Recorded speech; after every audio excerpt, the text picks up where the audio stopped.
嗯，闻到了吗，盖布里埃尔？是阿斯莫德的味道。你马上就可以长出漂亮的皮毛了呢。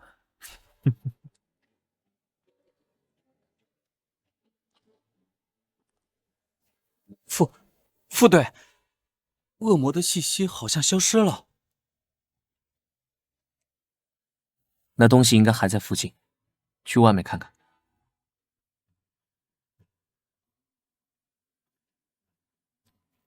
这里怎么阴森森的？副队，这次要抓捕的是高阶恶魔吗？具体资料不足，只知道会伪装成人接近人类。几个受害人尸体口鼻有被硬物插入的伤痕，内脏骨骼全部消失，就像是被吸干一样，只留下一张人皮。人皮？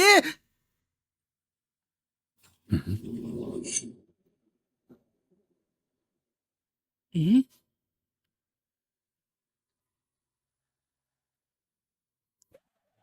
副队，怎么了？少儿不宜。副队，我已经成年了。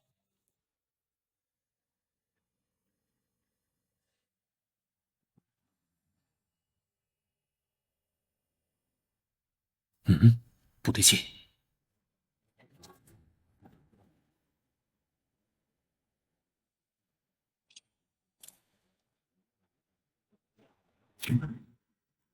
啊！这是……看来我们找到了。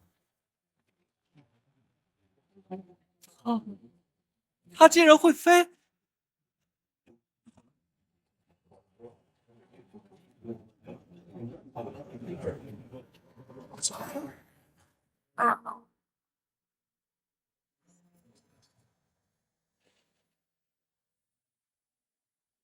还是来晚一步。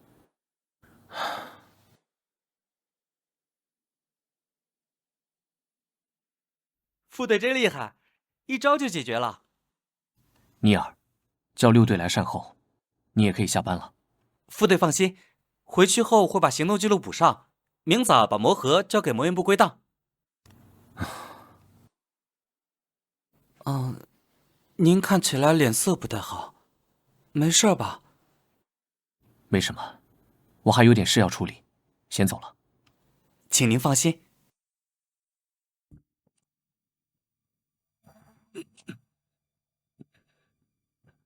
还好城堡顶层没有人。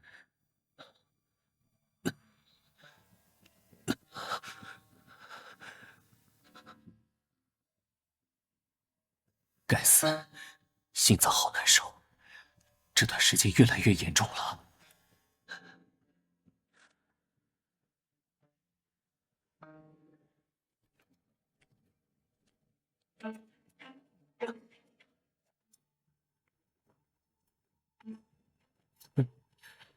终于找到你了。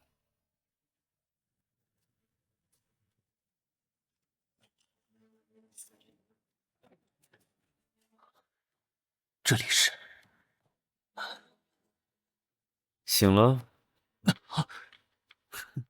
如果不是我需要一些答案，刚才就可以直接杀掉你，而不是在这里慢慢等你醒来。你身上为什么有阿斯莫德的味道？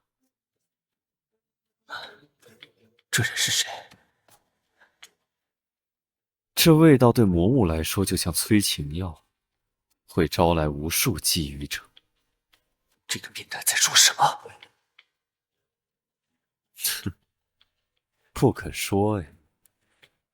这个徽章，你是黑羽的成员吗？哼，一块怀表，真是位迷人的女士。把东西放下，你想知道什么？你身上味道的由来。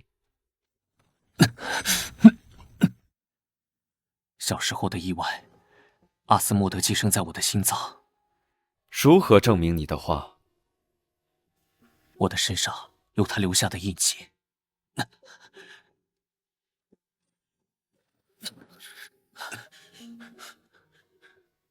印记在后背。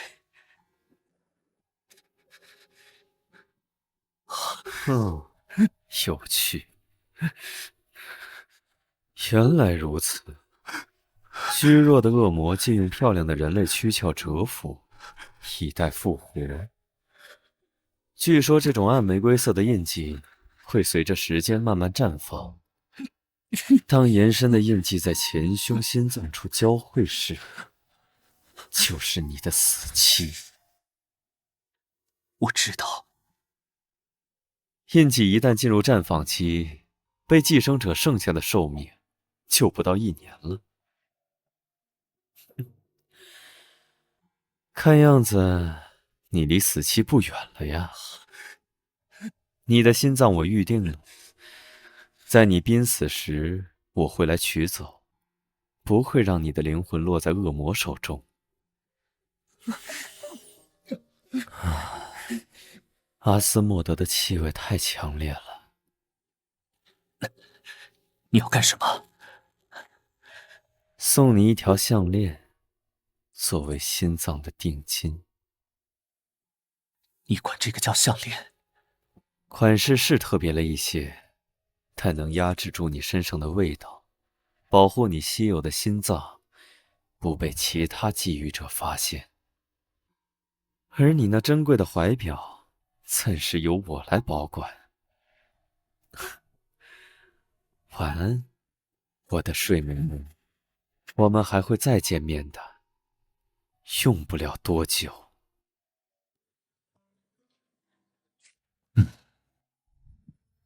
那天晚上的事完全没有头绪。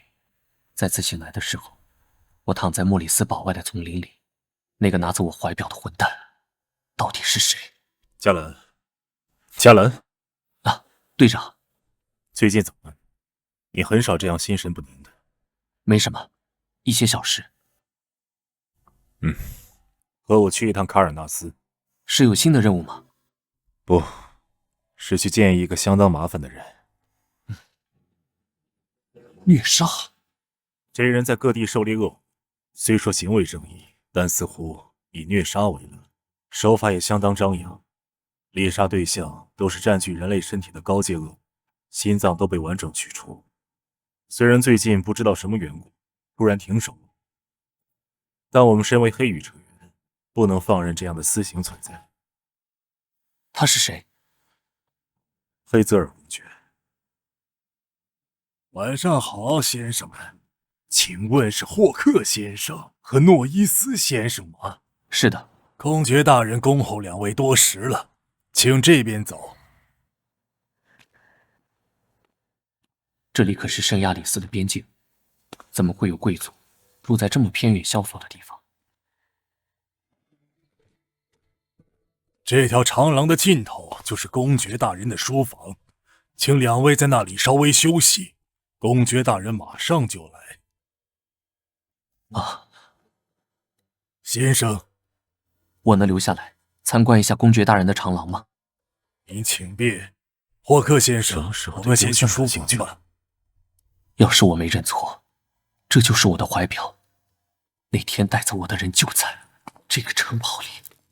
又见面了，黑羽的副队长大人，以及我的猎物先生。那晚带走我的人，是你吧？黑羽的副队长果然敏锐。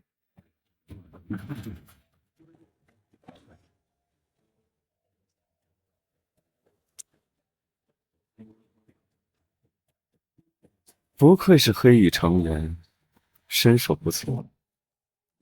少废话，把怀表还我！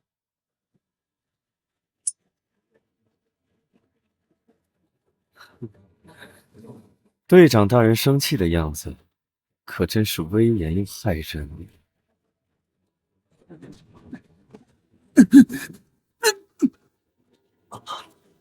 现在可以安静的谈谈吗？可恶！这家伙比想象的难对付。哎，副队长大人，果然不听话。怀表可以还你，不过接下来需要副队长大人配合一下。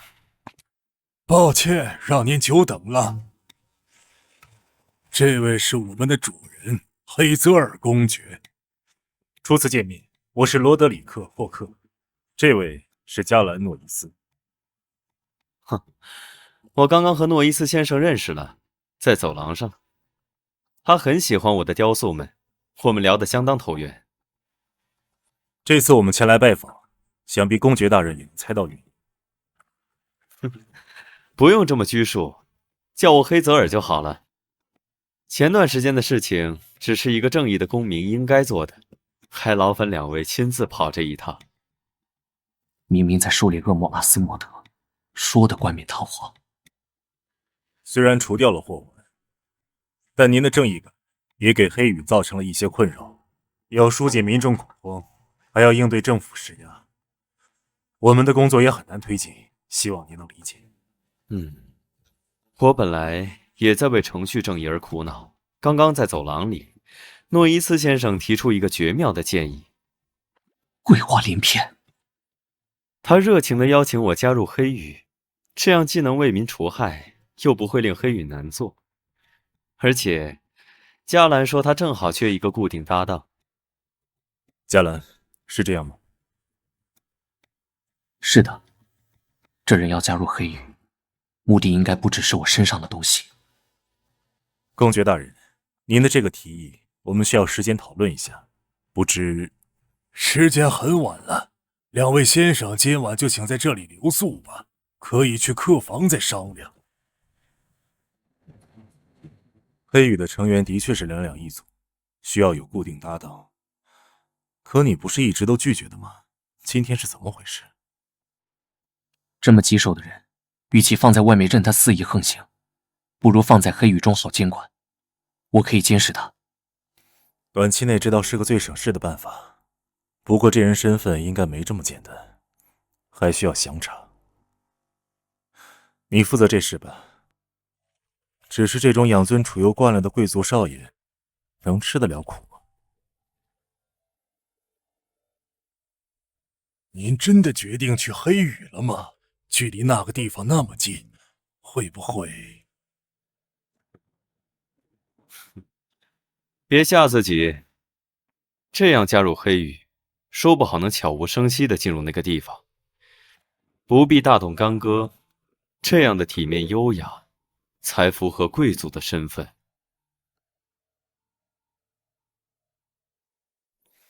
昨天的提议，我们商量后觉得很好，欢迎您加入黑羽。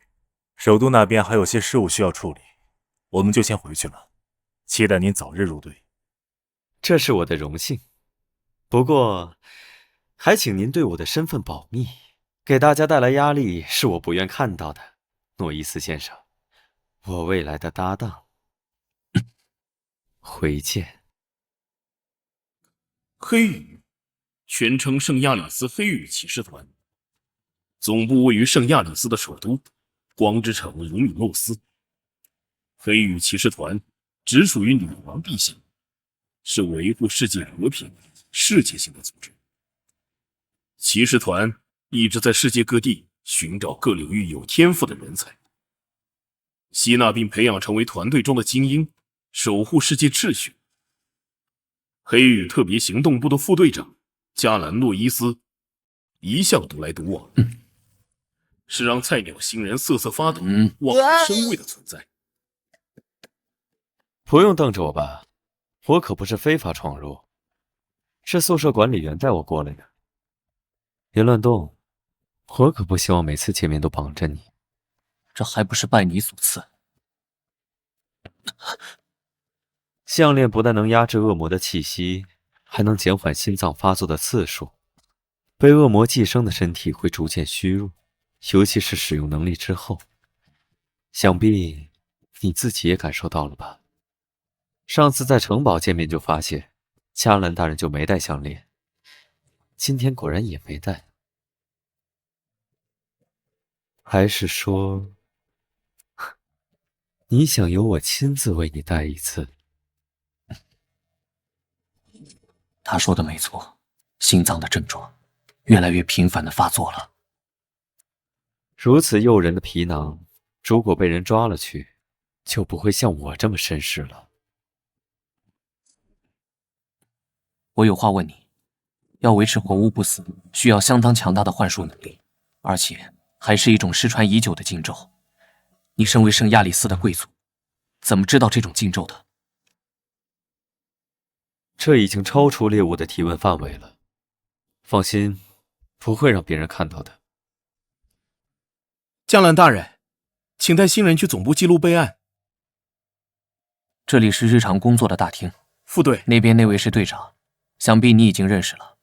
资料档案室，案件的卷宗都记录在这里。哼，黑羽一向这么敷衍地对待新人吗？难道还需要我教您怎么走路吗？您的登记完成了，黑泽尔先生。之后会有工作人员为您配备生活用品。大家都想瞻仰一下加兰大人的新搭档长什么样子呢？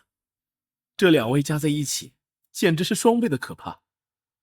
接下来去哪儿？你去哪儿我不管。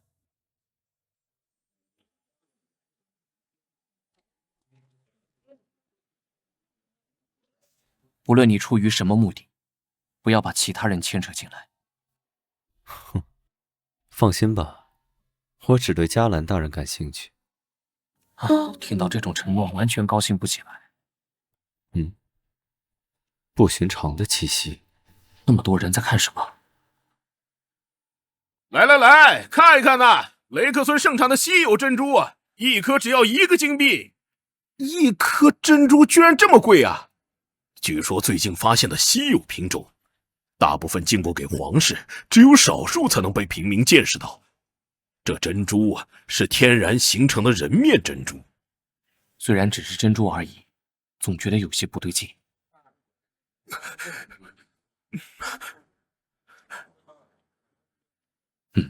黑羽的大人，请帮帮我吧。这个人被什么东西纠缠上了？我遇到了非常奇怪的事，求您救救我吧。这里又不是流浪汉收容所，为什么要把他带进来？你不是也住进来了吗？还有，你把他吓得不敢说话了。那个，所以，究竟发生了什么事呢？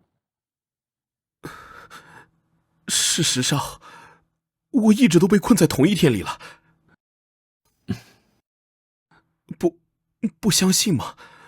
上午9点45，库尔克里商店会失火，但没什么伤亡。中午12点，格罗里亚剧院门票开始发售。22公主即将于21点30诞下一名女婴，取名塔尼亚。这件事会在22点47登上皇家晚报。在21点55会下雨，在1小时后会停止。今天发生了什么事？我经历了太多次，倒着都能背下来。时间未到，无法验证你说的事情，请等等。如果你说的是实话，一定是发生了什么事吧，或者有什么关键的契机。记不太清了。记不清了。窗外的东西会让你想起来吗？他果然又来了。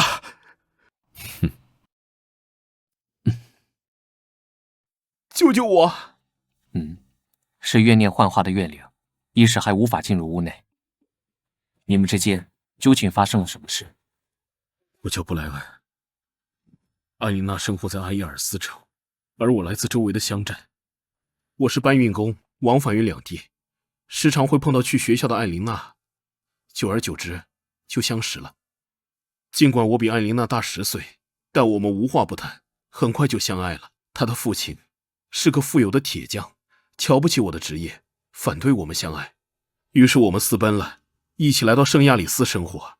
大城市的生活远比我们想象的要艰难，尽管省吃俭用，还是花光了积蓄。坚持了3年，还是回到了阿耶尔斯城。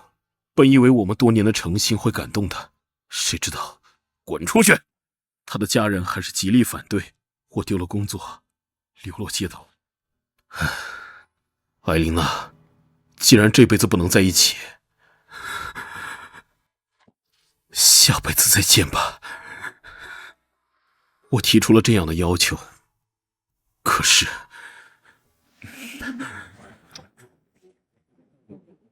看到他死去的惨状，我却退缩了。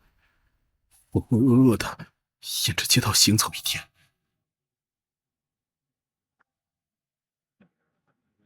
在午夜12点钟楼声响起的时候，一切又回到了原点，又回到了那天早晨。我想也许一切还有机会，连忙跑出去阻止，挽回犯下的错误。可是四处打听，却没人认识、听说过有一个叫艾琳娜的人了。失火啦！快来灭火！失火啦！快来灭火！尼洛利亚的门票已经售罄了。皇家晚报上说，公主殿下诞下一位女婴。下雨了，曾经自杀的景象又在我面前重现。她死去的样子再次在我眼前又慢慢消失。无论我躲到哪儿去，到了她当初跳楼的时间，她就在我眼前一遍一遍地跳下去。而我永远在这一天循环，试了无数种方法，今天遇到你们，觉得可以帮到我。21点55分，下雨了。原来是这样，不如回到原地看看。这个人有这么好心吗？不过我也正有此意。怨灵的怨念把这个人困在同一天，或许现场会有什么突破口。就是这里，他还没有出现。就在附近，非常强烈的怨气，被怨念彻底吞噬之前，还是有机会唤醒的。居然要用这么费事的办法，要与亡灵对话。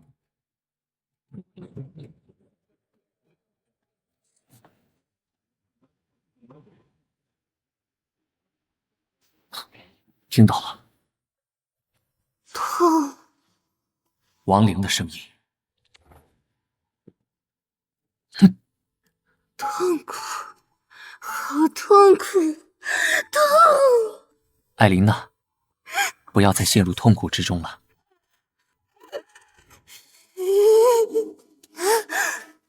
来陪我吧！糟了，停止！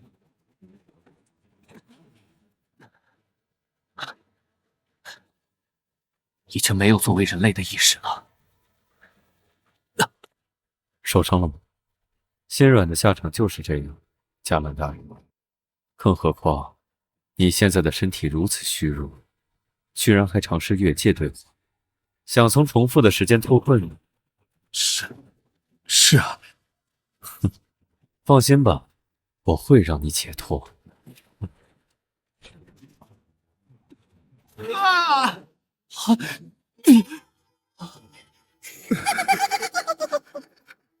我们可以永远在一起。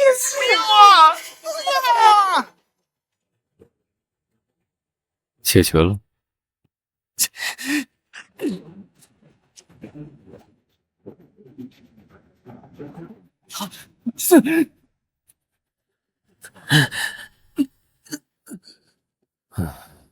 第二次了，这么虚弱，还是别浪费灵力了。你这是杀人！渺小又无信的人类，本就应该死。想想你的心脏，先管好你自己吧，加兰大人。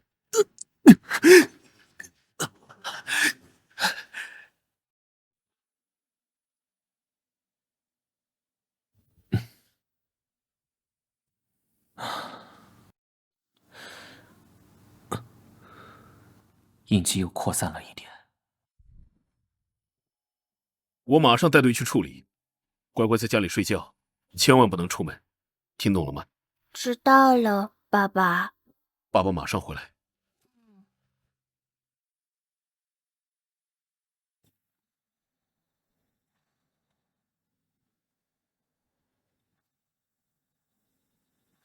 嘉兰，嘉兰，我的孩子，妈妈，妈妈好痛苦，救救妈妈！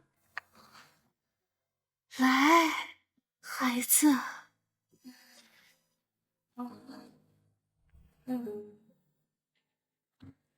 在发光，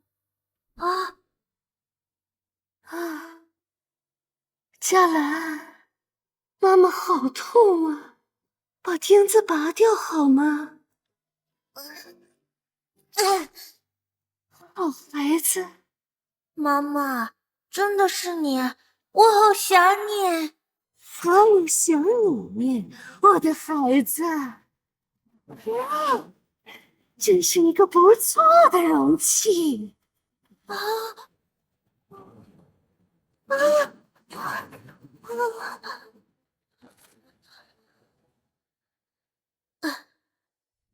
再次醒来，我就已经得救了。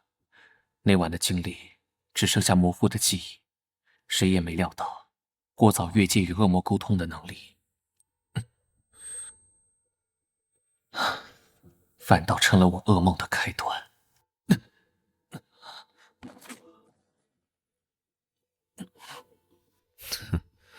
真是不让人省心的。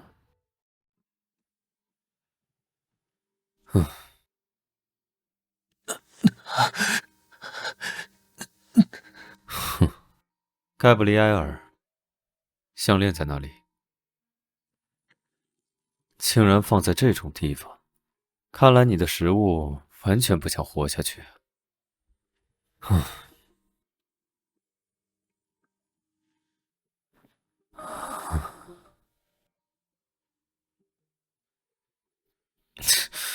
该死，距离这么近，阿斯莫德的气味害我差点失控了。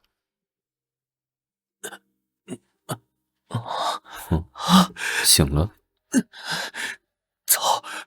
走开！不想这副样子，就乖乖戴着项链。下次再遇到这种情况，就不一定会是我这样的好人了。要有做猎物的自觉啊！乖乖躺着。打扰了，请问有人在吗？这位是副队传说中的新搭档。您好，我是黑羽实习队员尼尔加西亚，我来取上周的案件资料。请稍等，我去拿。谢谢你。另外，今天副队没有去总部，请问是有什么事吗？只是感冒了，需要休息，我会照顾他的，请放心。副队最近好像经常生病，一定好好休息。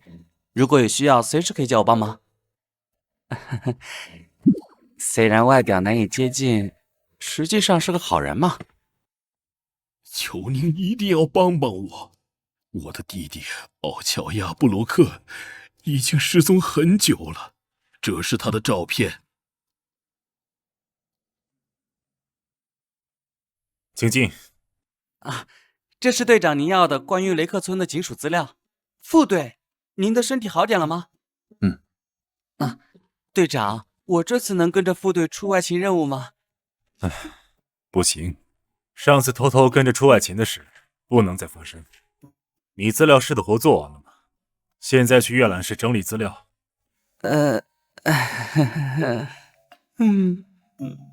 入队这么久，恶魔的面都没见过几次。收到，我这就去整理资料。不出任务，他就永远无法转正了。那样就最好。说正事，一早把你叫过来，是因为皇室珠宝供应商麦克布鲁克找到了我，他的弟弟奥乔亚布鲁克失踪了。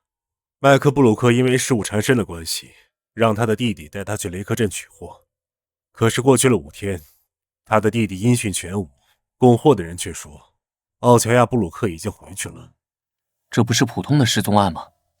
这事多少跟皇室有关，报案人还求到了盖利斯伯爵那里，昨天也是伯爵的人带他来的，所以这事儿已经算在我们工作范围内了，还要你亲自跑一趟，以示重视。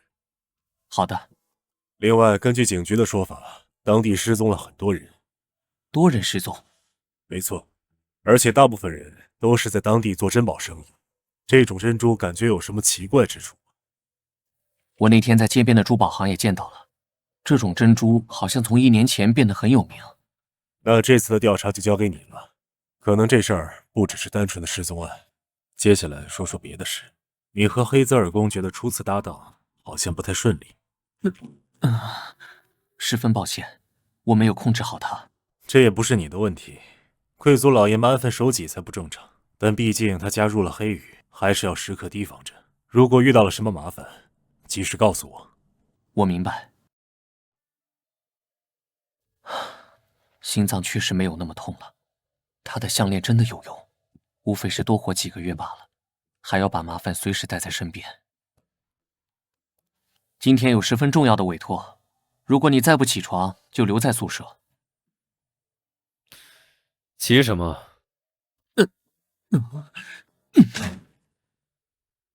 雷克村，那是什么地方？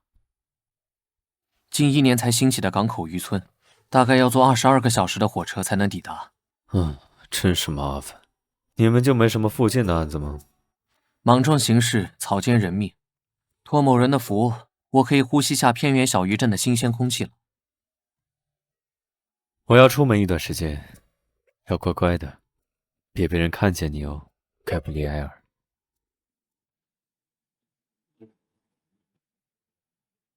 根据警局的资料，雷克村已知的失踪人数有34人。我们这次的任务分为2部分：第一，要寻找失踪的乔亚布鲁克；第二，调查这次的任务是否与恶魔有关。由于无法确定是否在职责范围内，这次的行动以调查为主，希望您控制住自己。如果不想长期被流放，就按规章制度办事。这次出门调查，我们需要一个身份作为掩护。卢米埃斯珠宝行老板的朋友是个好选择，而你是我远亲的堂弟，跟着我做珠宝生意，非必要情况你不必开口说话。堂弟，我已经26岁了。啊，我会时刻谨记的，哥哥。下次给他安排一个哑巴的身份。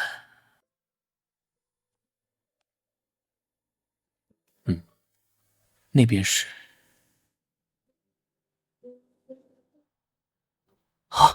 这可不止34件失踪案例，远超加兰大人预估的规模呀。看来要推迟与珠宝卖家见面了，先去当地的警署。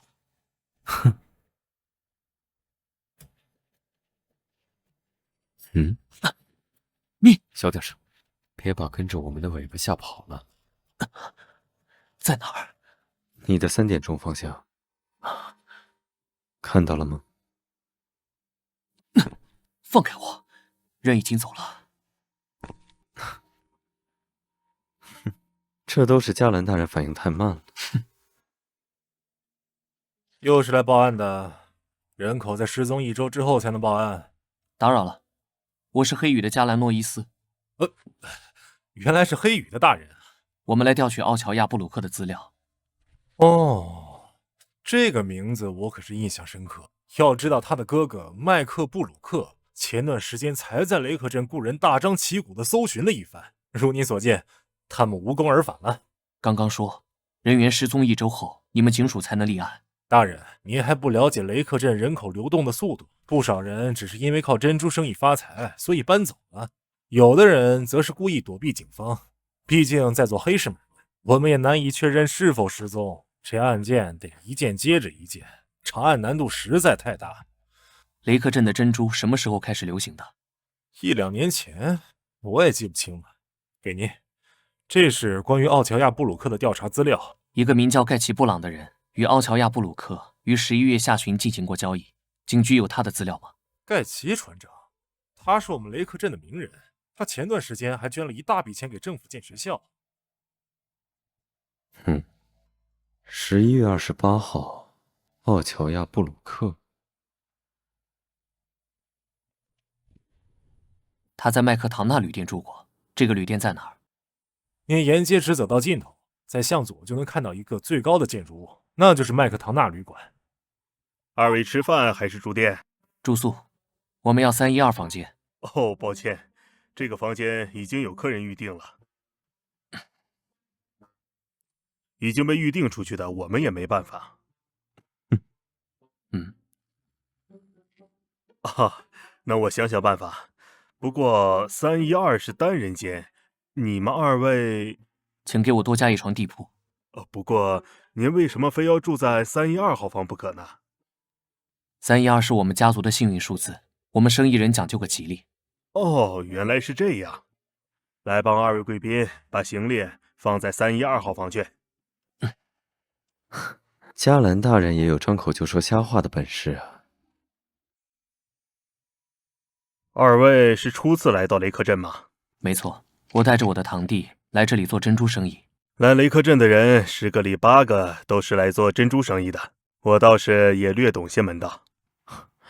是吗？老板不妨给我们添杯酒，慢慢讲给我们听。哈哈哈，在我们西边相邻的小国，有一位叫法伦的公主。法伦公主偷偷爱上了自己英俊的侍卫戴米安。戴米安是个严肃的人，却对公主十分温柔。有一天，戴米安经不住公主的苦苦哀求，偷偷带公主溜出宫殿玩耍。公主意外扭伤了脚，戴米安小心地背起了公主，公主就忍不住亲吻了他的脸。尽管夕阳很红，公主还是看出了他红了脸。两人互相明白了心意。可是就在回宫的路上，两人遇到了刺客袭击。戴米安为了保护公主受了伤，公主也受伤晕了过去。公主昏迷了2天2夜才醒过来。醒来后发现没有熟悉的身影，她连忙问身边的侍女戴米安呢？在公主的追问下，只好回答：因为擅自带公主离开宫殿，戴米安已经被国王处死了。公主不顾阻拦，冲到了城门口，看见了被吊死在城墙的戴米安。公主晕了过去。再次醒来，公主没有哭，只是喃喃自语：再也没有人为我的餐点上装饰笑脸了。曾经活泼的公主变得少言寡语，城堡再也没有过去的欢乐笑声了。这时，一个珠宝商人的人献给了公主一颗珍珠。这颗珍珠上面隐约看到了一张脸，样子和戴米安有7、8分像。公主随手把珍珠放到了枕头下，夜里竟梦到了一个长相和戴米安类似的人。公主在梦中抱住他，诉说着自己的思念。自从有了珍珠，公主逐渐好转了起来，仿佛有了精神寄托。国王很高兴，奖赏了那个珠宝商人一大笔钱。从此之后，这种能让拥有者在梦中见到挚爱之人的珍珠，就在贵族和皇族间慢慢流行了起来。什么东西一旦与这些贵人们有了关联，自然就能卖出高价。尽管故事的结局是个悲剧，但怎么可能阻挡得了人们的向往和痴迷呢？这个珍珠售价极高，让发现它的盖奇船长成为了雷克镇最富有的人。他尽管已经富得流油了，还是坚持自己出海，对珍珠的捕捞地点守口如瓶。有趣的故事，谢谢您的招待，我们已经吃好了，该回房间休息了。这就是那个倒霉蛋的房间，跟这帮人套不出什么有用的信息，倒是让我损失了不少钱啊！加兰大人，您该怎么补偿我？回到总部以后，你可以申请报销。你不是公爵吗？这珍珠在你们贵族之间流行，你有吗？说笑了，我一个住在卡尔纳斯边界的落魄公爵，哪能够到这种稀罕物？满嘴跑火车，警员没有及时封锁房间，不知道已经住过几次人了。就算有什么痕迹，也被扫得干干净净。至少目前没有看到翻新的迹象，也没什么打斗的痕迹。过去1年，雷克镇记录在案的失踪人数为143，失踪人员涉及各个年龄层，以15至30岁的年轻人居多。失踪的大多都是本地人，其次就是雷克镇附近的地区，他们职业各异。像奥乔亚布鲁克那样做珍珠生意的外地人是极少数。你的伤怎么样了？不劳您费心。喏、啊，这是你把物证从警局偷出来了？哦，偷？嘉兰大人，您的用词未免太不文雅。那个警员的态度摆明了有事想瞒着我们，何必和他客气？自取即可。流氓对上无赖。过奖过奖。11月26日，这是奥乔亚布鲁克刚来雷克镇的时间。没有了。看来他不光与盖奇布尔做了交易，还一同出海了。明天还有重要的会面，你不要又睡过头。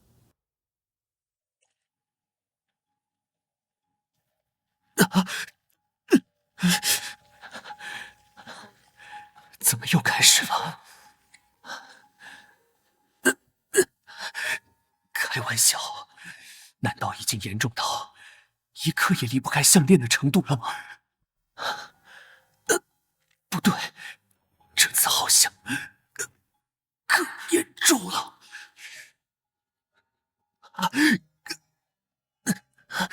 痛得快要喘不过气了。奇怪，怎么写了这么久？又被你看到，我狼狈不堪的。我又真是一个不错的容器。嘉兰，好孩子，我也想你，我的孩子。过去的痛苦时刻折磨着我。死亡啊，你何时降临？我已迫不及待。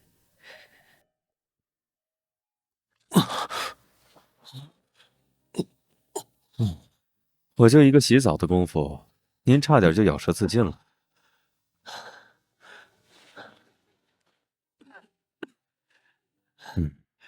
以往有这么严重的情况吗？如你所愿，距离阿斯莫德的寄生，应该是更进一步了。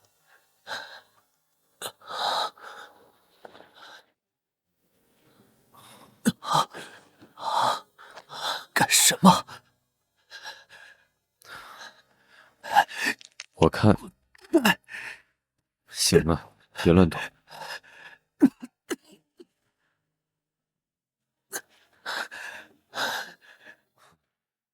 你以为我要对你做什么吗？我对连反抗能力都没有的人没兴趣。刚刚抱你出来的时候，看到后背似乎有伤，我要确定一下。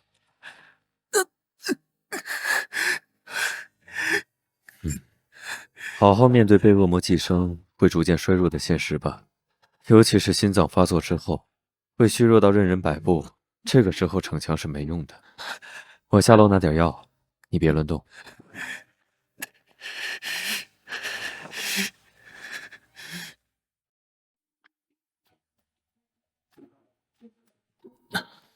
昨天，好了，走吧。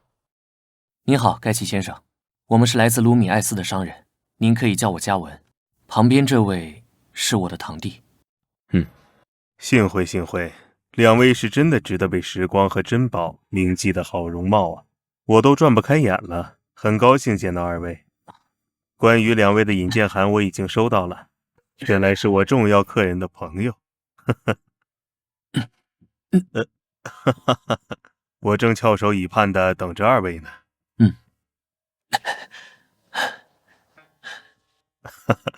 我们可以先去展厅看货，然后再详谈。到了，这就是我们享誉盛名的珍珠，怎么样？很美吧？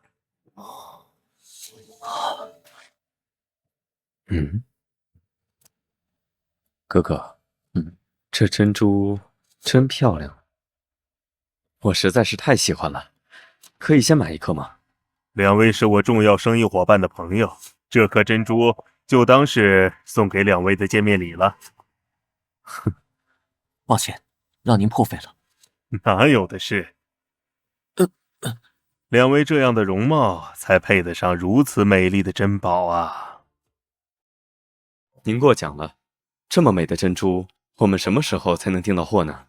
真是不巧，这段时间订单太多，大概是没什么存货了。的确没有了，船长。我们急需这批货物，价格什么的好商量，还请您通融一下。这可太叫我为难了。不过，看在熟客介绍的份上，我给你们破个例。正好我明天有出海计划，可以带着两位一起。有什么收获，可以第一时间与两位交易。好啊，合作愉快，两位。这是帕吉特农庄的典藏，请两位慢慢享用。谢谢。其实我一直很好奇，像您这么富有的人，为什么还坚持亲自出海呢？那是因为我对大海的爱呀。只有我们知道，那片充满暗礁与漩涡的海域有多么迷人。了不起，我敬佩一切热爱事业的人。如果您需要更多的资金，我愿意提供帮助。不好意思，加文先生，物以稀为贵，我可不想赚钱的道路变得拥挤。这样啊，是我唐突了。时间不早了，我们要早些回去，为明天的出海做准备。好啊，明天见，两位。希望我们合作愉快。这次也许会大赚一笔啊。这两人大概不像表面看起来这么简单。我们的人在车站就看中了他们，看见两个人在巷子里搂搂抱抱，不是一般的关系。管他是什么关系，这次上钩的鱼正对我的胃口。记得留给我享用一番后，再一起解决。是。你是不是看出什么了？可以感受到诡异的气息，但我也不确定，所以才问那个狡猾的老狐狸要来一颗。喏，你看看。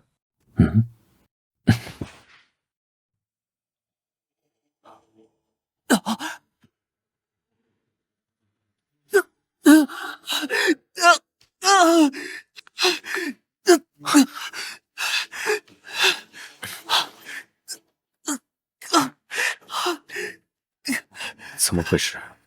只是一颗稍有亡灵残息的珍珠而已。喘不过气。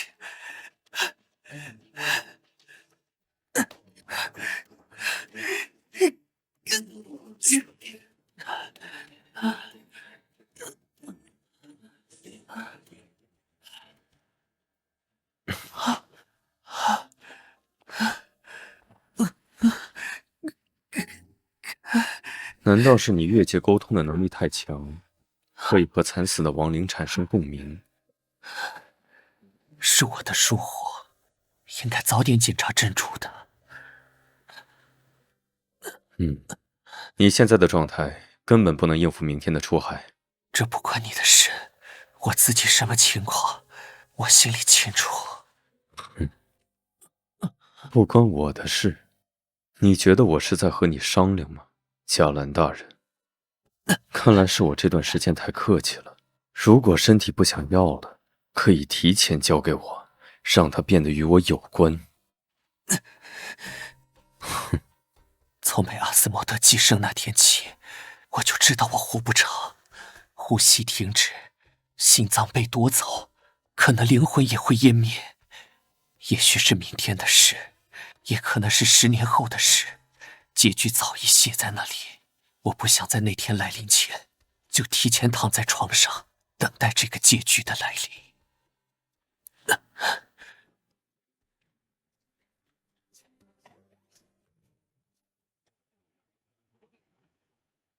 欢迎来到塔尔伯特号，各位。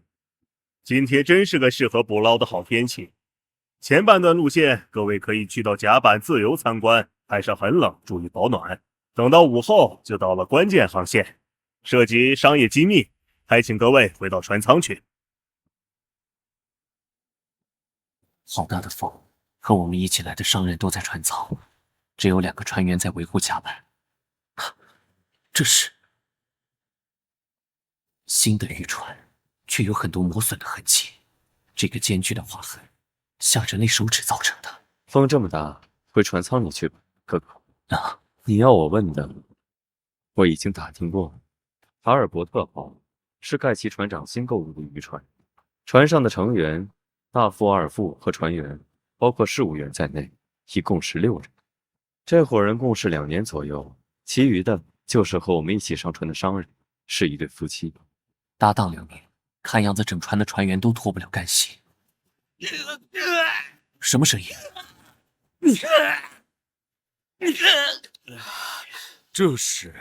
只是在教训偷懒的家伙罢了。不好意思，一点小事就惊扰到各位。不准叫了。低级的爱好。哦，对了，马上就要到秘密航线了，希望各位回到船舱里去。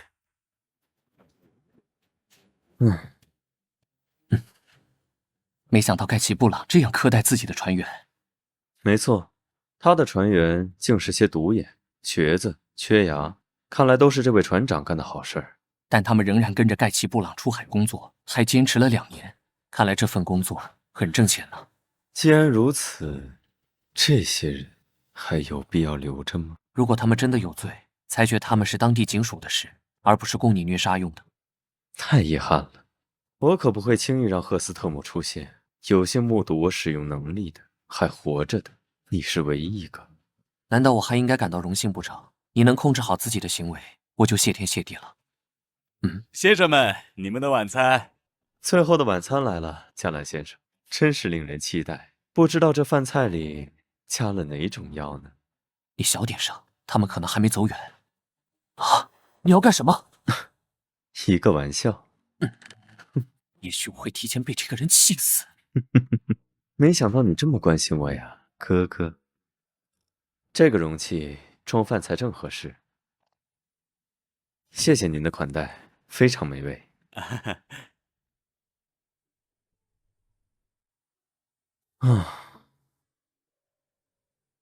你是怎么被阿斯莫德寄生的？什么时候的事儿？不记得了。你昨晚梦到什么了？好像还哭哭啼啼的。谁哭了？假装中了迷药，可不能这样大喊大叫啊，哥哥。你……有人过来了。刚到城镇的时候也是，这个人的听觉简直像狗一样。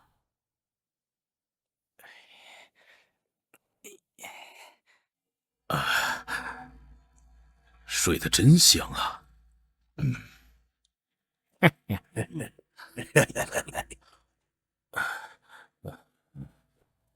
啊！神啊！在后面！蠢货，别划伤他的脸！先管好你自己吧。黑子儿，麻烦。第16个，船上的人都齐了。哦，隔壁的那对夫妻呢？他们只是中了迷药，睡过去了。之前失踪的人都是被你们骗到船上的吧？为什么现在才下手？这片海域有什么特殊之处吗？何必和他们费这么多口舌？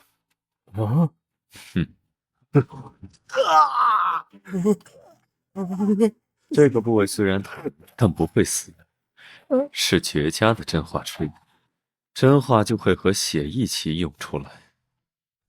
乳臭未干的小子，就算是杀了我，也不会告诉你的。别担心，我不会杀你。我还有一件礼物送给你，先生。什么？有你的鼻子、耳朵、眼睛穿成的项链。你可以选择接受礼物，或是说出真相。从您的眼睛开始，也许一只眼更有助于您瞄准方向。不要啊！我说，怎么样，副队长大人？你在刑讯逼供这方面很有造诣啊。我有一对智力低下的双胞胎儿子，那时我们太穷了，每顿饭只有混着木屑的黑面包，近海打不到鱼，我只好带着兄弟俩去了新的海域。我记得那天天空阴沉沉的，让我感到心慌。好大的雾啊！不好了，船长，大卫跳到海里去了，我们正在找他。啊！你们怎么不看好他？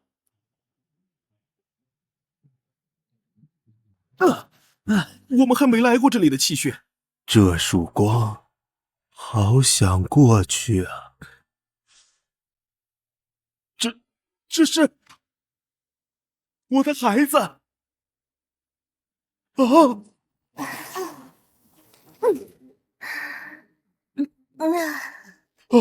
大卫，太危险了！船长，你看看我们脚下，不要送死！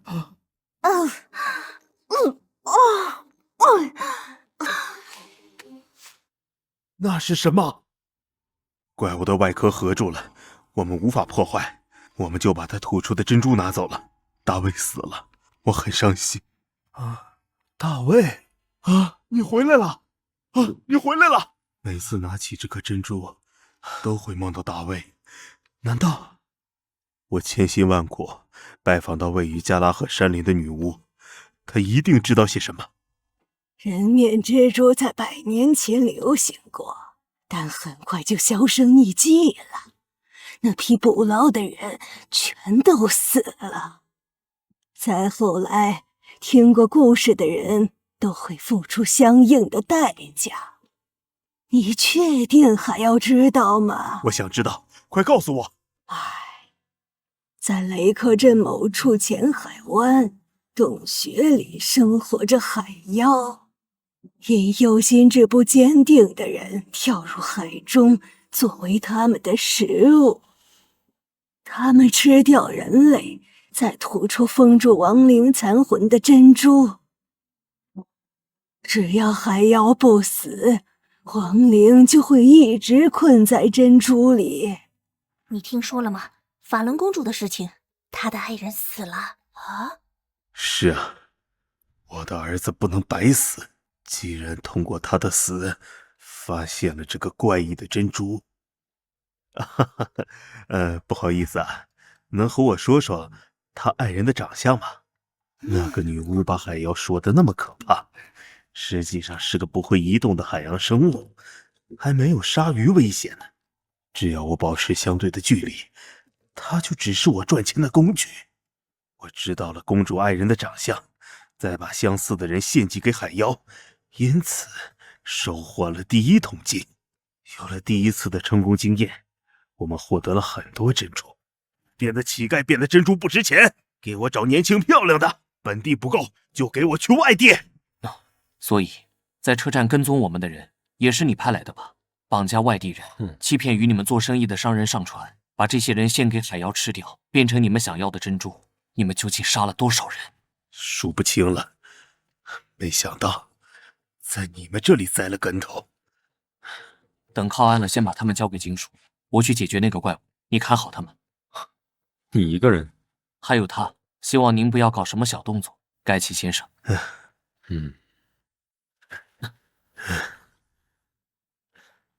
只是会制造幻想的低级恶魔，在普通人眼里是美丽的少女，但这洞穴充满诡异的气息，不是这种等级的恶魔敢散发的。怎么了？好像阿斯莫德的香味。走！怎么回事？水下好像有东西在动。我看中的猎物要被偷走了。要干什么？心脏又开始了，这是遇到危机时的警告。那个海妖只是他的诱饵，这里有更高级的怪物。怎么回事？跟着我原路返回。洞口合上了，我们出不去了。太美味了，你身上怎么会有阿斯莫德的味道？我不想死，我的孩子还在等我。我们在恶魔肚子里。你太吵了。小心！女巫的火应验了，大卫。可恶，根本清理干净。手还没有恢复，完全使不上力。美味的心脏要挖出来，慢慢享受。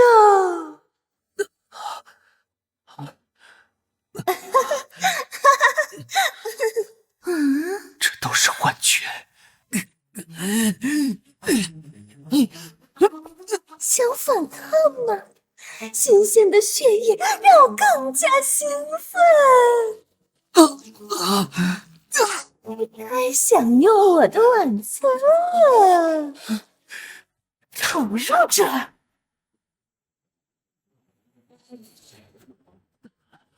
来走，不可饶恕！你要和我抢吗？这是我先看中的猎物。再生了，这怪物还不死，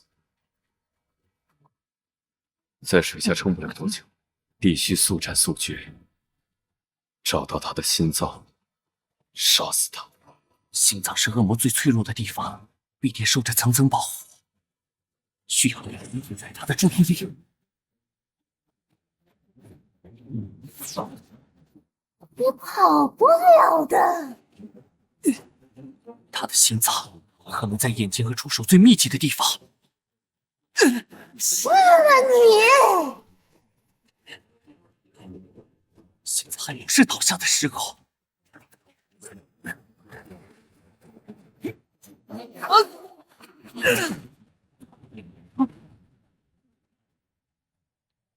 这家伙不要命一样的冲过去了。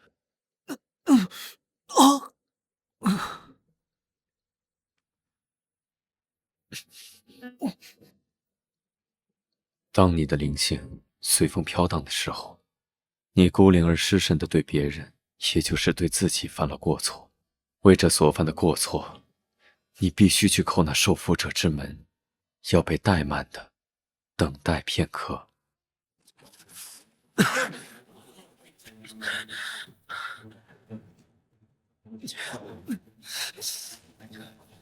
你是在找死吗？还是只会自杀式攻击？这么想死，就该把你关起来折磨到死。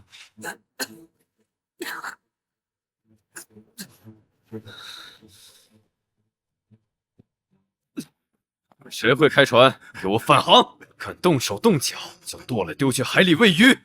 还有，拿一下止血的药来。项链断了，用这种方法摆脱幻觉，还真是他会做的事。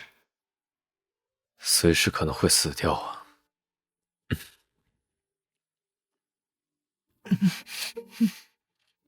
这时候知道疼了，刚才还摆出一副不要命的架势。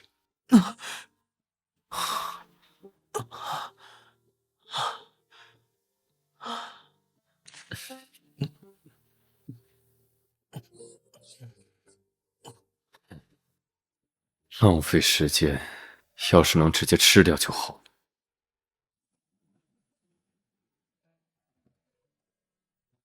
哇！这里，队长很担心两位呢，让我一定要早点来。还是先把这块牌子收起来吧。副队的情况严重吗？大部分是皮外伤，目前还在发烧，已经提前联系了医疗部上门检查，我们尽快回去。这是什么？糖衣杏仁。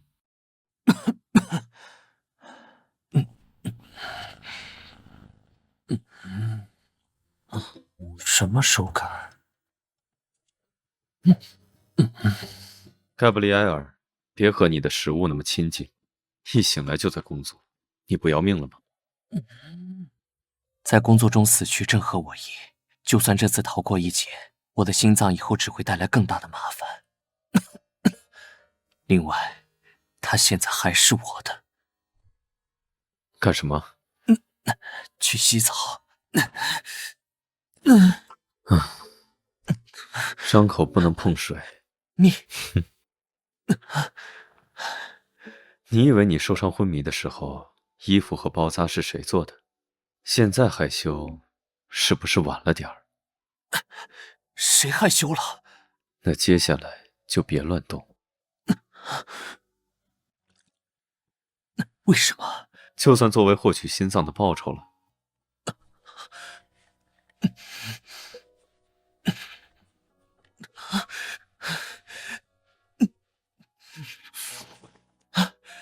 可以了，我自己来。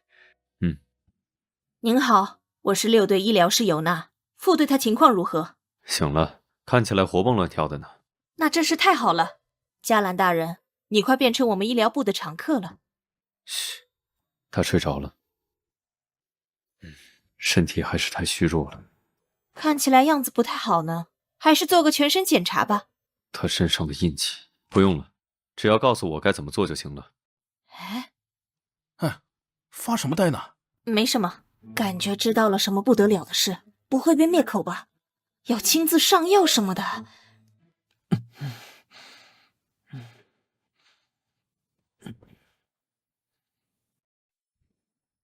佳兰，佳兰，爸爸，都是爸爸的错。自从妈妈不在了以后，爸爸忽略了你，没有发现你过早的觉醒了越界沟通的能力，让阿斯莫德侵占了你的心脏。在恶魔即将苏醒的时刻，心脏的能力是最强的，会有无数恶魔想要吞噬你的心脏。爸爸没办法救你。对于这个世界而言，阿斯莫德寄生成功或者被其他恶魔吞噬，两者都是糟糕的结果。记住我的话，为了阻止上古恶魔再次降生于世，20年后的今天，也就是阿斯莫德即将苏醒的时候，杀死自己。已经是深夜了，头好晕，这身体越来越没用了。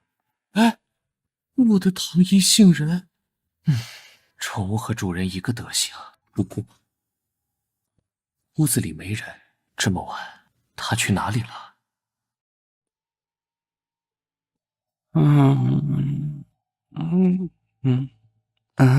副队让我来查个资料。啊，好的。那不是旧案曲吗？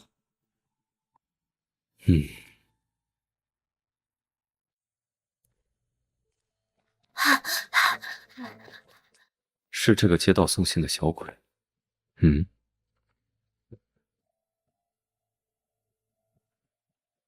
睡着了。这家伙就不能老实的待在床上吗？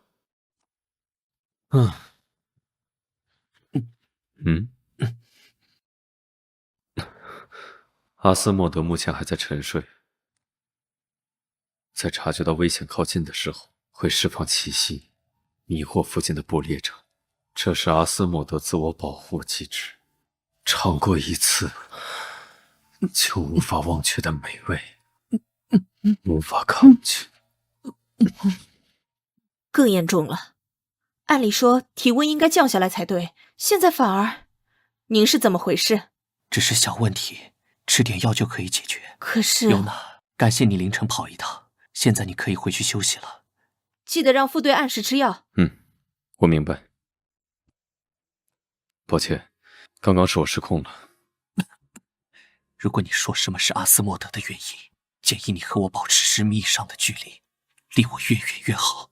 公爵大人，也许这样我的伤口会好得快些。说起事情的源头，如果你不靠过来，接下来的事就不会发生了。够了，不要再提了。我会尽快修复好项链的，用来掩盖你身上的气息。这个月第11起了，伤口呈撕裂状，像是受了外力撕扯造成的，双眼被挖走。年龄呢？死者最小的只有5、6岁，最大的不过8岁而已。都是凌晨被人发现死在泽诺比亚街附近。我们已经找了受害人家属谈话，其中最大的共同点，受害人的瞳孔都是蓝绿色。给我地址，我要去案发地一趟。您不是还生病？差不多好了。请带上我。不行，你今天可以收工了，我可不想看到霍克的臭脸。副队，最近怎么都看不到黑泽尔先生了？那天之后，那个人就没有出现过。他是这么轻易就善罢甘休的人吗？我的怀表还在他手里，那是我唯一一件死后想带进坟墓的东西。好像不该问这个问题。泽诺比亚区就算是白天也没什么人。看来大家都知道了最近发生的事，不敢出来了。我记得汉德就住在这附近，我们去问问他情况，让他最近别出门。好主意！自从那孩子被收养，我最近1周都没怎么见过他了。汉德，你在家吗？我们来看你了。加兰哥哥，还有尼尔，直接称呼我名字啊？你和我也差不多大嘛。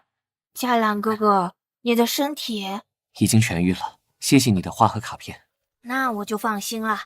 我还要去泽诺比亚街送信呢。汉德，泽诺比亚街区最近很危险，你要注意啊。没错，这几天很危险，你还是别在外面走动。没关系，我对那边很熟，而且巴贝特女士也很照顾我。等把这几天的报纸送完，我就可以去学校上课了。我们可以见见巴贝特女士吗？她不在家，晚上才回来。你们要进屋陪我玩一会儿吗？我们就不多打扰了，你要注意安全。好的。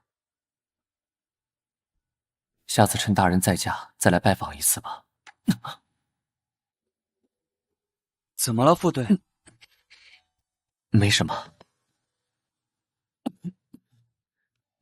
那人还没有把他的宠物带走。今天看到的黑影，到底是我生病演化，还是……总是有些不安。还是去看看。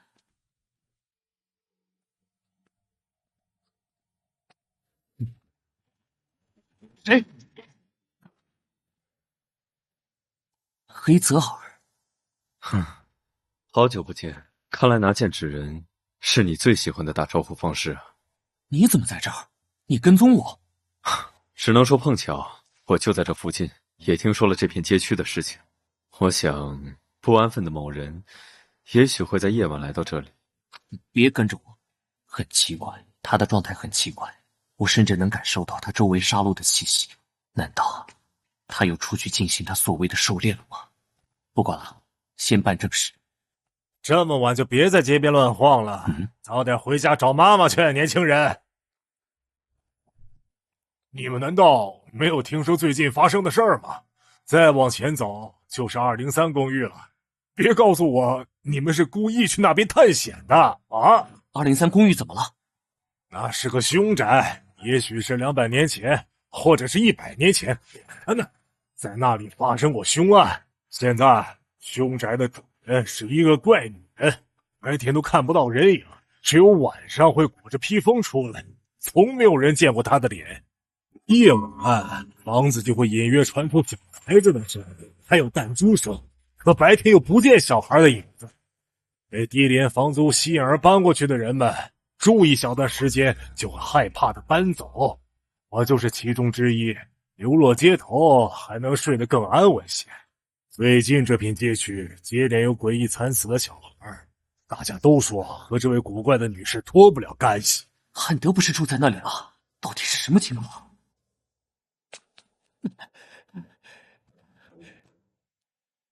没人。你这门根本就没锁，你不是担心吗？不进来看看？汉德，汉德是谁？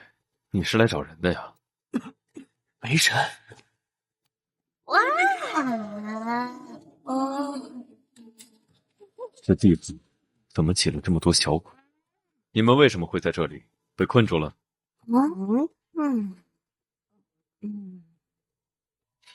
不说算了。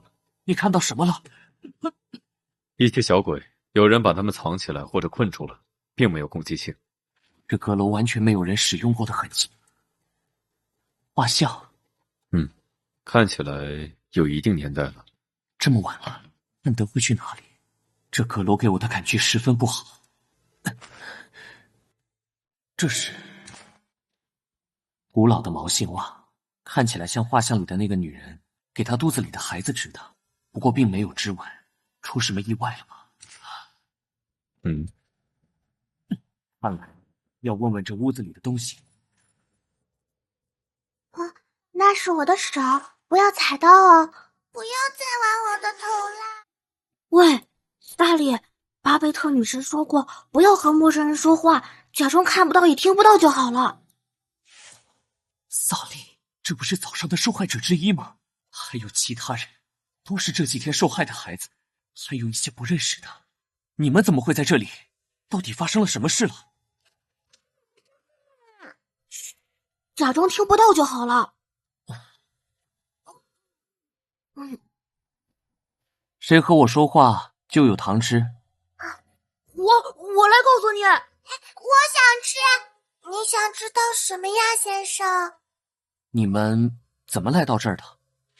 是巴贝特女士，之前的事都不记得了，只记得巴贝特女士带我们来到了这里。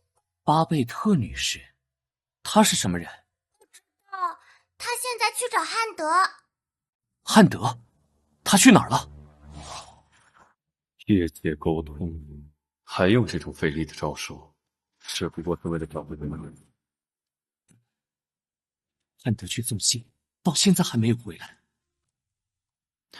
你那天晚上……闭嘴！果然还在发烧就出门了，这家伙找人要钱。不知不觉送信送得太晚了，他们好像说有片街区很危险，要绕路走。是哪里来着？赶快回家才行。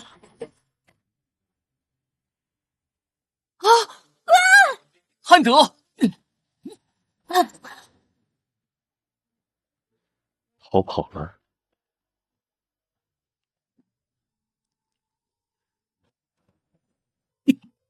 黑泽尔，你来抱着他。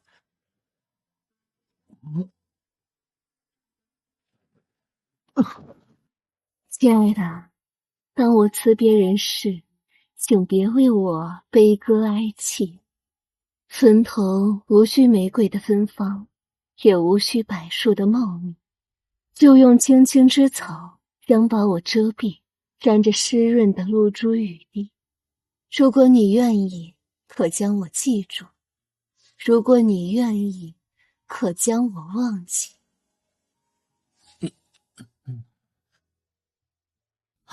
你醒了，加兰哥哥。我睡了多久？已经3天了。这么久？很苦吧？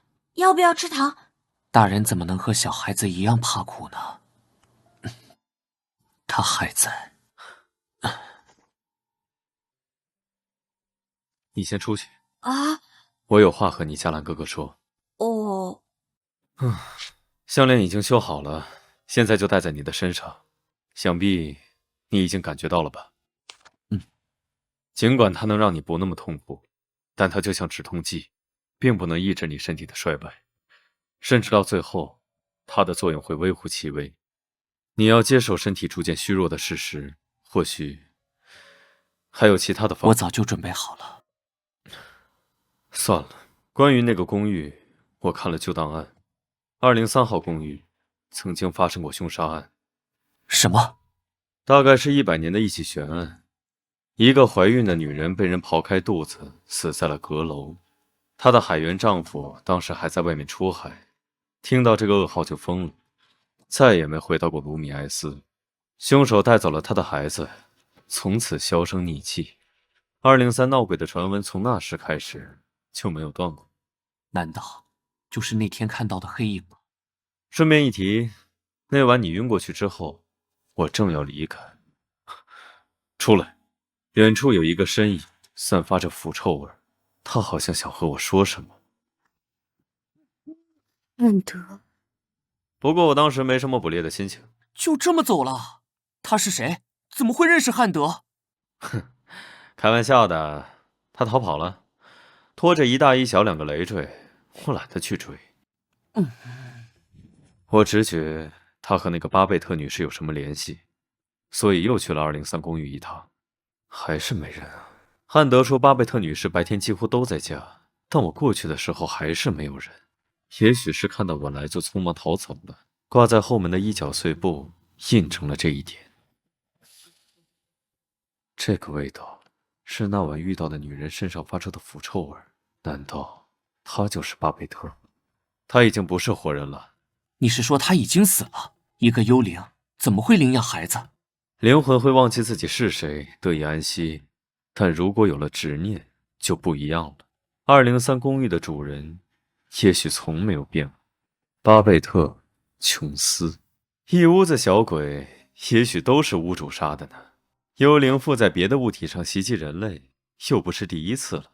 失去孩子的母亲不太可能这么做，她还领养了汉德，要是想杀掉，早就动手了。而且这样没法解释受害的孩子眼睛被挖去这件事。受害的孩子都是蓝绿色的眼睛，而琼斯夫妇都不是。相同颜色的眼珠？你是不是知道什么？没什么，我倒是知道有一个仪式。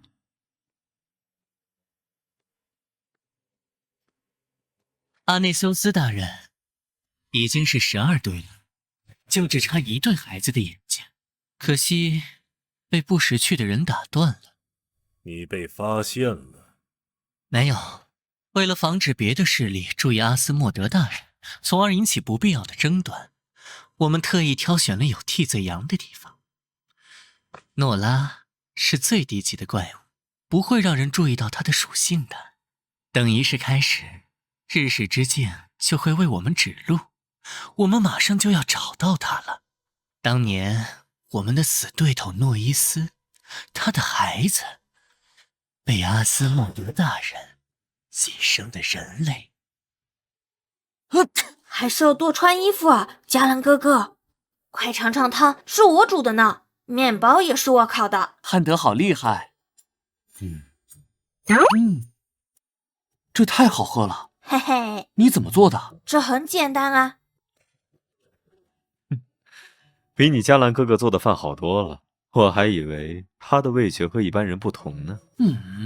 哈哈哈哈，这是巴贝特女士教我做的呢。是不是想他了？汉德，可以和我谈谈他吗？你们是怎么认识的？第一次见到巴贝特女士是在我送信的途中。那天泽诺比亚下了很大的雪，风很大，我又冷又饿。巴贝特女士对我伸出了手。我可怜的孩子。她的声音很沙哑，我却觉得很温暖。她带我回到了她的住所，给我取暖，给了我热水和面包。我们只相处了几周。巴贝特女士有时候的确有些奇怪，她不许到阁楼上去，我从来没见过她的脸，她也许真的不太寻常。别人都说她很可怕，是个怪人，我却觉得她是个温柔又神秘的女士。她很好，离开这么久，巴贝特女士一定会担心的。我明天送完信就要回去了。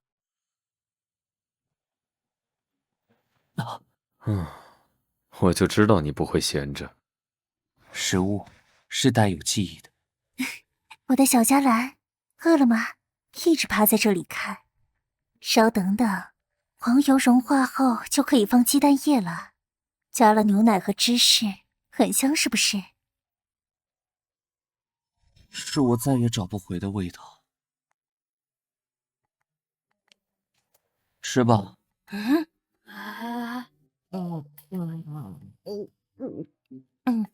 要来不及了，我要去送报纸了。要在天黑之前回家。谢谢你们这几天的照顾。加兰哥哥，黑泽尔叔叔。这小鬼。笑什么？看起来更像是因为某人的早餐逃跑的呢。不过折腾一晚上，你总算愿意放这小鬼回家住了。汉德明天就要回去了，我不放心。我可没有要阻止你，同路而已。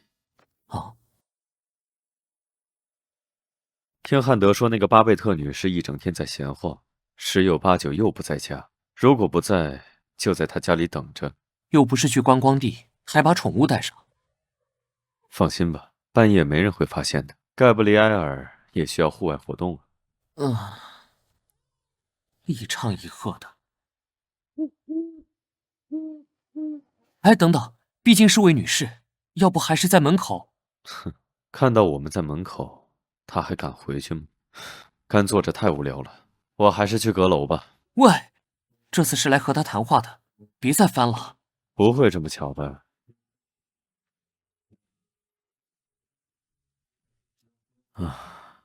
还真是巧。他应该不会欢迎从他家衣柜里走出来的人。好奇，手要没处放了。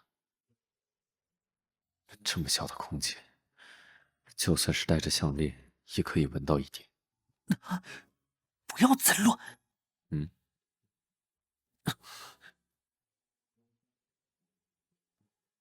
还是出去和他说吧。先观察一下，万一跑了呢？不过……什么？盖布里埃尔还在外面。什么东西？一只猫？你从哪儿来的？这位女士大概是能看到盖布里埃尔的本体，所以干嘛要把猫带过来？她跑得掉。孩子们都去哪儿了？快出来吧！哇，它好可爱！她把帽子摘了。好，我看看。什么人？糟了！抱歉，用这种方式与您见面，女士。没关系。这次为什么没有逃跑啊？上次在街角见面的时候，跑得很快啊。我知道你们就是那晚救了汉德的人。汉德他还好吗？他很好，今天又出去送报纸了。那就好。这几天我都给他准备了他最爱吃的苹果派，可惜他一直没有回来。不知道从什么时候开始，人们看到我的脸就会害怕的尖叫跑开，也拒绝和我交流。说话声音好小，所以你才这身打扮出门？是的，如果有人和我说话，就会下意识跑开。那晚也是，看到他，等我反应过来，已经找不到你们了。您为什么会收留那么多孩子呢？这让我想到了自己走失的小孩。我在路上遇到了他们，他们都无家可归，又不怕我。汉德是最特殊的孩子，好像有点不合群，不和别的小朋友玩呢。我常常在想，嘿嘿嘿嘿，要是他是我走失的孩子，该多好。能和我们聊聊吗？关于你走失的孩子。其实关于那段记忆很模糊。我的丈夫是个海员，常年出海，很辛苦，我却把我们的孩子弄丢了，所以才会每天都出去找。毫无意义的是，你的……希望您早日找到你的孩子。一定会的。寻找孩子是他的执念。那位女士还不知道他已经死了，所以还一直在这个世界游荡。是谁看到一个已经死去的人出现在眼前，都会吓得大叫吧？你不想告诉他真相吗？那小孩迟早会知道的。他和一个幽灵生活在一起。我会找一个恰当的时机和汉德谈谈。至于巴贝特女士，如果知道真相，她灵魂会随着执念的消失而消散。当务之急是找到杀害那些孩子的真凶。就是他杀了我们的孩子！我早就知道那个古怪的女人有问题。他们在做什么呀？他们说找到了最近杀害孩子的凶手，说要替死去的孩子报仇，好像就是住在203的那个怪人吧？啊，队长，什么事？谭纳伯爵死了，被他的佣人发现，吊死在了阁楼的天花板上。你是怎么知道的？擅自离港？碰巧就跟着布斯他们出去了，他们还在现场，我先赶回来了。再偷跑出去，你就把20年至今的档案都整理一遍，这样就没有偷跑的时间了。接着说。他的死法很奇怪，受害人离地足足有32英尺高，卡斯还在他的胃里发现了他还未消化的舌头，应该是生前被迫吃掉的。哦，对了，他的左脸被刻了一行字。是什么来着？队长？明白了，去把这些拿到资料室。好。等等。最近很危险，你别偷偷溜出去。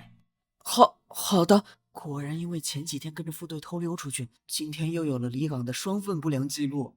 我是最差劲的实习生。不过为什么每次见到队长都会心跳加速呢？奇怪，难道是太害怕了吗？可是又总想看到他。不可以。黑泽尔，管管你的猫。你推开门，把它放进来。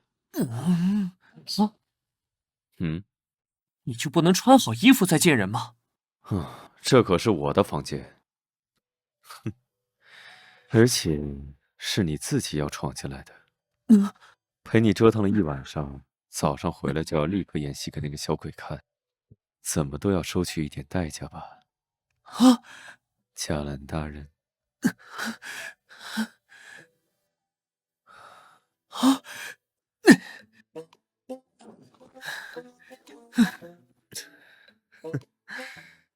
下手还真狠，偶尔斗一斗还是蛮好玩的，要常见到那种表情才行。那个混蛋，他手臂上的伤是怎么回事？加兰哥哥，开门！开门！那个女人呢？她在哪儿？这屋子不太对劲啊，我可是懂一些门道，让我来看看。怎么办？快藏起来，无论发生什么也不要出来。那你呢？我虽然不知道到底发生了什么，但这些人明显是来找麻烦的。这办法到底行不行？放心好了，这可是能让鬼魂现出原形的方法。他出来了！你们是谁？为什么要来这里？为什么？这要问问你自己，对那些孩子做了什么？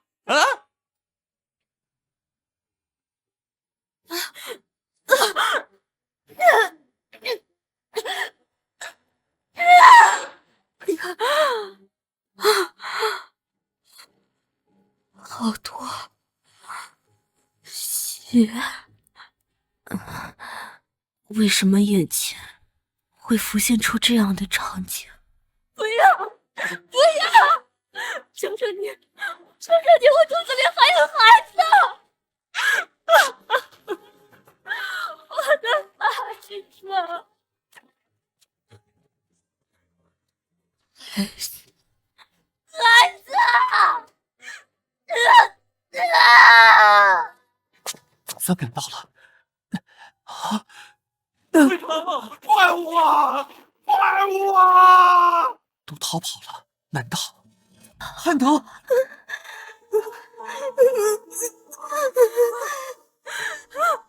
巴贝特女士，我的孩子，我的孩子啊！危险！汉德，他已经失去神智了。让我来。每次越界沟通都是会对身体产生损耗，尤其是他现在这种状态。为什么想要去阻止他，为不相干的人做到这一步，真的值得吗？是为了让无处可归的灵魂安息，还是为了关心他的人不再痛苦？好像明白了一点。巴贝特女士，别过来啊！汉德，我会吓到你。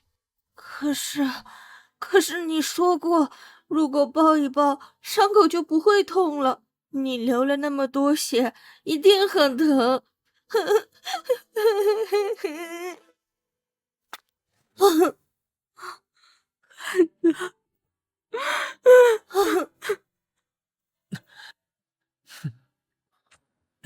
我没事。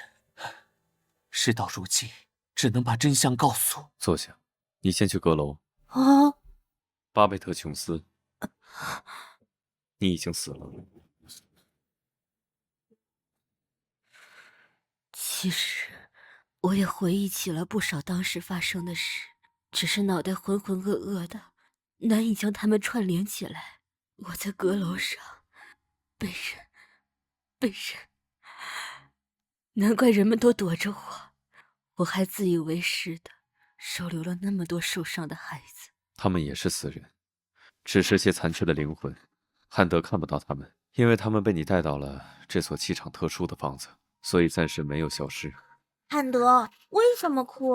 来和我们一起玩呀！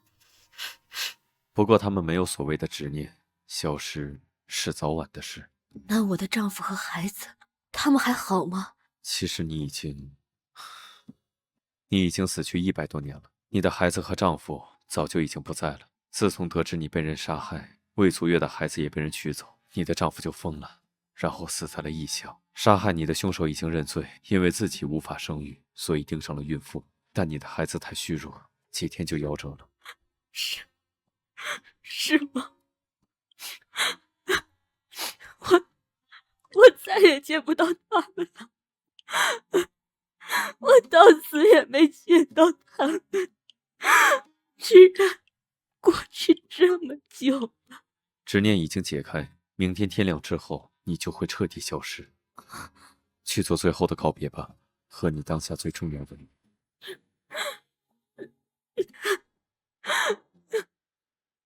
那是什么？可怜的孩子，跟我回家吧。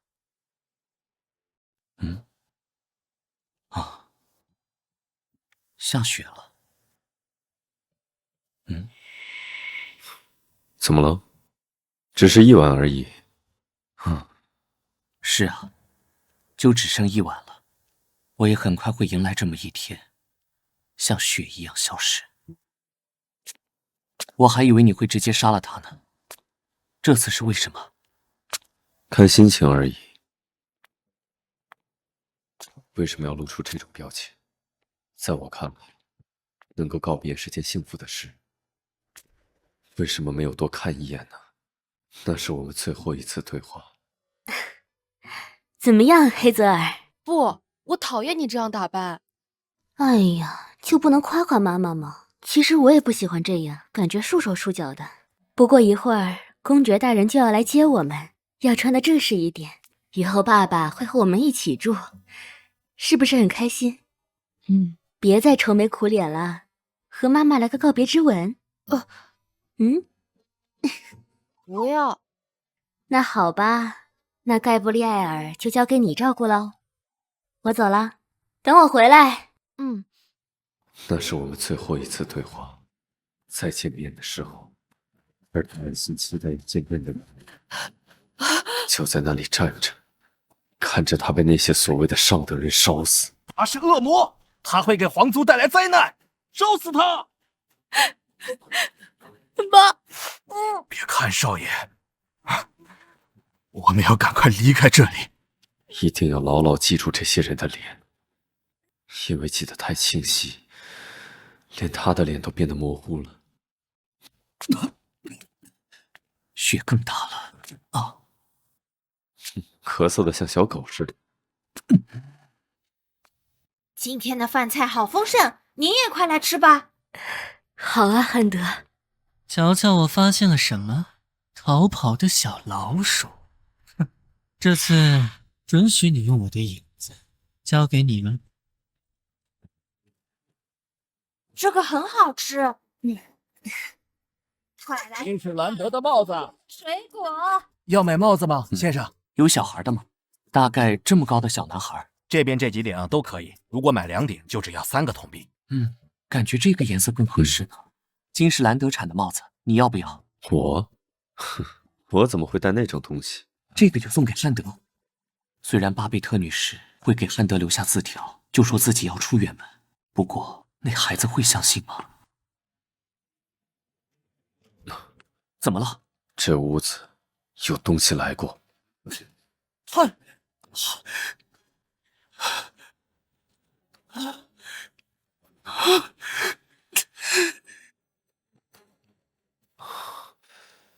看样子是昨晚的事。无属性的低级恶魔，一定有人在背后操纵他们。你没事吧？他的表情和以往没什么不同，和之前那些遇害的孩子一样，眼珠被挖走了，是同样的恶魔做的。但他的手指在发抖，什么都无法感知到，一片死寂，都消失了。我去通知黑羽的人。副队，您等了这么久，怎么样？的确和之前是同一种攻击方式，但比以往的手段更残忍。受害者……明白了，我进去看看。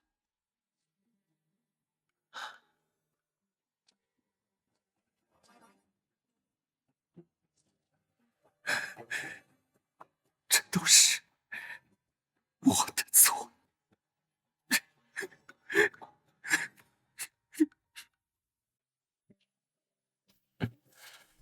嘉兰哥哥，只要闭上眼，就会看到当时的惨状，心脏时刻传来的疼痛，就好像生命的丧钟一样。这时刻提醒着我不要投入感情，就不会有任何人为我的死难过。可现在，因为我的疏忽，让爱我的人痛苦的死去。我说怎么整天都不见人影，原来是躲在房间里哭啊！啊，是你啊，全圣亚里斯最恶劣的混蛋公爵！你喝醉了？人类死去是再正常不过的事，你身为黑羽的副队长，应该再明白不过了吧？你都生了，那孩子总是叫我嘉兰哥哥，偷偷送我花。那孩子和我不同，他还小，还有那么多时间，是我害他以那么糟糕的方式离开了，就那样死了。因为这没用的身体没有留下来陪他。没用的酒鬼，还是去床上躺着吧。喂，还有你，我为什么要闯入我的生活，把我最后的日子搅得一团糟？我宁愿在任务中死去，在黑羽挂个勋章，带着我的怀表一起走。还给我，还给我！就凭侦查，放我下来！我怎么找了这么大的麻烦？这个混蛋，自以为是的小鬼，变态，自恋狂！把心里话都说出来了啊！赶紧睡觉。总算清静了。黑泽尔，公爵大人，告诉我，你到底想要得到什么？给我回去躺着，我的耐心可是有限的。要是对我这副没用的身体感兴趣，拿去好了，得到了就赶紧滚蛋。你知道你在说什么吗？醉酒的家伙，劝你少说几句。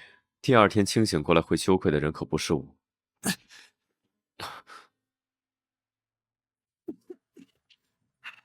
清醒了吗？还要继续吗？后悔？晚了，我可不是什么绅士。给你2个选择，用你的这里解决，或者这里，选好了吗？不开，我要出。好像在水里一样。仁慈的我，给你第3个选择。他的声音从很远的地方传过来。给我看，出来就放过你。怎么办？3、2、1，就连站起来的力气都没有。看样子一个都不想选。既然你不想选，我就来帮你选。不是没用的身体吗？既然如此，又有什么好在乎的？的确，没什么好在乎的，没什么，狼狈又可笑。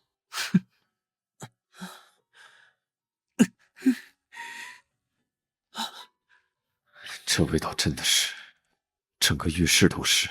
我真是作茧自缚。你这样要做到什么时候？什么？放手！行了，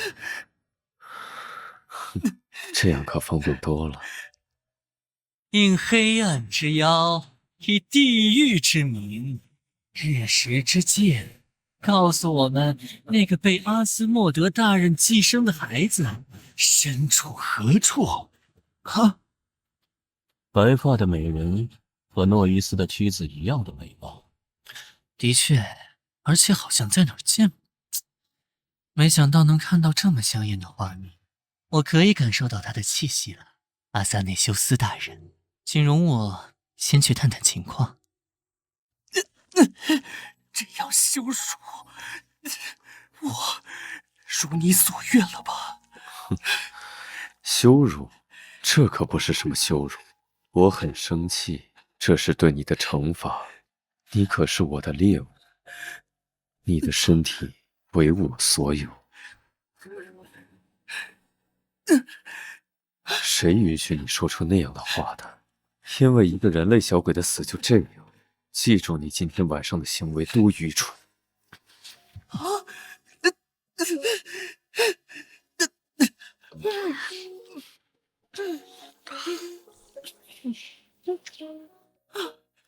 怎么办？只是靠着我的手指就出来了。听不清了。这次就先放过你。而且项链又在垃圾桶，还真是坚持不懈呀！唉，到底是惩罚谁？知道我忍得多辛苦吗？谁？这是画，是梦啊，只是个梦，身上好重，怎么回事？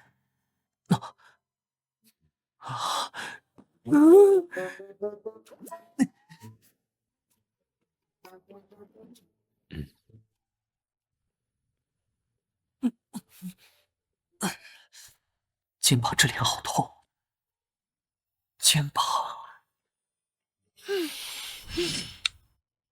急的。副队长，那孩子的死是我的失职，无论什么样的惩罚我都接受，但请把接下来的调查交给我。我想找到凶手，拜托了，在我剩下的时间，会尽我所能。不，我才不会把任务交给一个颓废、没精打采的家伙。今天的脸还这么可怕，还浑身酒味。哦，您还好意思说我？我会的。对了，你还记得保尔森吗？当年和你做任务的时候，替你挡下攻击，失去一条胳膊，之后调去了别的部门。怎么会忘？他说今天会来，希望能和我们几个见个面。是有什么事吗？好像是要来商议什么案子。好，我今天在资料室，到时候请通知我。自从那天后，泽诺比亚区没有发生过儿童被袭击的事情，居民们都误认为是巴贝特女士消失的缘故。这份警局的资料你可以收走了，尼尔。肩膀疼吗？你怎么来了？我不能来吗？尼尔呢？都不敢抬头看我。哦，那个小孩宿舍里漏水，放心回去吧。您真是大好人。我们是搭档嘛，加兰大人。你，只是一点漏水而已，被低等的管道恶魔当窝了。这么简单，我们自己也可以解决，对吧，啾啾？消失吧，是这样念吗？保尔森差不多要来了。怎么回事？你是怎么搞的？对不起，这么狼狈的样子被队长看到了。队长，在担心吗？我在等尤娜过来，她已经去医疗室取药了。我让她来办公室找你。谢谢。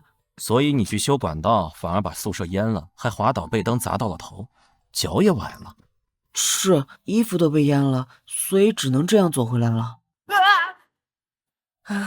吓我一跳。给。我还有事，你在这里等着。好的。又变得冷漠了，刚才的关心好像错觉一样。队长的衣服很暖和，可是有点想哭。我不管你来这里的目的是什么，赶紧走。昨天发生了那种事，还若无其事的样子。是吗？那我出去狩猎玩了。加兰大人。加兰，好久不见啊，加兰。保尔森，我早就想来看你，可惜调离的地区实在太远。很熟吗？一口一个加兰的叫着。这位是加兰的搭档黑泽尔先生。真是稀奇，加兰可是从来没有过固定搭档。你好，我是保尔森·肯特。左手，这个人没有右臂。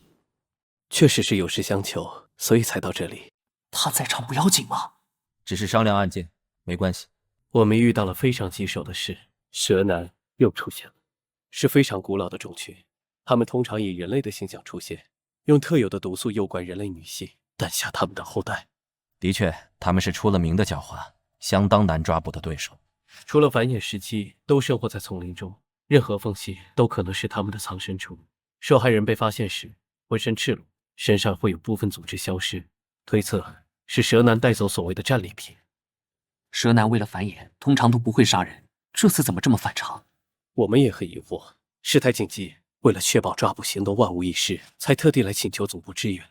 这个行动，嘉兰是最适合的人选了。我？感谢你答应我的请求，嘉兰。你救过我的命，只要你开口，我一定会帮你的。等案件办完，我们像之前那样去喝酒吧。喝酒？最近都不想喝酒了。原来之前经常去喝酒。是我无礼。您就是黑泽尔公爵大人吧？公爵大人，我曾经在女王的加冕礼上见过您，刚才没有认出，真是失礼。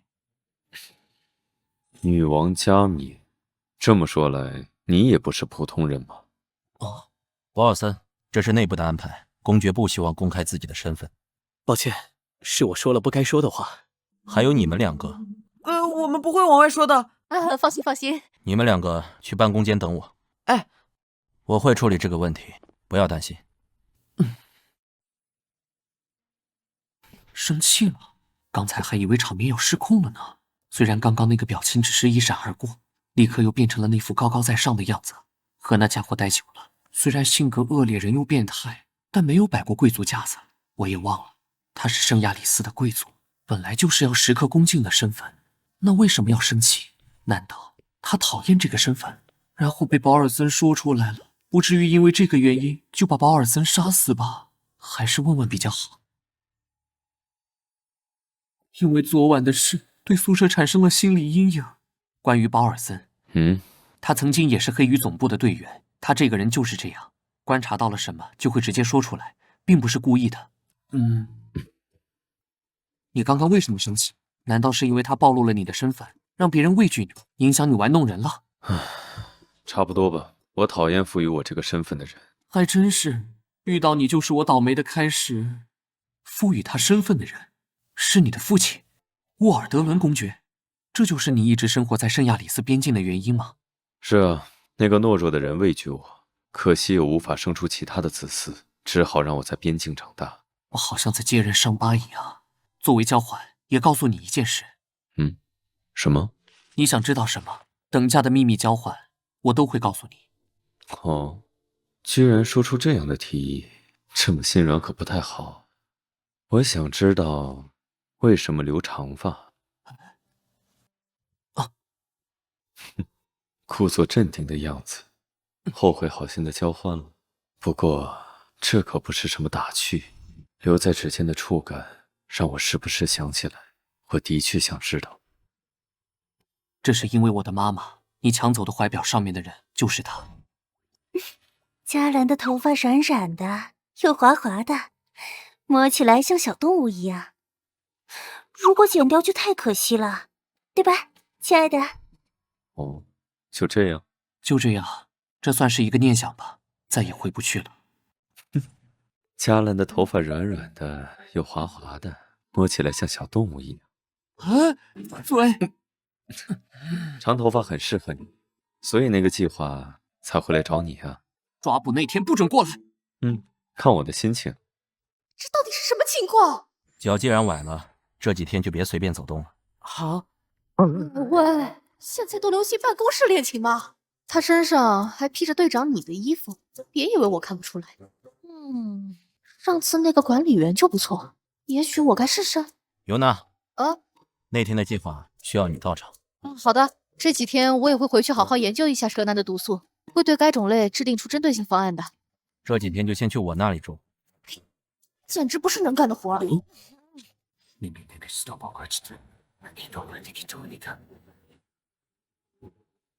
怎么样，能挣脱吗？如果是蛇男的程度的话，是无法挣脱的。从哪儿找出这么奇怪的？这可是黑羽曾经记载的针对蛇男的咒术，要反复练到熟练才行。缺点是害怕水和火，对普通人也有一定的危险性，所以到时候的抓捕要到房间里进行。这弱点未免也太多了点吧？反正蛇男又不知道。无论是人或物都会有弱点吧，就像你也不例外，只是我不知道而已。那么怎么感谢我？什么？辛苦陪你练习，不知道感谢吗？你答应的时候又没说。给，和你主人一起吃吧。恩将仇报。吃完饭餐碟你可要自己洗。人呢？镜中的场景明明就在这附近，可是阿斯莫德大人的气息总是时隐时现，难道已经被别人盯上了？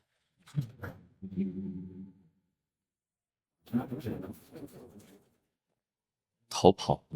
我说怎么最近总有一股臭味围绕在附近？看来最近要看紧猎物了呀。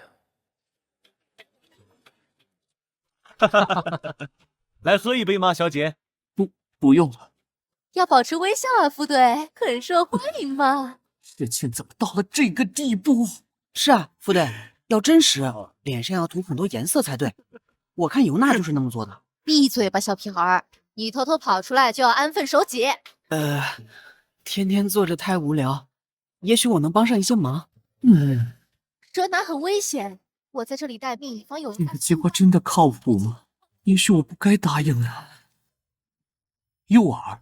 是的，请听我详细说明。我们已经找好了蛇男最喜欢出没的酒馆，计划设立了3个点，需要1位诱饵加2位接应人员。这次出没的蛇男喜欢将身材高挑的、拥有柔顺头发的美丽女士作为目标，因为蛇男善于隐藏在人群中，一般人难以察觉。综合上述条件，符合的人选实在太少。我知道这对加兰你来说很为难，如果拒绝的话，我也理解。完全无法拒绝。然后就……公爵大人，他怎么也来了？笑什么笑？走过来了，真是人群焦点呢。错过实在是太可惜了。注意表情，副队。这个酒馆比想象中更热闹，太离谱了！怎么可能正巧遇到，还要被某人看笑话？2杯朗姆酒。突然冷飕飕的，一般人难以察觉，只有你们比较敏感的，才可以感知到它周围的低温。来了。另一杯给这位美丽的小姐。你看起来好像不太开心，一个人吗？因为太寂寞了，先生。是吗？看来就是他了。我看刚才有个很帅的家伙向您搭讪呢。很帅的家伙在说黑泽尔吗？可惜不合我的口味。今天除了你以外，都没有顺眼的人呢。害羞的样子，却说着大胆的话呢。还在摸？手放哪儿呢？今晚要与我共度吗，美丽的小姐？这位生啥气呢？好啊，先生，我正期待一个浪漫的夜呢。微笑，要微笑。大人，你也跟着呀？其实我就是另一个接应人员。他没带项链，蛇男一定会被味道引诱的。如果无法控制，就糟了。哇，蛇男给副队披了外套。哇，很体贴嘛。你好香。我的猎物那么好骗，说不定3言2语就上当了。好可怕。你们几个鬼鬼祟祟的在干什么？我观察了你们好久了。抱歉，我们是来……这样真的没问题吗？哪有空和他废话？不愧是公爵大人。不过副队人呢？都是被那个臭老头耽误了。这2人太吵了，顺着他的气息就能。去吧，啾啾，给我们引路，找到副队。关键时刻还是很厉害的嘛。啾啾好久都没出场了。嘿嘿，只要跟着啾啾就好啦。那玩意儿还是活的，不会和主人一样不靠谱吧？水还有火，都是会影响咒术的东西。喜欢吗？别急啊，先生。不过是这家伙提前预定的，提出换房会引起怀疑。门窗已经上锁。抱歉，我对花粉过敏，而且太亮了，我会害羞。老实说，你比我之前找的床伴都要高，声音也很粗。那还真是抱歉。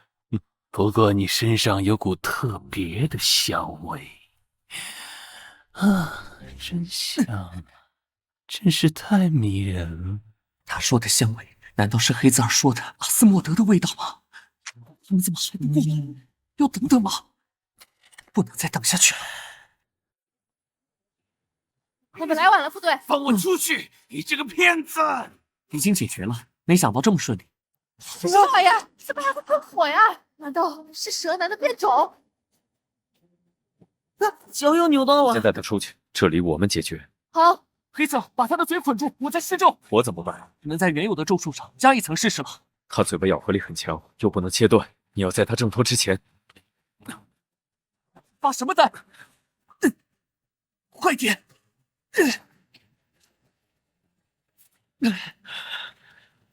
方法奏效了。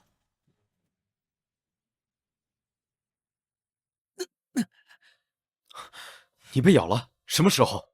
不要紧，我去找尤娜。怎么了，尤娜？这蛇的颜色和花纹和给我的资料报告完全不同，我担心这个解毒剂会不会对这个蛇有效。等这条蛇醒了，就可以问出它到底是什么。等不了那么久了，万一是剧毒呢？喂，哎，副队，放我下来，我的腿可没断。走路腿都在抖。你磨蹭什么？你想被别人看见吗？完全是乱来。这些毒都对我无效。旅馆的人员已经被疏散了，我们在这里等，蛇男应该很快就能醒。你的脚受伤了，就别乱跑了。放心吧，公爵大人可不是一般人。公爵大人对副队很好啊，一开始我还会被他的样子吓到呢。这么说起来，副队真的变了很多呢。尤其还记得第一次见面时的场景。受了这么重的伤，好像一个不会疼痛的人一样。我们认识了很久，才开始疏离的打招呼，看过去的时候，总是一个冷漠又孤独的背影。现在感觉更像是个活生生的人呢，面部表情都丰富了。这么说，的确是。他醒了，看到这口锅了吗？赶紧老实交代，不然就把你煮了。给煮了。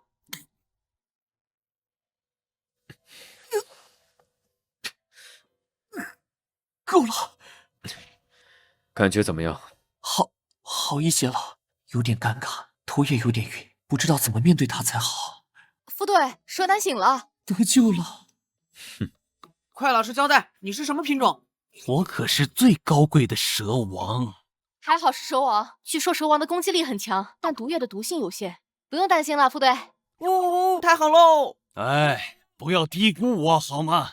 蛇王和给出的报告不一样，一般的解毒剂不太能起效。您今天先回去休息，针对他的解毒剂，明早我就研制出来。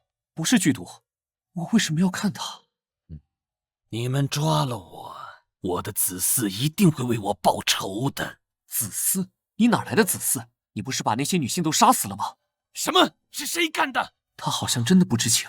蛇男出没就是想要后代，的确很奇怪。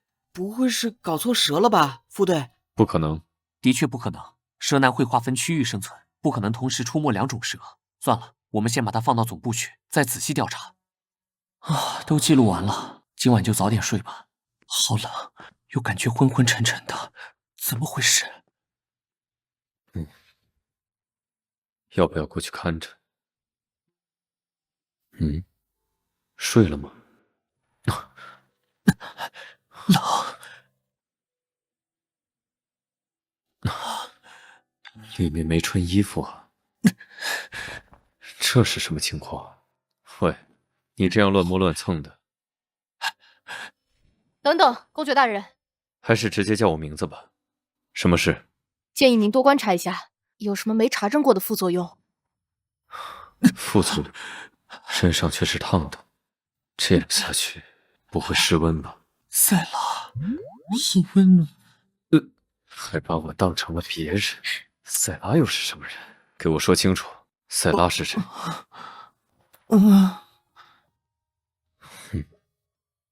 塞拉，好好看清楚我是谁。黑泽尔，要暖和起来吗？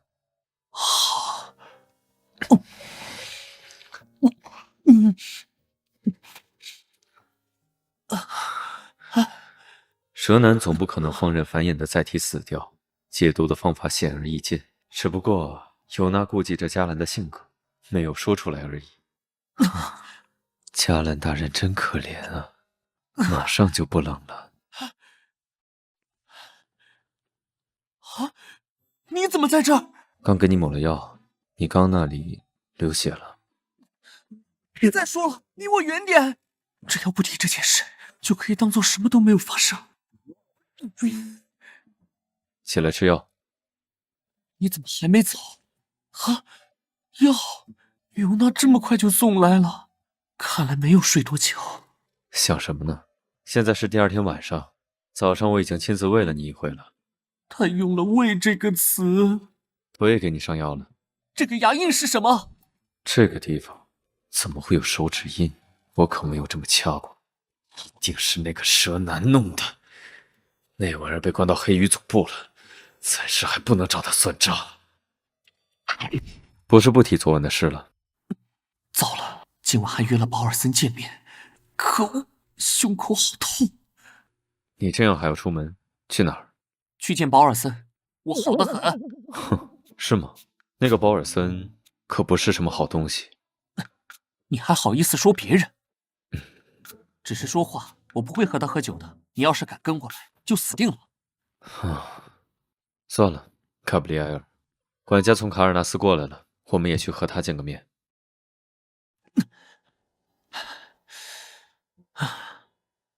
来不及多想就跑了出来，接下来该怎么办？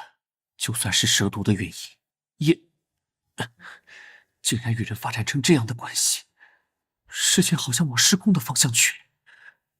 我不能这样，回来之后就搬出去。哦，你来了，嘉兰，这让我想起了我们过去搭档的日子。这次抓捕成功，多亏了你的帮忙。不用了，我已经吃过了。听说你因此负伤了，你的身体还好吗？之后有发生什么情况吗？我很好，没有出现任何意外情况。我们的身体很合拍，虽然只是一个意外引起的，但我想让它变成寻常事。突然开始同情那个人了。他好像最近都没有发作，可是项链的作用不是会越来越弱吗？这对宿主来说不是好事，主人。这意味着排异反应逐渐消退，恶魔与身体正在融合。我这次来是有事要问你，关于蛇男，你给我们的材料报告都是错的，为什么？关于这点，我很抱歉，出现了纰漏，我却没有及时发现。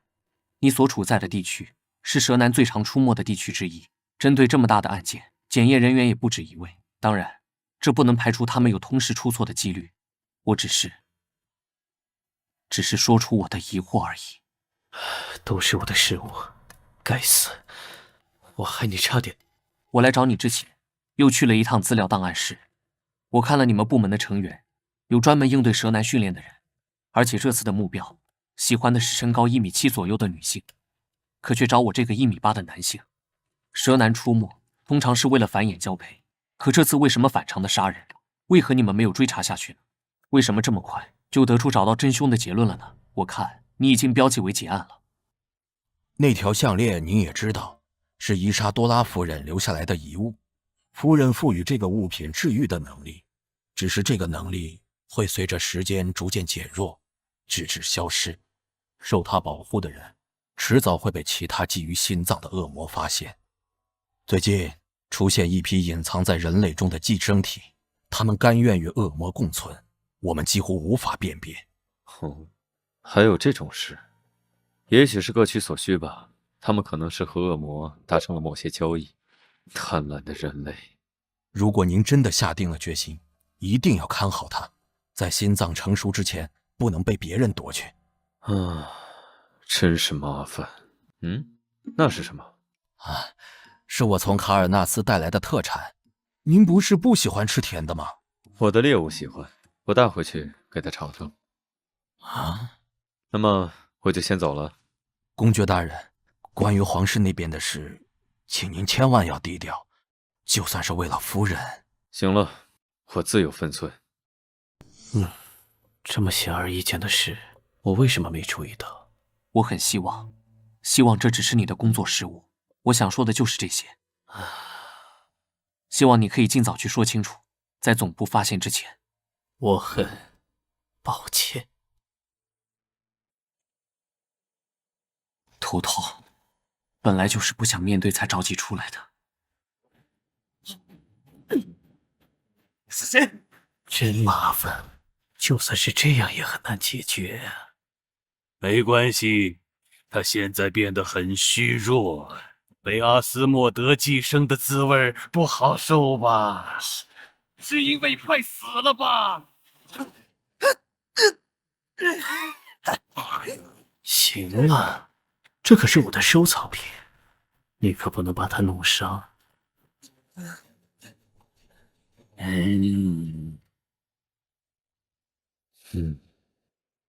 还不回来？最近出现一批隐藏在人类中的寄生体，他们甘愿与恶魔共存，我们几乎无法辨别。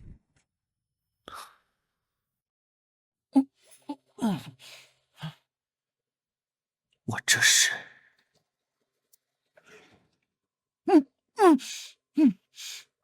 到处都是用人类制作的标本，这到底是哪里？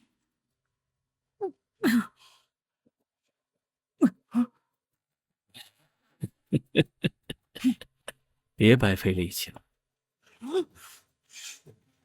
这些都是为你而做的。健康的身体，多么完美的收藏品啊！这一切是因你而起。哎，你不是要毁约吧？别把他杀了！怎么会？这个罪魁祸首要留着慢慢折磨。如果当初没有救你，鲍尔森，胳膊整个被吞掉了呀！哎，真可怜，以前那么厉害，真可怜啊！真可怜。你申请了调离总部？是啊，我想离我的母亲近一点，不需要再看到你那张同情的脸。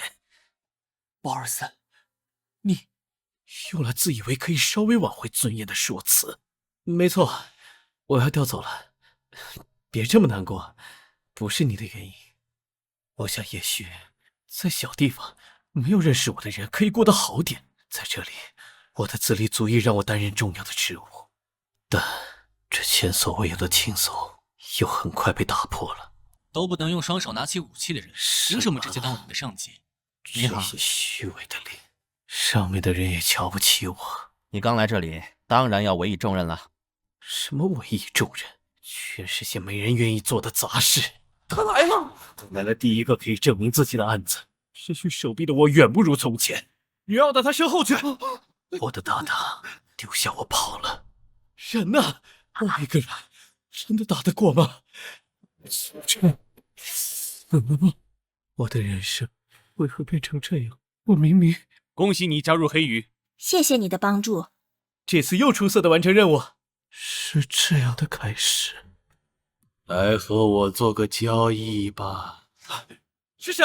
我是谁并不重要，但我可以帮你得到你想要的一切。我也需要你的帮忙，我们各取所需。我活着回来了。对，当时太害怕了。哎，听说你的胳膊就是因为保护搭档失去的。你这么无私的人，这次也愿意保护我吧？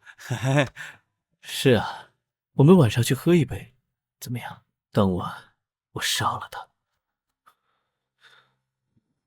我和恶魔做了交易，你的心脏归他，你的肉体归我，我又拥有了完整的躯体和我的尊严。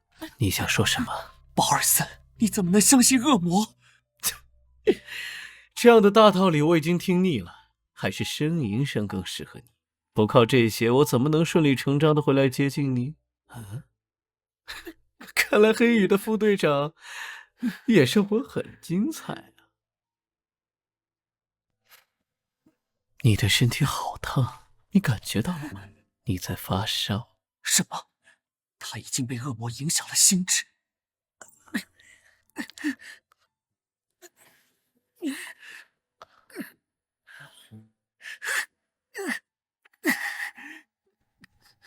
要赶快！你怎么？就算是快变成一个废物，恢复好体力也是可以挣脱的。保尔森，你快清醒过来！是恶魔侵蚀了你的心啊！是我低估了你，不该给你恢复体力的时间的。他完全听不进去。为什么要避开我？你明知道要害是我本人才对。同样的招数，第二次已经不管用了。无用的人类，他不是快死了吗？怎么都打不过？喂，你不是想……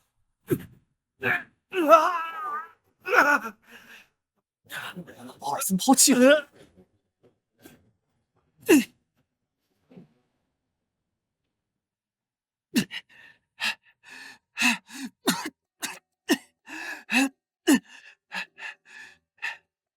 我也在接受自己变得衰弱。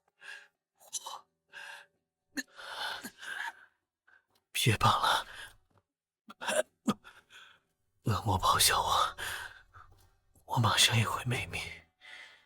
我都做了什么？我是一个彻头彻尾的失败者。真奇怪，你居然会为我这样的人难过，不应该直接杀了我。你根本不是。啊，雨好大呀，贾兰。这是……路边的小猫，我打算放到霍克的办公室去。你是认真的？唉，总不能让他们淋雨吧？别乱动，之后就有家了。哦，偷偷的，不告诉他，等我回宿舍再说。你要说什么？阿萨内修斯，索尔特死了。什么？都让他不要贸然行动了。这次只是个尝试，下次要找个更厉害的人类签订契约才行。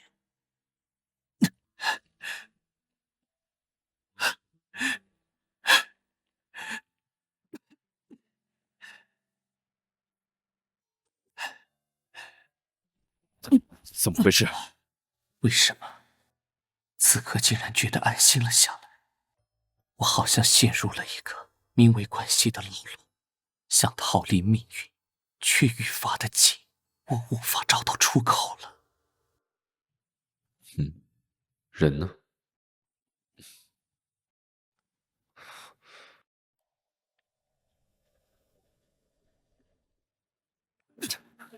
喂，你……我只是想清醒一下。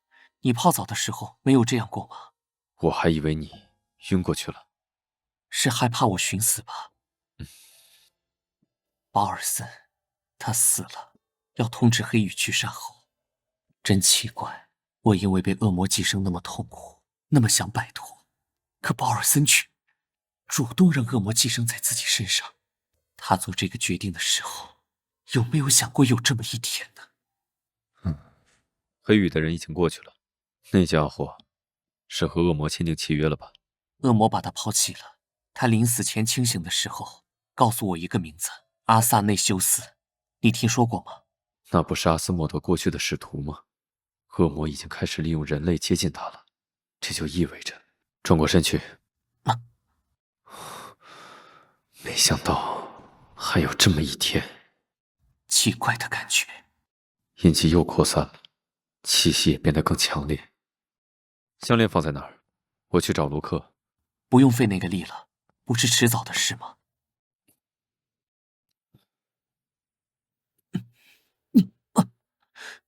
水变冷了，去外面。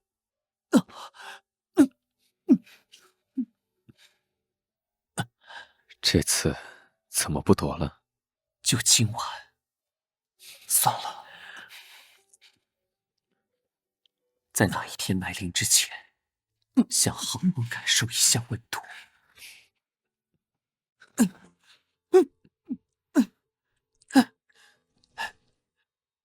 除了这里，他还碰你哪儿了？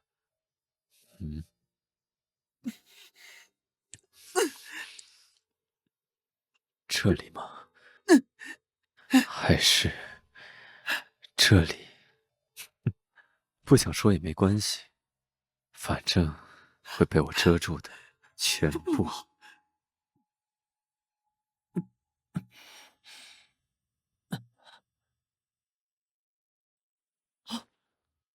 醒了，疼吗？你还是别起来，等早餐做好就在床上吃吧。昨天晚上，马上。复杂的心情，其实昨晚已经收拾好行李了，就藏在衣柜，趁他做饭的时候出去呢。可是无论去哪里，都会被找到。早餐要我喂吗？开什么玩笑？你出去吧。可是刚才和我还在一张床上的人，好像是要逃跑了。的确是比我做的好一些，可是难以下咽。我来看看要跑的人带了什么东西走。你够了。怎么还是混着我的衣服？那是打包的时候太匆忙了。这是什么？没想到这东西水洗不掉啊！是前段时间遇到了一个凡人的尾巴，那时候留下的。我要送到黑羽去，也许能分析出什么。现在，你不是又要逃跑了吧？行李还在我手上。这个混蛋，你是只会行李这个词了吗？尼尔，请收留我吧，副队。怎么回事？你不是因为水管坏了去队长那里了吗？我让黑泽尔去隔壁待着了，你放心说。这让我怎么说出口？那么丢脸的事。宿舍漏水修好之前，就先住在这里吧。是队长的房间。包里是什么？这个是需要整理的资料，因为脚受伤了，没办法每天去总部，我一定会按时完成的，队长。你做的很好，脚崴了就别搬重东西了。心脏啊，不要再跳了，请您放心，我已经有好几年的整理经验了，一定会好好完成工作的。不知道是不是我的错觉，队长的脸上总流露出愧疚的表情。全屋光线最好的地方有盆花，没想到队长会养花呢。你好呀，又见面啦。哟，我们好像第一次见，你认识我吗？当然认识啦。奇奇怪怪的小花，之后什么也没问出来。你确定你成年了吗？脸上没有疤的队长，没礼貌。这是我的声音，怎么能这样和队长说话呢？切，我可不是那种事后哭哭啼啼让你负责的小朋友。如果再磨蹭，这份谢礼可就没了。我做了什么奇怪的梦？好像真的发生过一样。所以是什么？我还有什么脸住在队长那里？是噩梦，总是做噩梦。也许床不适合吧，请您一定要收留我。您是不是身体不舒服？嗓子好像哑了。没事，也许是轻度的感冒。昨晚太冲动了。又有人来了。是队长来了。尼尔，你怎么在这里？呀，队长。我刚从阿巴亚区回来，就听到了你这里的消息。当初就不该答应他的调离请求。算了，我先不提这些。我收到了一封匿名信。佩斯学院，那是个专门学习艺术的知名女校，不过逐年落寞。一开始只收贵族，现在也开始招收平民了。匿名信能查到寄信人吗？不能，但是信的确是从佩斯学院所在地寄过来的，以防万一，还是要去调查一下。3年前那里发生过一次集体自杀案，已经结案了。不过最近又有了女孩在学校失踪的传言。这封信上所说的，不知是否指这件事。这是当年案件的记录，你看一下。你们黑羽还真是数不清的活儿，连个假期都不给吗？等这次案子结束，就给你们2周的假期。发生那样的事，也许需要潜伏进去，可以得到内部的消息。没错，因为这件事，学生大量退学，学校急需外聘一些资深的教授来授课，留住学生。我们需要一个对艺术史精通的人，假扮客座教授进去，有专业知识的人更容易被学生接纳。艺术？您来这里的目的不会是想找他吧？气质也很贴合，是不是？他的品味那么奇怪，怎么能？怎么不行了？只是我这个教授需要一个听话的贴身助理。你做梦吧！希望您是值得信任的人，黑泽二先生。我还有别的案子，就不打扰两位了。尼尔。可是我想和副队。这里是双人间，哪有你睡的地方？慢走。这下正好。你打算逃跑的行李总算派上用场了。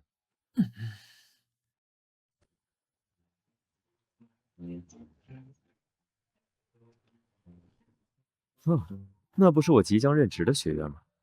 你好像对教授这个身份很满意，现在就开始演起来了。那当然，说起当教授的好处。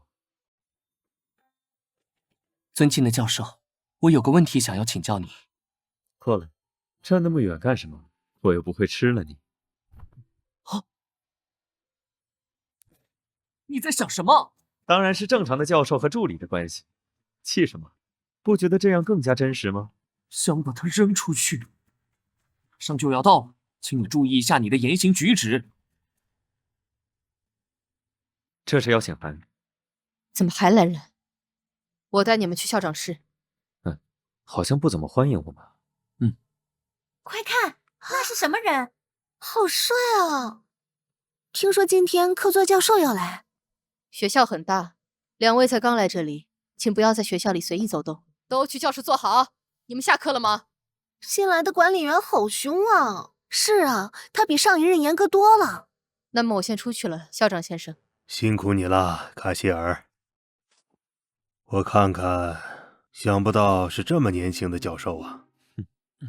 请您放心，教授已经执教多年，有丰富的教学经验。履历从哪儿办的？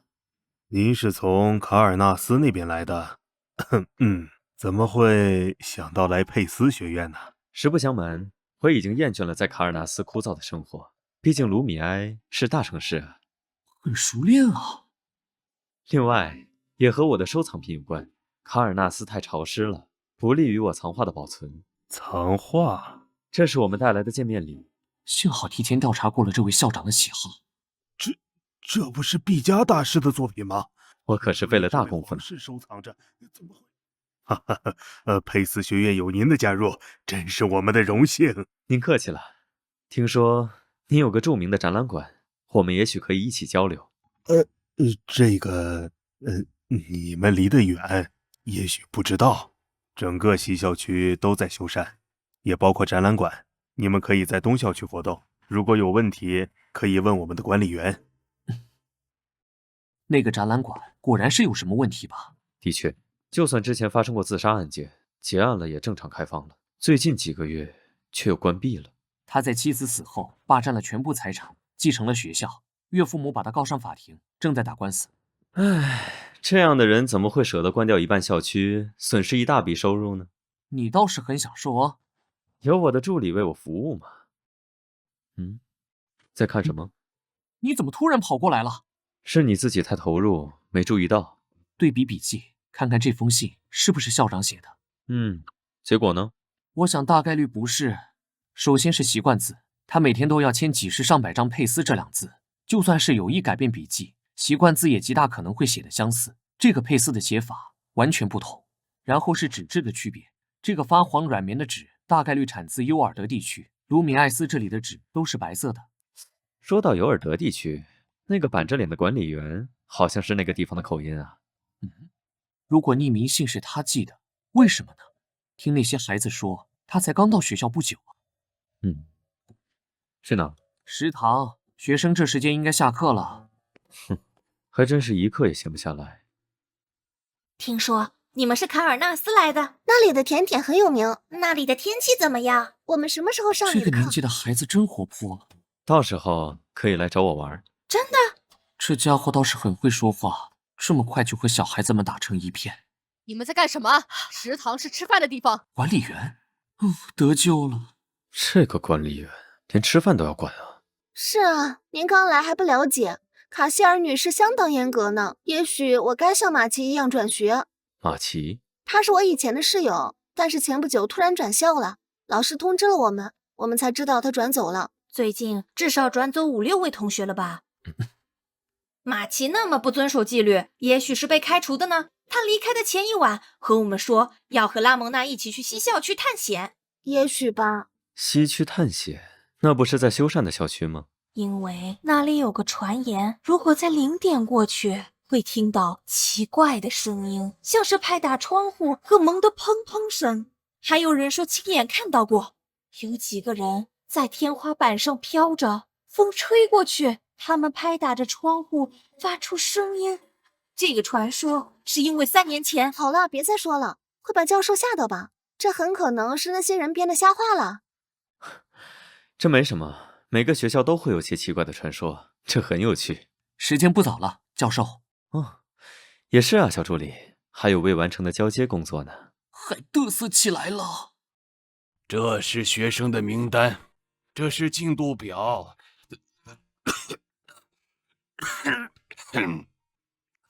我咳成这样还能讲课？不好意思，我的身体不大好。等校长招到顶替我的人，我就能辞职回老家养病了。两位请坐。关于这个艺术史，我暂时给学生讲到了这里。但是每个人进度有天都黑了，领悟力这老头什么时候讲完？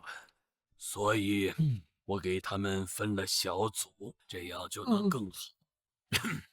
然后，了解，这就表示你就不能……到了该吃药的时间了。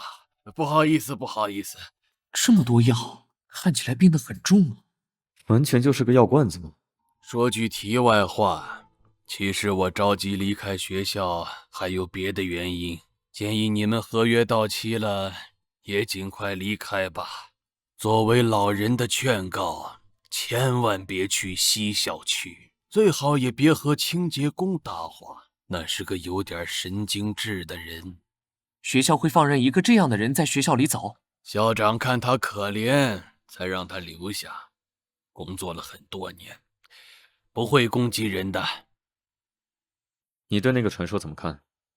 之前的自杀事件就发生在展览馆，最近转校的孩子都是去展览馆以后连夜转校的。现在就要确定那些所谓的转校生是否真的是转校。如果走正常的程序，校长的办公室一定会有档案。那边好像有什么人在吵架。哪有什么？推不动。你突然发什么疯？这里可是学校。那边真的有人在吵架。你觉得我还会相信你的鬼话吗？怎么回事？你说的没错吧？有时候真搞不懂他到底在想什么。是宿不知道和拿着扫把保洁员。管理员为什么要和他吵架？好像是烧垃圾时烧了什么东西。管理员女士看起来很生气的样子。这就吵完了？这是什么奇怪的学校？难怪快倒闭了。瞎说什么？校长、管理员、教授和保洁员，哪个是正常人？还真是啊。这是什么？玉米娃娃。等等，还是不挖出来的好。你看他们是被束缚住的，有可能是一种仪式。如果我没猜错的话，那边应该还有。果然没说错吧？得意什么？有人用了咒术，他想困住在西校区的怨灵，把被束缚的娃娃埋在了西校区的四周。难怪感受不到这里的异动。你的意思是说，这样留着，反倒让我们能更方便找到某些人想困住的东西？没错。做什么？当然是要进去查看。你不知道自己的脸色有多差吗？今天才第1天，至少要等到明晚吧。脸色差是因为你刚才……算了，今晚先去校长室看看，我们再商量计划。但是，跟着我可以，我们至少要保持2米以上的距离。黑泽尔先生，随便你。被他盯得凉飕飕的。你走前面。这门锁了。当然了，这可是校长室。明天我们还要在学校待着呢，又不是强盗。他不会是故意的吧？他就是故意的。哎呦，想不到我们的副队长还有无痕开锁的技术。少废话，全是艺术类的书，没什么特别的。不过这个校长居然没有雇个助理帮忙啊！大概令他头疼的事足够多了。你看，全是家长的投诉信，都是3年前那次集体自杀案件的投诉。看这封的字迹，是不是很眼熟？和那封匿名求助信用了相同的纸张，写字习惯也很相似。你看管理员和3年前那个案件其中一个孩子长得很像。看来我们有必要找管理员谈谈了。那就等明天。这工资单，给那个病老头开的薪水比我还高。你气什么？反正又不缺钱，这都是市场价格的5倍了。那个校长不是很吝啬吗？最近学校还经营不善，薪水是在3年前，也就是案发之后涨上去的。这么高的薪水也能雇来新的教授吧？还有这个清洁工的医药费，也是3年前开始全部是他出的。转校手续也没有最近那几个女孩的名字。这所学院的老人应该都知道那些孩子不是正常转校离开的，瞒着我们很多事啊。好像所有的异常变化都是从3年前那次案子开始的。在那个夜晚，佩斯学院引以为傲的艺术展览馆内，5个女孩在这里死去，她们的嘴里含着石蜡花，手里抓着纸张，上面用她们的笔迹分别写道：“我是自愿的，这是一场令人激动的、真正意义的艺术。”这个说法相当含糊啊，被诱骗了也说不定。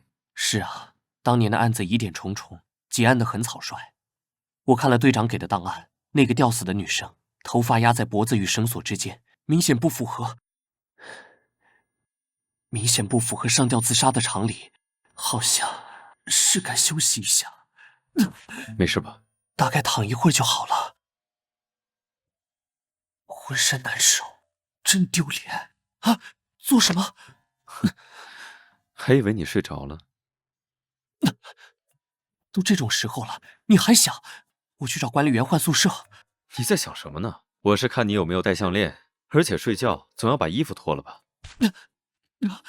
越来越奇怪了。睡觉。现在这样很别扭，可是现在又没什么力气。明天再……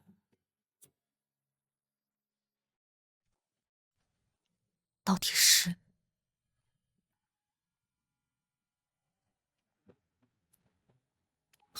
刚才是什么声音？好像有什么东西掉下去了。管理员？出什么事了吗？卡希尔还活着，快把他送到医务室。虽然没有生命危险，但不知道什么时候会醒。很可能是被人推下楼梯的。他的前额有多次撞击伤。也许是他自己狡猾呢。那个教授，我想和您私下谈谈。照顾好我们的管理员，小助理。那好吧，来。他手里好像一直攥着东西。既然卡希尔没有生命危险，我们就当什么都没有发生过，这样对你我都好。这个你收下。1袋金币，这算封口费吗？这么点钱还不够把我送给你的画赎回来，诚意不够啊！也许就是你们2个新来的把管理员推下去的。那好，我现在就去把警署的人叫来。别去，我再回屋给你拿。你是做了什么亏心事？宁愿花一大笔钱，不敢让警署的人过来，给老教授那么多薪水，不会也是所谓的封口费吧？比如关于你那些死去和失踪的学生的真相。你是怎么知道这些事的？他身上并没有血腥味，刚才的时间也不足够让他洗去。站在经营学院角度，这些的确是他不希望发生的事，可是他却很排斥警署或者调查局相关的人。反正你什么办法都试过了，比如那个封锁西校区的半吊子阵法，还不如找我。你也知道卡尔纳斯那边有多乱，看来站在同一阵营，反倒更容易撬开他的嘴。要是解决了，以后佩斯学院的分红要给我一部分。您还真是狮子大开口啊！眼下你还能找到谁帮你呢？唉，算了，我现在也是走投无路了。佩斯学院是我妻子一手创建的，她在5年前病逝了，因为与父母的关系不好，她把遗产留给了我。就像你说的那样，3年前那次可怕的案件改变了佩斯学院，眼看学校经营不下去了，我就象征性的感谢了验尸官，很快就像我希望的那样，迅速的结案了。不过几天，老教授突然找到了我，原来是因为学校开始闹鬼，他身体不好，想要辞职。他辞职了，我从哪里找人呀？只好给他加薪挽留他。清洁工在案件发生不久后就开始神志不清，我只能把他留下来。我和老教授开始翻阅书籍，他从古籍中找到了这个方法。作为代价，只能把西校区封锁了起来，困住了那些可怕的亡灵。把枉死的冤魂困在一处，这不是养蛊？要是贸然放出来，不知道造成什么意外。本来以为事态平息，结果最近又有孩子失踪了。这事儿不简单啊，也许我该要更多的报酬才行。还能再商量吗？一条女士手链，手上还留着刚烧过的灰烬。晚上她可能因为这个和清洁工吵架，还问清洁工是从哪儿拿来的。很普通的款式，肯定有特殊的意义。什么人会想杀她呢？如果卡希尔就是写匿名信的人，那么可能是凶手察觉到了他的身份。如果是这样的话，凶手就还在学校里。这是在配药，这么晚了还有这么多事要做，真辛苦啊。每晚都要配好第2天早上的药，已经配了3年，都成习惯了。先生，一份是给老教授的，一份是给校工的。老教授已经3年了。是啊，3年前病情突然有了好转，没想到最近又变得严重，不知道这次能否熬过去。我来替你送过去吧。真的吗？真是太感谢您了。这么巧？开门有什么巧不巧的？你们说了什么？我们达成一致了，校长先生为了他的学院，愿意全力配合我们。你是对他屈打成招了吧？怎么会？我可是绅士。大家都不容易啊。我和他说，我们搬离卡尔纳斯的真正原因，是因为我们不被世俗所容纳，可歌可泣的师生恋。你是不是脑子有病？这可是让对方信任我们的基石，要配合。是不知道这个校长多排斥警署的人，更别说黑羽了。啥时候说正事呢？作案如此草率，是因为他来不及继续等待了。石那话意味着重生。3年前的那场悲剧，也许是凶手用他人向恶魔献祭，祈求着某样东西。那个偷走了本不属于他时间的人，是该受到惩罚。那后来的失踪的学生呢？明明没有到献祭的时间，却有学生在封闭的学校展览馆内凭空消失，不是那个病殃殃的老头可以办到的。看样子，那里的怨气比我看到的还要重啊。我取来了西校区地图和那些学生的入学档案。失踪的学生和之前死去的学生生日相同，有什么发现吗？这也许不是巧合。以前也有过类似的事，他们在寻找替身，然后在死亡的那天回魂。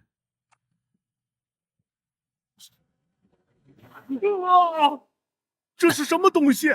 被灵魂附身的玉米娃娃怎么跑出来了？我好像忘了把那个挖出来的埋进去了。这种事你都能忘？那你当时怎么不提醒我？还不是因为你当时突然……我当时……哎，我怎么不记得了？接着说呀。算了，我根本就不想提。这下麻烦大了。他似乎是在找入口，大概是在找更合适的躯体。听了，校长先生，为了你和学生的安全，立刻去把楼门锁起来。根据以往的经验来看，如果贸然让这个跑出来的怨灵消失，那原有的仪式就被破坏，积攒已久的怨气就会像找到缺口一样出现，会惹出更大的麻烦。不能让学生遇到危险，必须在天亮之前解决这件事。差点忘了那家伙。等我一下，这是最后一个门了。教授，看好他，省得再惹出什么乱子来。那你们呢？当然是去展览馆。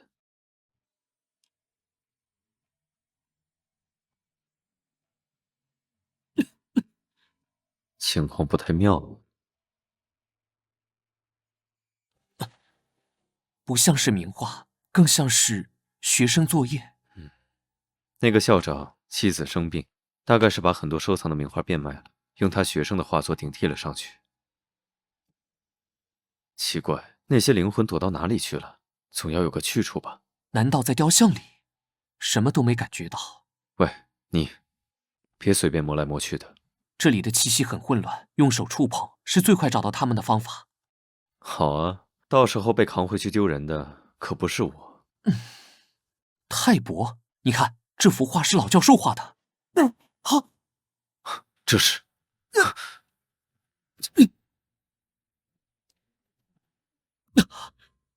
这是画中幻境。刚才把我拽进来的那个人呢？落下来的时候就和这里融为一体了。也许之前失踪的学生也在这里。也许吧，赶紧找到他们，离开这地方。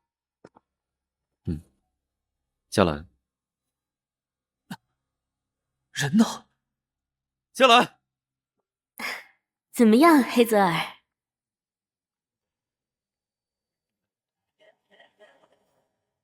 哎呀，就不能夸夸妈妈吗？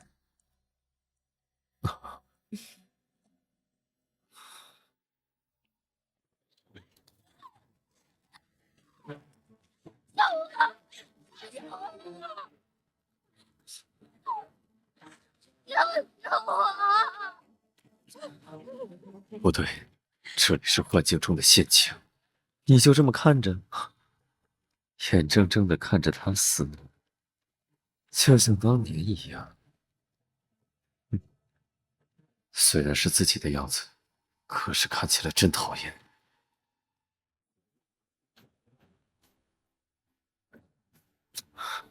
怎么回事？幸亏及时收手了。有什么好惊讶的？因为我就是你呀。看看你的脚下，血。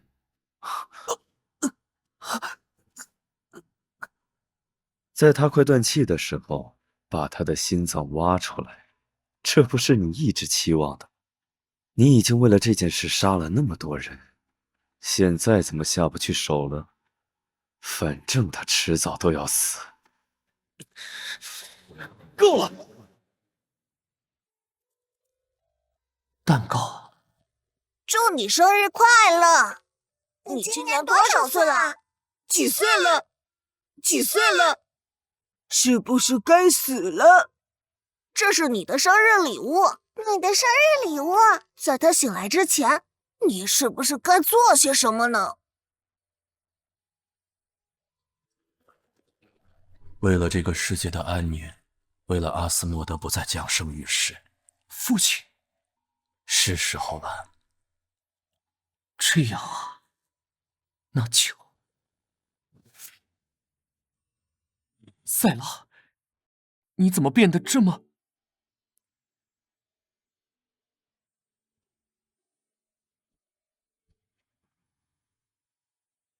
嘉兰，妈妈的乖孩子，你也太好骗了。怎么回事？心脏突然开始抖，从一开始，这个幻境就好像了解我似的，不断针对人的弱点，很可能是跟着人的内心产生的，又不是真的阿斯莫德，只是个幻想而已。如果真是我创造了它，就有绝对控制权。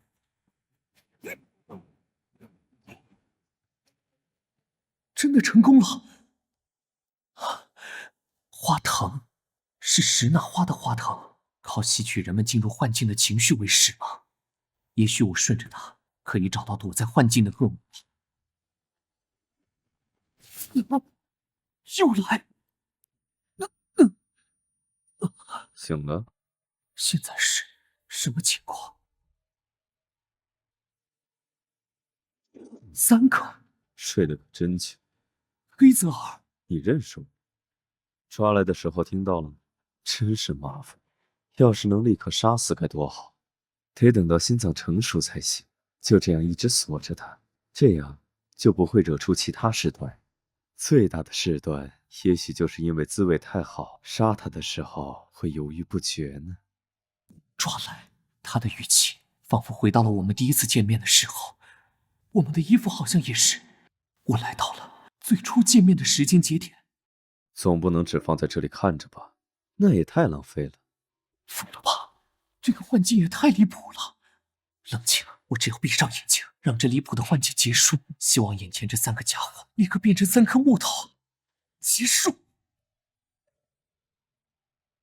你在走神？这种爱好倒是一点也没变。幻境会有这么真实吗？等等，这猎物也太不听话了。又来，突然动不了了，难道掉入黑泽尔的幻境里去了？这样也好，我就喜欢活蹦乱跳的。无论在哪里都这么变态，这是黑泽尔内心创造的幻境，其中一个必然是他本人，是哪个？真是麻烦，要是能立刻杀死该多好。不对，不是这个，总是重复着说想杀死我，还一直在舔我背后的印记。最大的事端，也许就是因为滋味太好，杀他的时候会犹豫不决。是这个黑泽尔，从头到尾只关心我的事，得等到心脏成熟才行。毕竟是黑羽的人失踪了，也许会有人找上门的。只有面前这个，这些是黑泽尔曾经对我说过的话。嘿。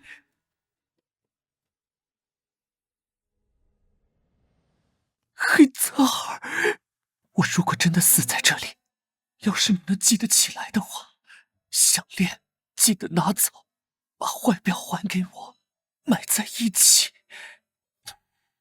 在说什么？傻了吗？他好像迟疑了。我猜对了，你该回来了。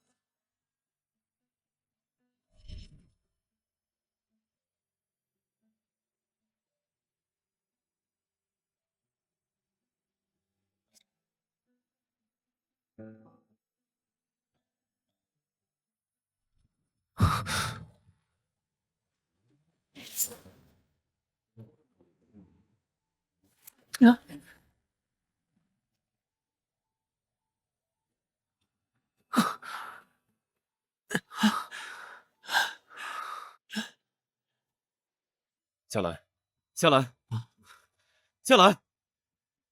醒了？起得来吗？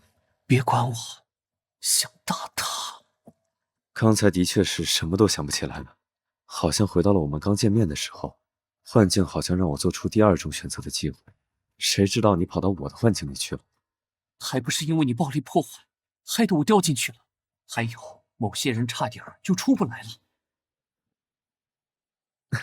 多亏了正义的加兰大人，要是没有你，你弱小的下属可怎么逃出来？弱小？如果是普通的幻境也就罢了，只有他的幻境才会这么奇怪。这个幻境会让人回想内心恐惧的事，你的幻境却回到了我们第一次见面的时候。该有阴影的人是我吧？你在害怕什么？休息好了吗？先把衣服穿好。很尴尬。算了，穿我的吧。你受伤了？什么时候？在幻境里和自己打架的时候。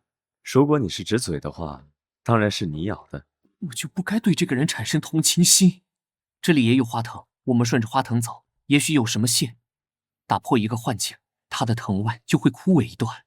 我想，他也许是靠人类负面情绪为食，负面的情绪消失，他也就随之枯萎。不过之前要有生日相同的女生这种特定条件，才会被吸入幻境。我们算是自己找上门的异类。这就是为什么你会直接打破刚才那些幻境的原因。我们在这里，也许某方面是不受控的，以此类推，也许也可以破坏别人的幻境。四周开始逐渐变暗了，藤蔓分支也越来越多，看来离幻境的中心越来越近了。黑泽尔，别碰那些藤蔓！知道了，你别乱动。没有用的，石那花藤怎么会被人类轻易折断？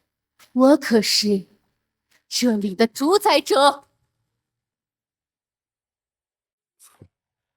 他就是这么骗那个老头的吧？欺骗，那是人类本就有的贪念。凭什么他过得比我好？凭什么他就可以？如果他死了，我不就可以独占，想骗更多的财富，想杀了他？多漂亮的石那花呀！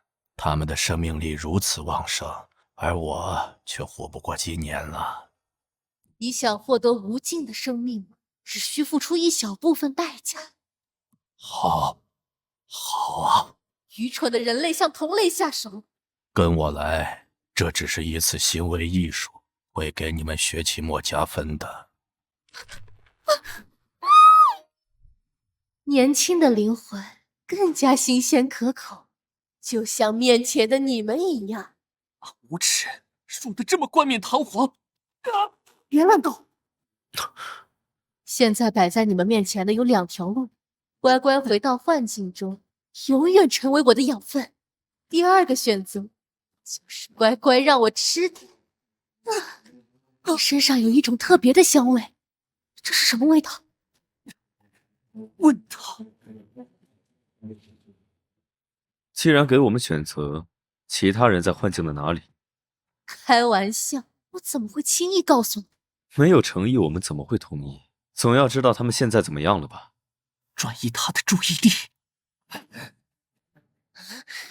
你没事吧？炸了你们！救人要紧。暂时还不能杀死他，我们暂时控制住他，找出其他人幻境的位置。我明白。怎么可能？难道你不是人？你把他杀死，幻境会消失的。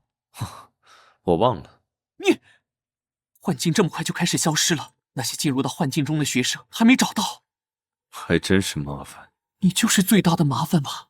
现在我根本就没力气，在这么短时间在幻境中找到人。只剩下最后一个办法了。你不会是想把这里整个炸开？你只要使出防护的咒术就好了。真是乱来。准备好了吗？一直敲个不停，怎么办，校长先生？停下了。怎么回事？校长先生，那边的光。教授你怎么样？要不还是给他解开。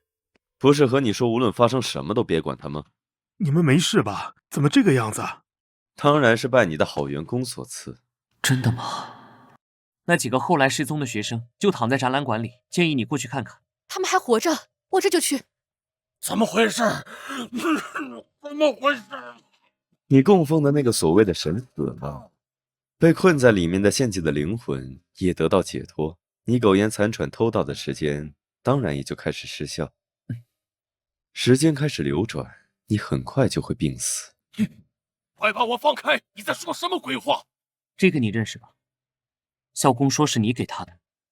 我看他那天不光烧了项链，还烧掉了医生给他开的药。他在3年前目睹了你的罪行，为了活下去才故意装傻。现在你被控制住，他终于可以把真相说出来。你看到管理员眼熟，怀疑他来学校的目的，才故意让校工烧掉当年那个学生的遗物。管理员见到手链，果然很激动，证实了你心中所想。你立刻在当晚实施了计划。可惜造成的动静太大，我们很快就出来了。推完人以后激动的睡不着吧？我去抓你的时候还在装睡呢。你怎么能这样？这样摇会不会死掉？算了，别管了。这个还给您，卡希尔女士，愿您的女儿安息。就算不是匿名信，如果您遇到这样的困难，我们也会来帮您的。我能感受到他回来了，谢谢你们。你好，校长先生，我们是警署，来重启调查之前的失踪案嫌疑人，还有您涉嫌一起和验尸官不正当交易的案件。那个骗子！你不是答应校长不通知警署吗？卡希尔女士又没答应。哼，那个校长还真是单纯。这下某人可没分成了。有什么关系？我只是想看到让最爱钱的人因为失去钱财痛苦挣扎的那张脸。和那朵花某种意义上有点相似。哦，对了，炸毁的展览馆不用我赔钱吧？睡着了。怎么不靠过来呢？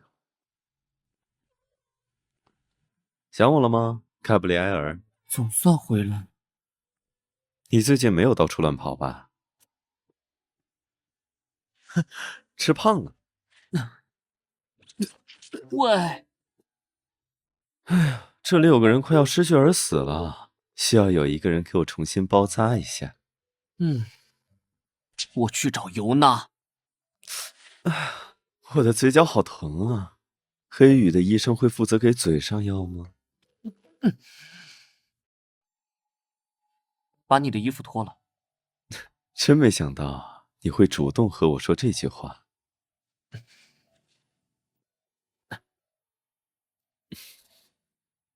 你的眼睛就不能看别的地方吗？不然看哪儿？就不能轻点吗？不满意你可以换个人，幻境不就只有你吗？怎么会伤成这样？因为我还没有意识到那是我，所以下了死手。现在我们受伤的位置一样的，都是心脏，还有手。你先把衣服穿上。其实我很好奇，要我的心脏想做什么？万一真被你抢走，死也要死明白吧。不想说就算了，没人规定猎人要对猎物解释理由。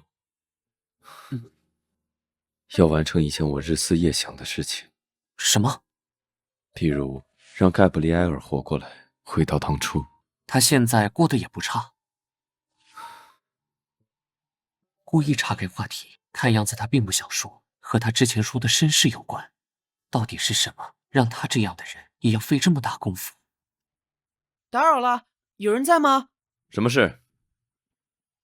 黑泽尔先生您好。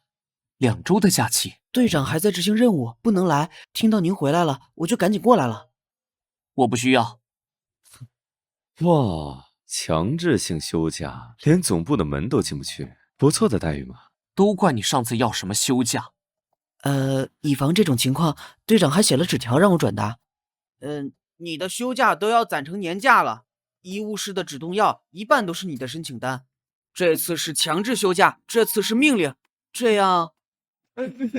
转达了。看来不关我的事哦。还有一件让人喜悦的事，副队，先不要生气。什么？休假加码，金士兰德兽人王国通行证附赠注意事项，带薪履行，就在休假的2周后。金士兰德通行证几乎不对外发放啊。没错，就是那里。那个几乎不与外界互通的神秘国家，是每个旅行者心中的圣地——兽人王国。说起金士兰德，你们听过那个传闻吗？看你的样子，肯定没听过。当然没有。金士兰德的女王饲养着上天赐下的神兽，这个神兽保佑着国家的安定。可是有个缺点，就是永远吃不饱。它会把除了女王之外所看到的一切活物吞到肚子里。仆人们送饭要低着头塞到厚重的帘子里。女王再三告诫仆人们，如果和神兽对视，就会被它吃掉。却还是有人抑制不住心中的好奇。他惊叫出声，人们再次看见他的时候，就只剩下一只脚了。听起来有点恐怖啊。传闻而已，谁知道真假呢？去看看不就知道了。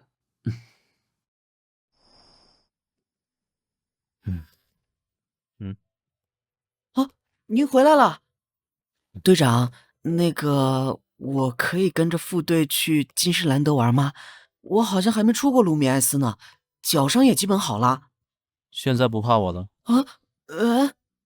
之前不都躲着我吗？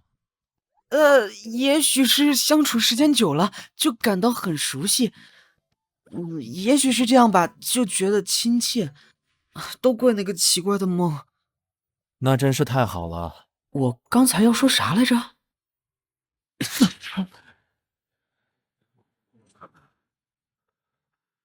什么？都走到这一步了。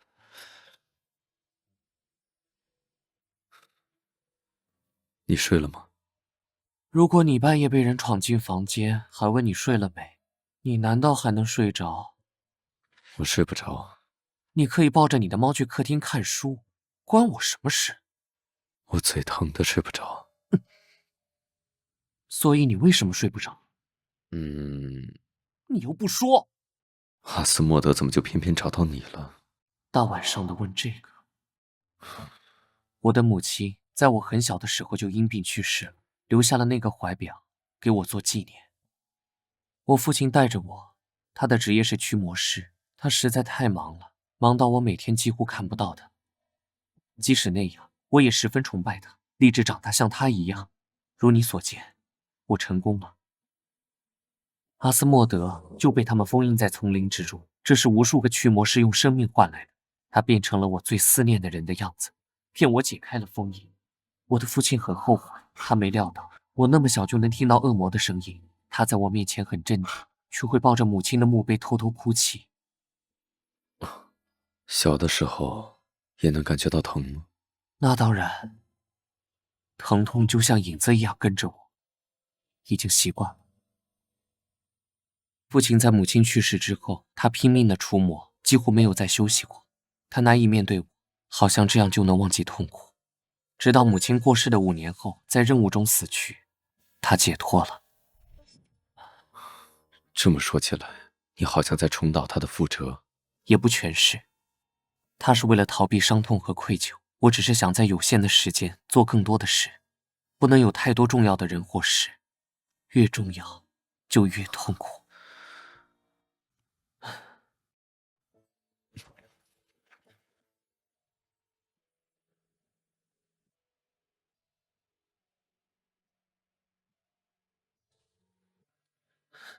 这算什么安慰人的方式吗？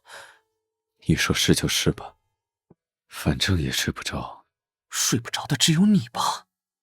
是猎物给猎人设下的陷阱。在黑暗之中的我，窥视到他正直的表面下是这样狡黠的灵魂。他企图将我引入陷阱，我却无法停下脚步。这样危险又可怜的猎物，一边想让他得到命运的怜悯，一边又觉得他本该是这样。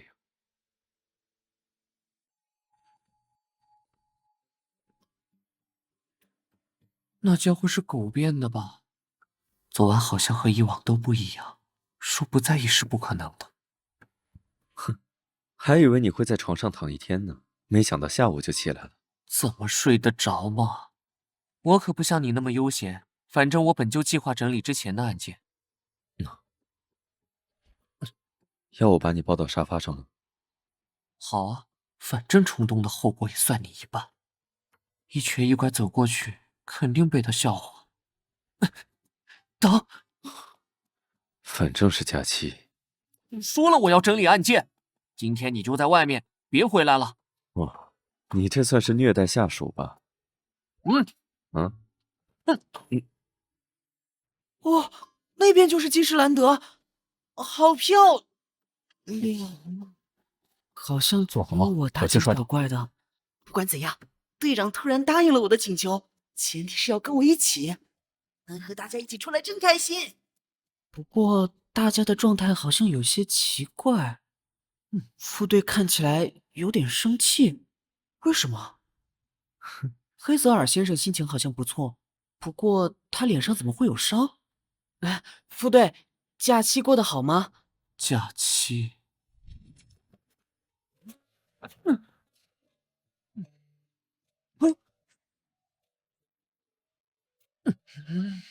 完没完？黑泽尔先生脸上的伤，这个啊，大概是因为……我记得宿舍有2间房吧？难道放不下你吗？我怕黑，因为我怕黑，然后就被……够了，嘴巴！本来想缓和气氛的，这下可怎么办？队长昨天没休息好吗？哪里只是一晚上？从你来的第1晚，你来做什么？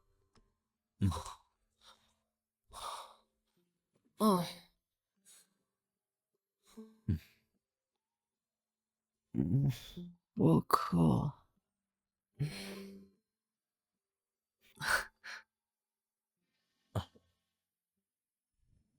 然后凌晨再把他抱回去。脸色好像更不好了。哎呦，欢迎来到金士兰德！哈，你们来的正是时候，今晚是1年1度的盛大庆典呐！你们可以叫我沃尔，我也是卢米埃斯人。呵呵。这么盛大的庆典，那旅店的房间岂不是不够用吗？想什么呢？您身边的这位早就预定好了，4间正正好好。啊，这样啊。你那失望的语气是怎么回事？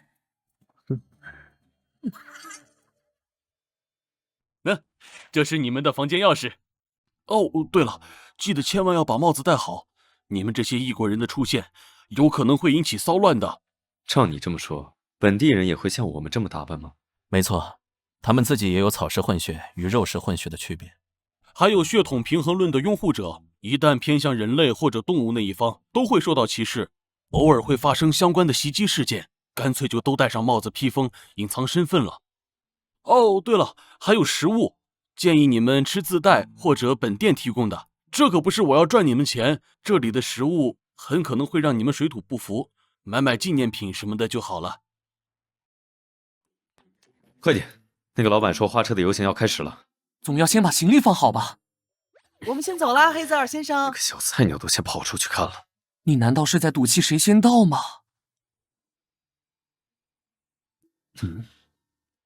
不是让你把帽子戴好吗？大惊小怪，你看刚才那人什么反应都没有。走吧，需要我的这么严是吗？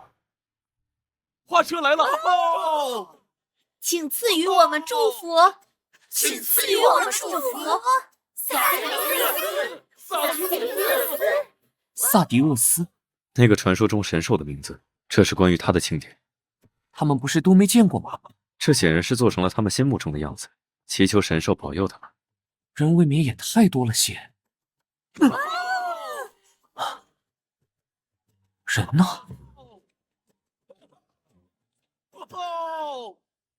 啊，找不到我这么着急吗？人多，连名字都不好意思喊吗？得意什么啊，这家伙！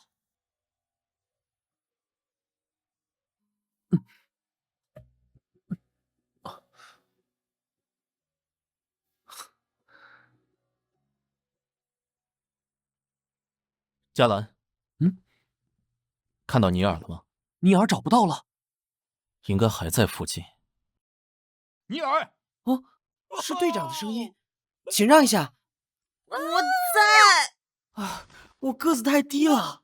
啊，这儿有一个异国人混进来了。啊，有什么大惊小怪的，帕里斯？这是我的侄子，他只是发育迟缓而已，没看到他还未成年吗？未成年？我？也是，你们家族都是些血统不平衡的怪胎，你们这些低等血统也就只能卖草饼了。你怎么能这样说话？太没礼貌了。萨米，这个低贱的血统还敢说我们，我都不耐烦了吧？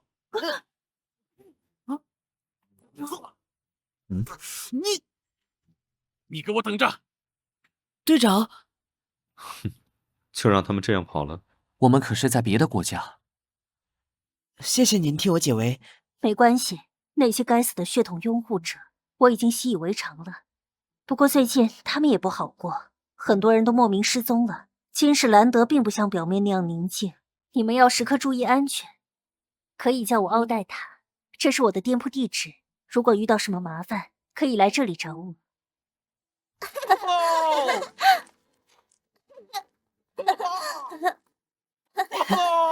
这么快就把刚才的不愉快忘了？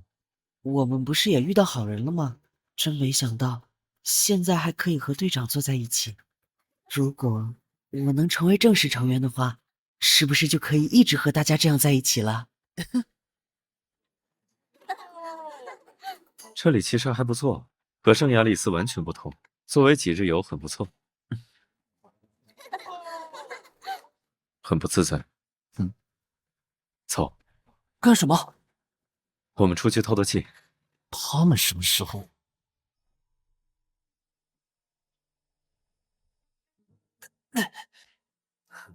路过的时候我就注意到这里了。我为什么要跟他干这种蠢事？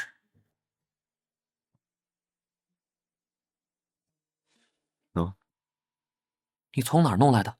当然是街边买的。他不是当地的守护神吗？仔细看也没那么丑。你什么时候信这一套了？听起来就不靠谱。他长了6只眼睛。好痒。刚才那是酒啊，橘子和无花果的味道，是果酒，所以刚才不小心喝多了吧？你怎么又变成3个了？我不会还在幻境里吧？说不准哦。明明长得人模人样的，为什么变得这么恶劣？小时候误入歧途了吗？一喝醉，话就变得特别多。塞拉怎么还不来找我？塞拉又是这个名字。塞拉是谁？他。哭了？我还什么都没做呢。你不是洁癖吗？这里这么漂亮，我好像有点舍不得死了。别哭了。别哭了，回去吧。我不。这算是月下邀约吗？伽蓝大人，真想看到你明天的表情。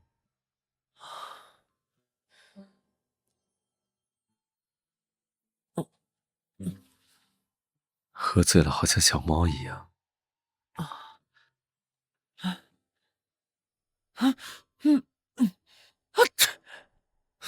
我好冷。算了，还是回去再。殿下，萨迪厄斯的食物1天都没有动过了。什么？该死的汉密尔顿那个叛徒！雷尼，殿下，把塞迪厄斯带回来，无论付出什么代价。是。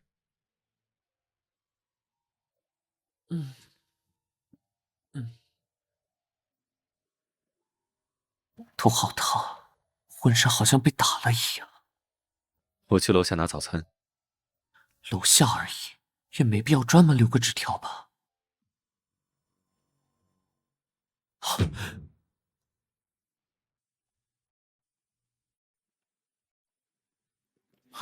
醒了吗？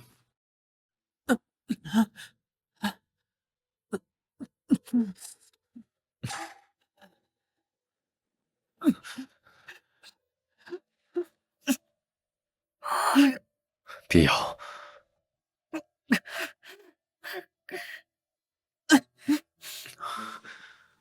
阴气扩大了。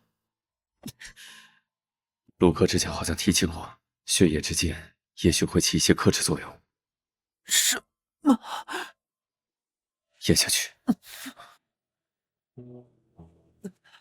总算睡下了，血好像能缓解一些疼痛，可他一直在发热，情况很不好，必须带他回到圣亚里斯去。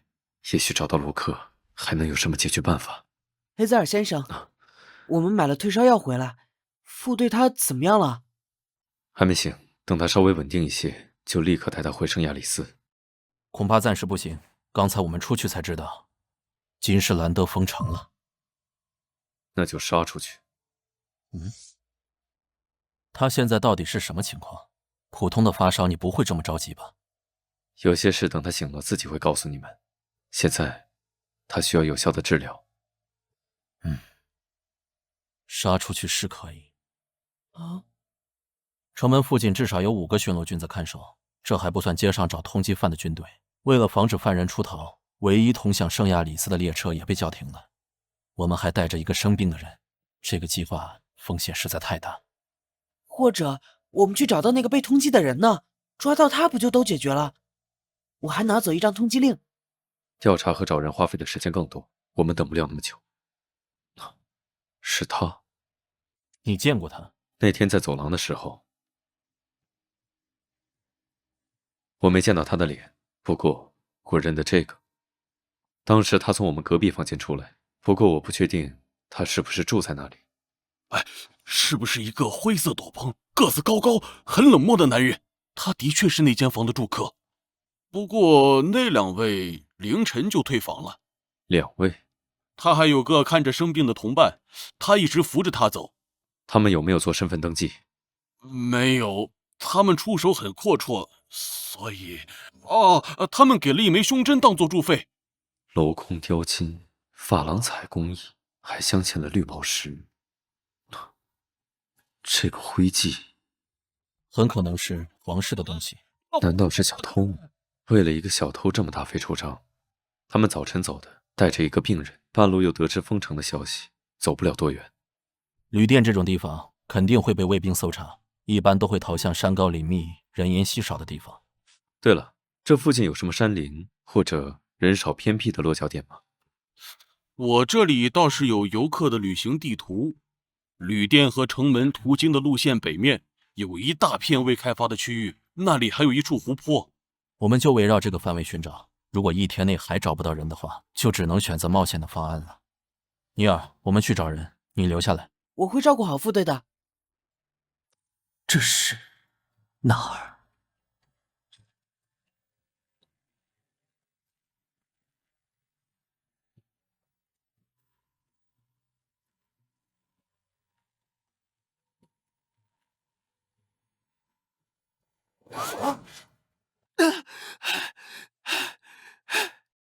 是梦啊！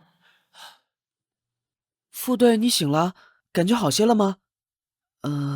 还是很烫，我给你拿水。其他人呢？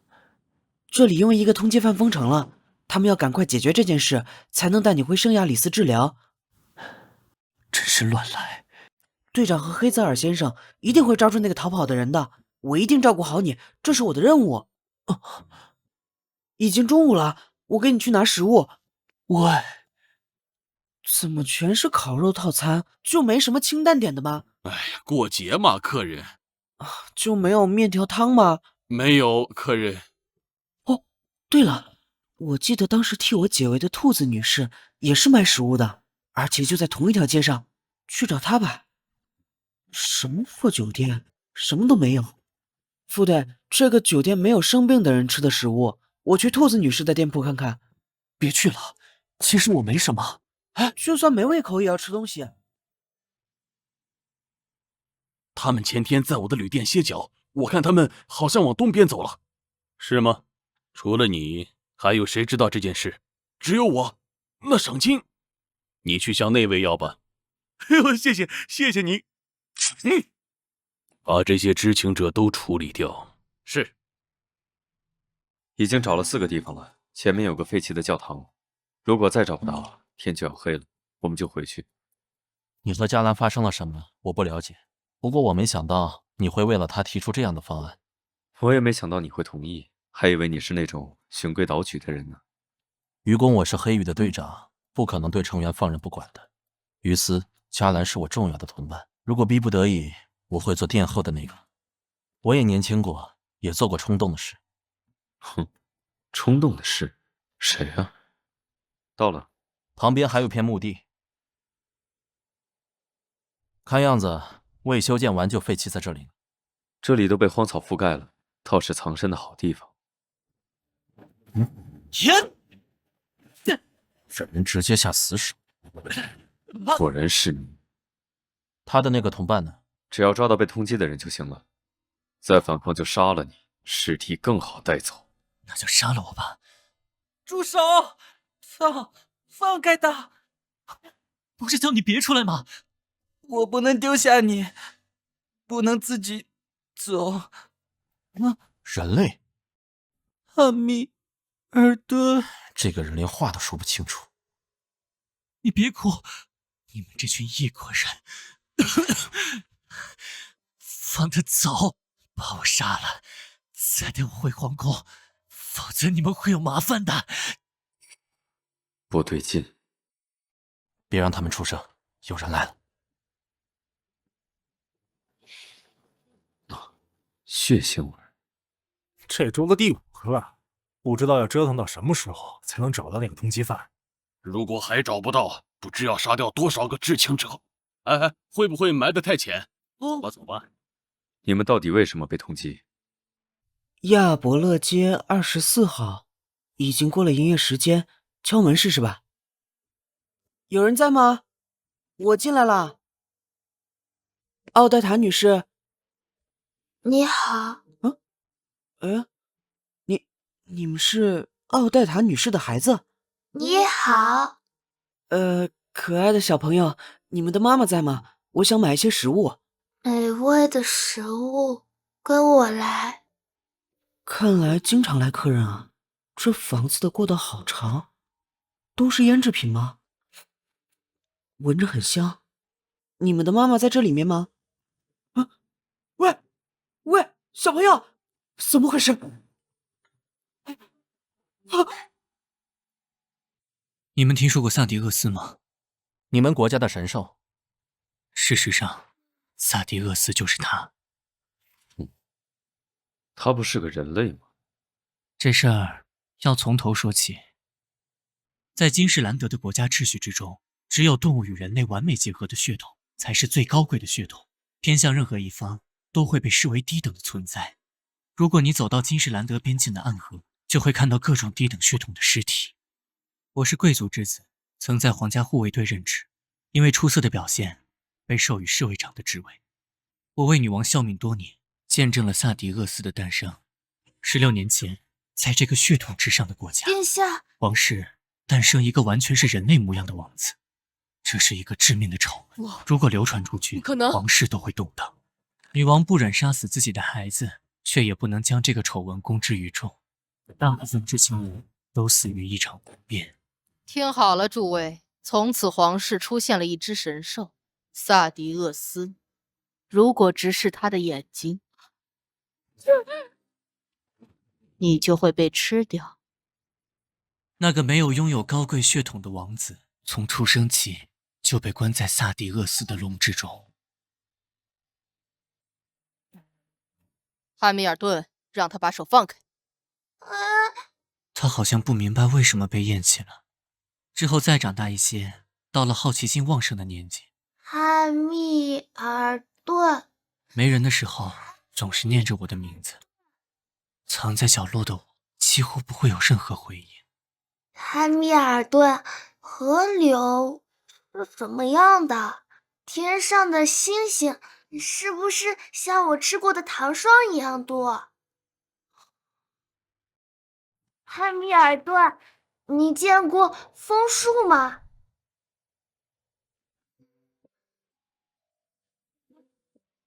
汉密尔顿，有一片枫树叶飘进我的房间了。这么可爱的孩子，怎么会是不祥之人呢？放在哪里好呢？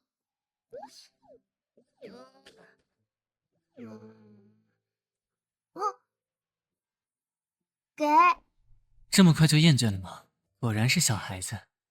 还是送给最重要的人比较好。我还以为时间会这么过下去，直到去年的一天。只是轻轻的一摔，他的胳膊和腿就都骨折了，各种并发症接踵而至，差点要了他的命。汉密尔顿，我没办法出来看你了，好想和你一起去外面看看。很快就会的，我很快就会带你出去。就因为没有所谓的高贵的耳朵，就把自己的孩子关起来，这倒是皇室的一贯作风。我等他病好了，趁这次庆典就逃了出来。如果你们的目的也是出城，那我们的这次逃亡就还没有彻底失败。你说的没错，我们来找你们确实为了出城，本以为找到人就可以解决了，现在看来情况变得很复杂。那我们一起合作吧。2个人拖着2个人，和3个人拖着3个人往出跑有什么区别？我早就想好了脱身的办法，只要等到天黑之后。太阳快落山了，我睡了多久？副队，这个酒店没有生病的人吃的食物，我去兔子女士的店铺看看。尼尔德还没有回来，这么久没回来，是不是遇到什么危险了？你怎么起来了？你们……算了，你先躺下再说。我出去时……还是这么烫，不会是烧傻了才起来吧？你倒是听我把话说完啊！这个旅店刚被搜查过，暂时应该没什么危险。我把那2个安排在了别的房间，好给他们时间准备。快去找尼尔，他说去找那个兔子女士，就再也没回来。没回来？那不就在附近的亚卜勒街吗？你们留在这里，我去找他。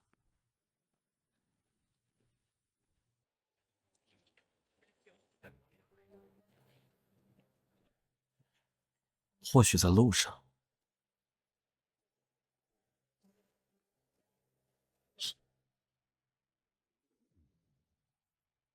尼尔，尼尔，你流血了，还有什么地方受伤了吗？我不会让你一个人，再也不会了。大惊小怪，这些大多都不是我的血。霍克，没想到你会对一个傻子说这样的话。你怎么就没说给我听呢？混蛋！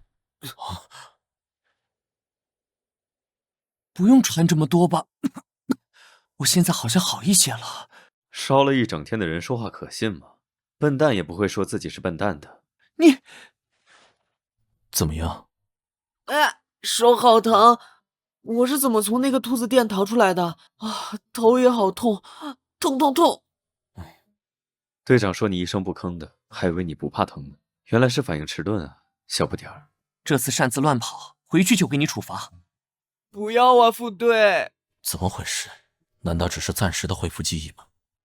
来，把头抬起来。他们是要和我们一起出城的同伴。同伴？快起来吧，小不点儿，等会儿再和你解释。先说说我们的计划。后山有一片女王的不常去的马场，那里停着一辆女王专用的马车，看守只有20-30个，但是马的脾气很大，但只要你给它沾了蜂蜜的苹果，它就会乖乖跟你走了。你们2位取到马车之后，我们在这里汇合，往东边的城门走。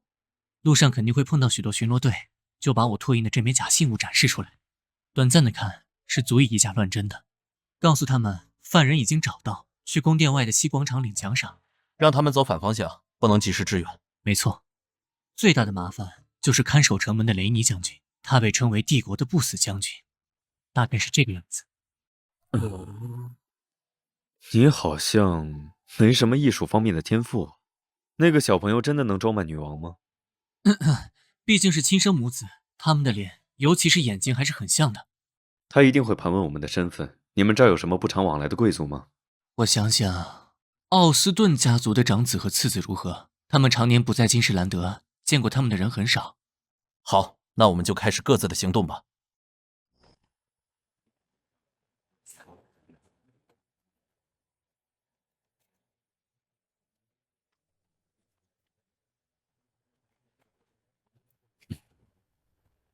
今晚已经遇到3部巡逻兵了，目前一切顺利，马上就到城门，接下来才是真正的麻烦。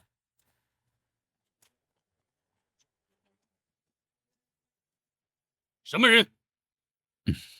汉密尔顿口中的大麻烦，和那个画像一模一样。你难道不认识女王的马车吗？快把城门打开！女王要出城，我怎么不知道？难道要和你报备吗？你们到底是什么人？我们来自奥斯特家族。奥斯特家族回首都了？失礼了。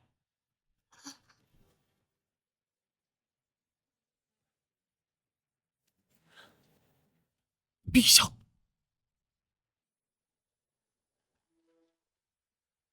就这么容易的出来了？总觉得不安。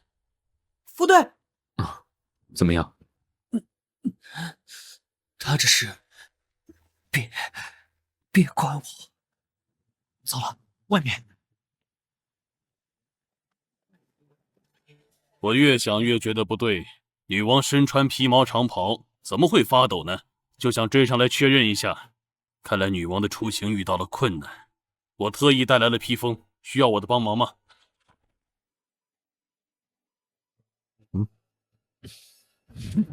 异国人，你们果然有问题！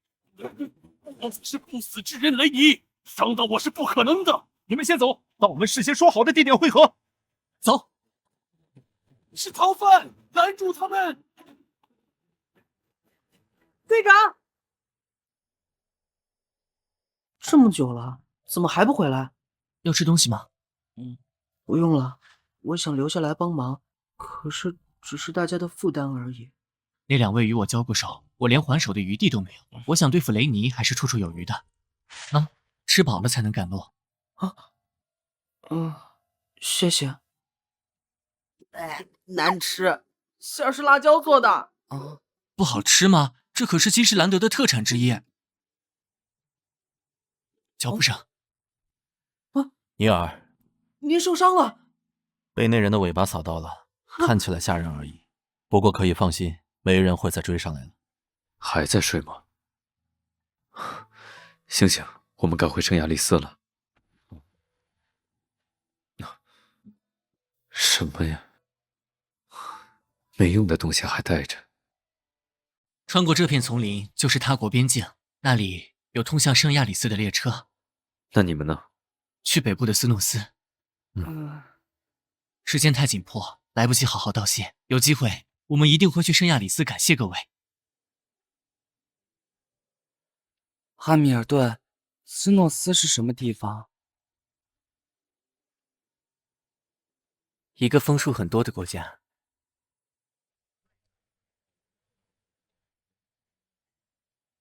主人，你看看他怎么了？前2天他突然开始发烧，我们就从坚士兰德赶了回来。之所以发烧昏迷，是宿体对恶魔进一步的侵蚀所做出的反应，的确算是不好的情况。不过我为他喝了一些我的血，好像有轻微作用。您的血液也许会起到一定作用，不过这样直接的方式或许会加速阿斯莫德的寄生过程，最好还是间接的使用。间接？那条夫人留下的项链可以缓解宿体的痛苦，如果用自己的血饲养它，很可能会起到效果。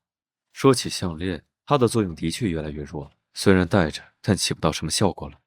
越来越多的恶魔都被阿斯莫特的气味吸引到周围伺机而动，他们因为忌惮我而不敢靠近。可是这美味的气味对我也有很大的影响，要尽快处理才行。还不醒？卢克说该醒了呀。活着，也许是因为疼痛，所以没办法睡好。阿斯莫德不是应该找个更强壮的人吗？味道，项链还没有完全起效。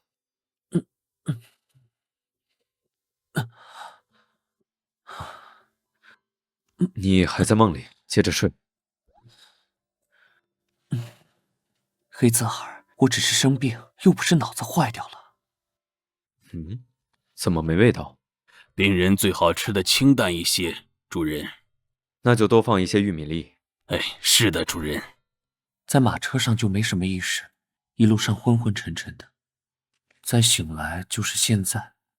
因为我难得的旅行变得一团糟，这样的事迟早还会发生。又不舒服，非要爬起来吃饭，没必要在这种方面逞强吧？你怎么回事？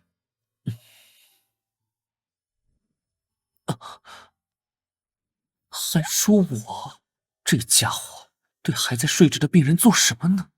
如果拿这件事来反驳他的话，没错，我就是这样的人，说不定是因为我，你才会醒哦。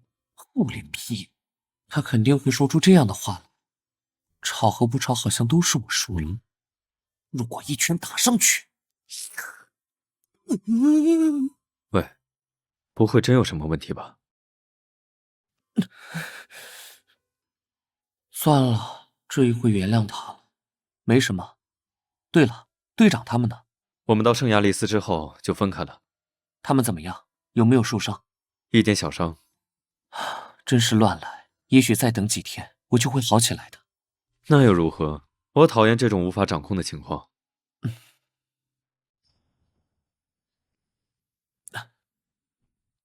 去哪儿？我的工作还没做完，我要回去。我去哪？顺便回去为盖布里埃尔。你在干什么？这家伙都这样了，还想着出门。现在气息没有彻底消散，会引来不少麻烦。为了阻止恶魔的入侵，提前就设好了结界。老实待着，我去哪？放我下去！看好我的猎物，卢克。如果他逃跑了，我就找你算账。唉，我的猎物还真是一刻也闲不住。本来就想出来看看情况，果然很严重啊！被吸引的低级恶魔就像苍蝇一样烦人，以那家伙的性格，说不定会冲出来消灭他们。把我想成什么了？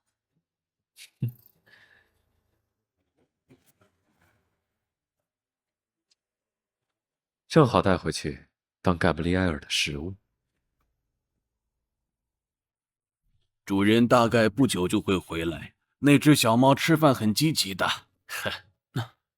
你说起那只小猫，就是盖布利埃尔吧？说起盖布利埃尔，他曾经真的是一只猫吗？是少爷从小养的。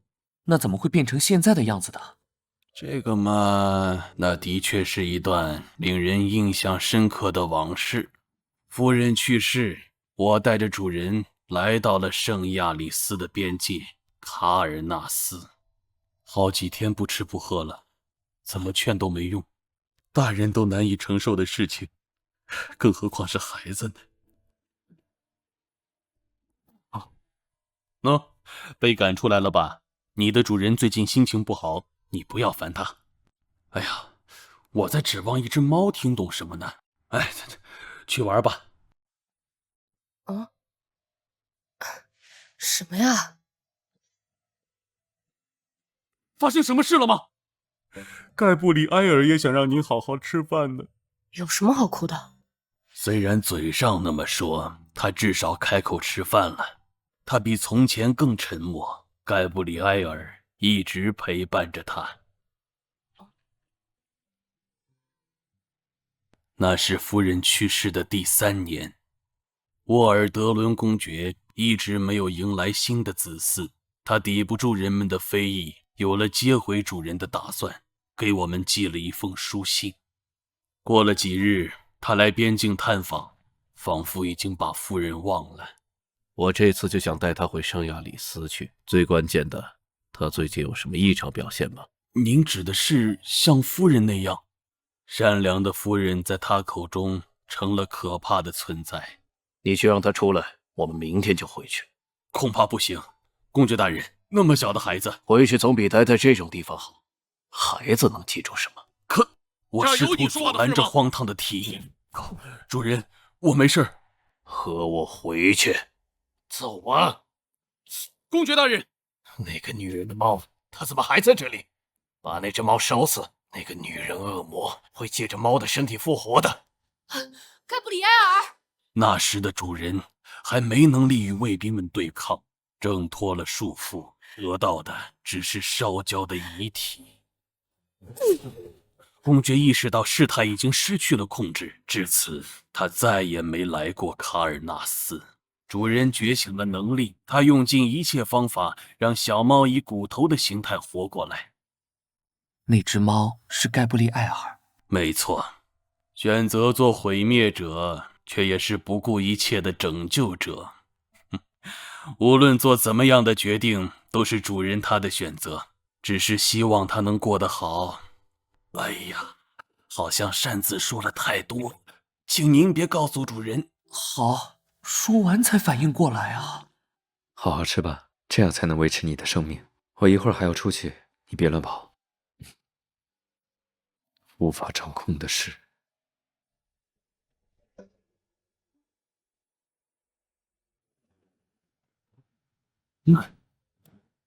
危险！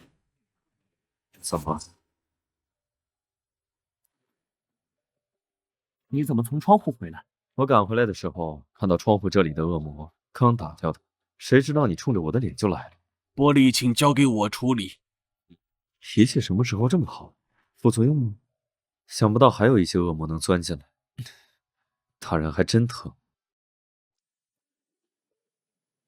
干什么？回你自己的房间去。嗨，反正你也看到那些恶魔了，在味道没散去之前，我们就待在一起吧。好。如果是平常，一定会砸过来什么东西。你还记得你叫什么名字吗？你无不无？加兰诺伊斯。回答了。你今天怎么回事？你问我这些才奇怪吧，笨蛋。不对，因为小时候经历了那样的事，现在才变成这样。我该对他好点，就从一个温暖的拥抱开始。什么啊？到底是什么意思啊？他身上的味道，我要受不了了。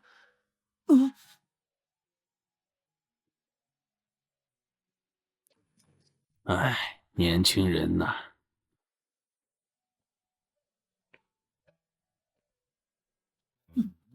做什么都在10米内哦。嘿，前面的美人能为我停下脚步吗？我说，前面的美人。什么？在和我说话吗？请问黑羽怎么走？直走就到了。再问黑羽。感谢您的指路，这真是我的荣幸。可惜时光易逝，和您分别真是件痛苦的事。谁管你啊！不认识路耍陈帅，轻浮的家伙。问路黑羽，难道是新来的？这里到黑羽是直线，这家伙是路痴吗？这不是重点吧？你就由着他稳手里。我好像没让你这么早来总部吧？病好了吗？先别操心我了，您一直都是倒着看书嘛。看起来比我憔悴多了，脸更可怕了。先不说这个，这个月就别想再出任务，我给你找了别的事。别的？我最讨厌这种情况。满教室的人，这是完整救人质的流程。好帅！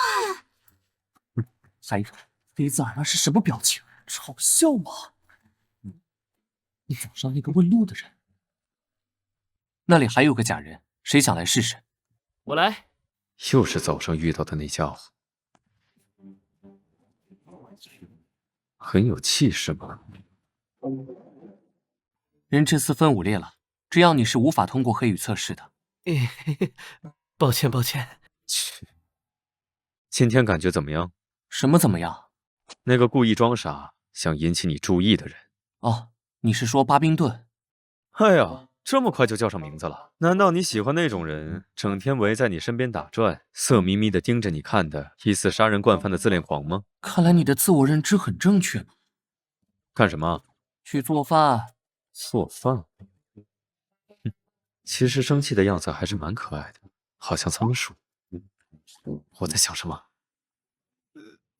不对。别哭了，说说怎么回事。不会是被赶出来了吧？哭鼻子的小鬼。闭嘴吧！是我自己搬出来的，队长并没有拦着我。自从住到那里，就总会做很多反反复复的奇怪的梦。反复的梦？你说梦是反复的，那会梦到哪几种梦境呢？可以归类吗？第一种时常梦到的梦境，耳边是轰鸣声，眼前是一片血红，脸上没有疤的队长抱着我，急切地喊着一个陌生的名字：梅菲尔德。每当我醒来的时候，总是泪流满面，枕头也被泪水浸湿了，心疼的感觉也还在。梦到经常见面的人是很正常的现象，不必太担心。第二种就是从金士兰德回来之后，我忘记在兔子商店所发生的一切，但我总能梦到零碎的片段。本来不想杀你，但你被带到了这里，知道了我们的秘密。我太痛苦了，杀了他，杀了他，我的妻子！别担心，亲爱的，我拿这把锋利的斧头来了结他。然后呢？然后我用手接住了。果然是在做梦。不过你当时从兔子商店回来，什么都不记得，的确很奇怪。也许是太过紧张，造成短暂的失忆。不过当时那种心情还记得，心里很苦涩，不知道为什么。至于第三种，希望你们能为我保密。也许你们觉得我会很奇怪。眼泪真是流不完呢。说吧，我们会保密的。梦而已，有什么不好意思说的？你确定你成年了吗？切，我可不是那种事后哭哭啼啼让你负责的小朋友。如果再磨蹭，这份谢礼可就没了。我就知道。那个呆瓜不会是把真的当成梦了吧？真看不出霍克这么奔放。哎，你们黑羽应该不会因为和下属睡觉就被开除吧？哎，你说这个，两位，还是当做什么都没发生过。在事情搞清楚之前，慢慢进行调查吧。正好，我做的晚餐好了，快吃吧。不用了，副队，我能在你这里先睡一会儿吗？很久没睡过一个好觉了。好吧，那你先去我的房间吧。睡了吗？如果这小鬼直接在这里睡一整晚，要和我一间吗？想都别想，我去沙发。本来整理完卷宗都要凌晨了。谁呀？这么晚了。今晚还真是热闹。我是直接跟他过来的，因为不放心。我要回房间睡觉了，你们聊吧。队长和尼尔的关系，这种话要怎么问啊？委婉点吧。尼尔已经在我们这里睡下了。啊，或许那个尼尔是不是和你们说了什么？您有没有稍微试探一下？听过梅菲尔德这个名字啊？你从哪听说的？尼尔说是他梦到的名字。很久没听人提起这个名字了。真的有这个人？是啊，我和梅菲尔德很早就认识了，那是新历342年的事，当时的你还没有来到黑域。新历342年，那时还处于世纪的恶魔横行黑暗时代。梅菲尔德他是个很不一般的人呢。少光，和我一起去喝酒吧。泽尼亚，我请你。啊，少来这套！梅菲尔德，这不是你一贯的勾搭方式吗？要不是因为认识你3年，我一定会因为你这张脸上当的。下周我就会调到本部去。这不会是你新的搭讪方式吧？当然不是。怎么，舍不得我了？才没有这回事呢。卢米埃斯，大城市会更热闹吧，对吧，小花？我给你取个名字，然后和我一起去卢米埃斯吧。这带薪休假太爽了吧！我要逛遍这里的酒吧，简直是为我而生的天堂嘛！不要，放开我！救命！喂，你们干什么呢？哦，又自投罗网一个小美人，成年了吗？老子最讨厌别人问这个。你们在做什么？好玩的游戏。来呀，小朋友，叔叔也带你来玩。等他们把裤子脱下来，就把他们的拽掉，再切成一段段塞到他的嘴里。算了，这么恶心的人还是直接揍了吧。欺负一个未成年和女孩，找死吗？哪里来的人？最讨厌别人说我是未成年了。欺负未成年和女孩，找死吗？饶了我吧！你们没事吧？哦。为什么我没有爸爸妈妈？不要伤心，梅菲尔德。上帝只是把属于你的那份爱藏在人群中了，就像一个有趣的寻宝游戏。真的，爱丽丝女士？真的，只要你愿意寻找属于你的那份爱。找一个。谢谢您的大救。需要我送您回去吗？我的同伴就住在附近，我去找他。虽然早就知道爱丽丝修女说的是假话，不过送上门没有不要的道理。好啊。冷不冷？不要再用哄小孩的语气说话了。你这样，感觉是个烂好人。都说了我不是未成年，难道要到我家去看居民证吗？不过看在你救了我的份上，成年人有成年人的答谢方法。什么？就像爱丽丝修女所说的那样，在人群中寻找。你确定你成年了吗？哼，没礼貌。我可不是那种事后哭哭啼啼让你负责的小朋友。如果再磨蹭，这份谢礼可就没了。看样子我好像只能收下来。身材出乎意料的好啊！这家伙是做什么的？这是什么？你说呢？我在人群里看走眼了。现在算什么？自讨苦吃。没事吧？继续，不能被人看扁了。你叫什么名字？我们下次在哪里见面？我是香槟大街的裁缝，叫尼尔。我又不是什么受虐狂，随便编一个糊弄过去就好了。裁缝，看起来不像。9点了，那个荒唐的夜晚以后，每天只能腰酸背痛的躺在房间里，酒吧都没来得及逛。哇，壮观！我来了。新来的是吧？去那边和队长报道吧，真可爱。我好像有东西落在家了。你好啊，尼尔，我可是找遍了卢米埃斯所有的裁缝铺。看来寻宝游戏也不是每次都有趣的呀。梅菲尔德·福克斯，我是从密瓦特调来的成员，能加入您这里是我的荣幸。开局不利啊！居然和我一样大，这家伙靠着娃娃脸四处行骗。你可以自由的参观这里，我还有事，就先去忙了。好了，这里还是很不错的嘛，尤其是我是新来的，可以带我参观这里吗？好啊。何必挂在一棵树上？队长，新人和我来，不是没空吗？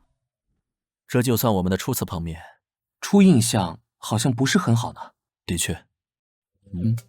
你怎么出来了？反正在屋子里听得清清楚楚，房间太冷了，还不如坐在一起听。你这样，算了，这也没什么。请您继续说吧。那样的见面，我还以为他是个做事散漫的人，不过很快就改观了。我无法与他们沟通，还有腐臭味。这里的植物都是死人的血肉幻化成的。人质！控制植物的能力的确很厉害。是啊，都是当年很有名的大案呢。这俩人立刻说到一起去了。他优秀的表现，顺利通过了3个月的考核期。考核通过？还以为他会记仇呢，而且还这么说。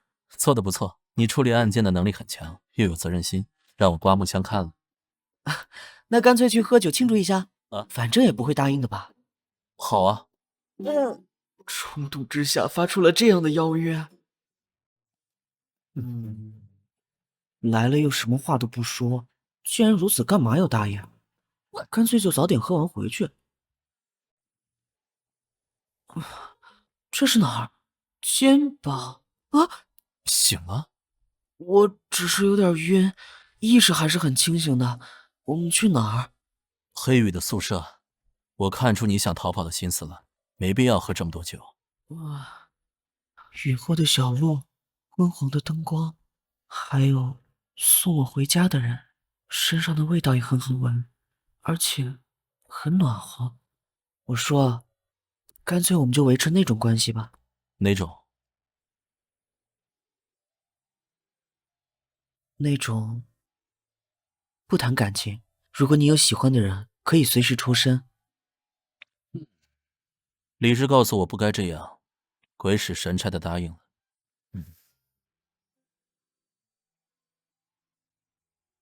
为什么会是我？因为恰好就是你啊，就像今天恰好是雨天一样。你不怕我吗？我还以为你会逃走。你说话真有意思，你看起来一点也不可怕，有什么好逃的？他在想什么，我琢磨不透。危险、狡猾、有魅力的，可是又露出天真的表情，像一个谜，闯入我的生活。这不是酒神街那家的三明治吗？只有他家会在三明治里加上烟熏三文鱼。他家的老板留着傻瓜西瓜头发型，但是对味道倒是很有品味。给我买的吗？这是我给自己准备的下午茶，就是给你买的。新人的报告单，你怎么会要这个？怎么没有口味和爱好的统计？健康检查表怎么会写那种东西？我想知道关于梅菲尔德的，你不是和他们混得很熟吗？啊？厚着脸皮问道。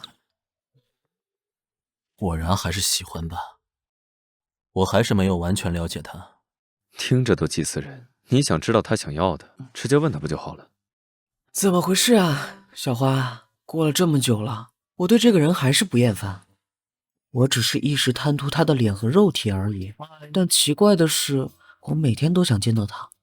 等等，不会吧？就算是问也问不出来的。不过有些人心思难猜就算了，说话还弯弯绕绕的。看来这方面的事还是得和人商量啊。我确实也这么想。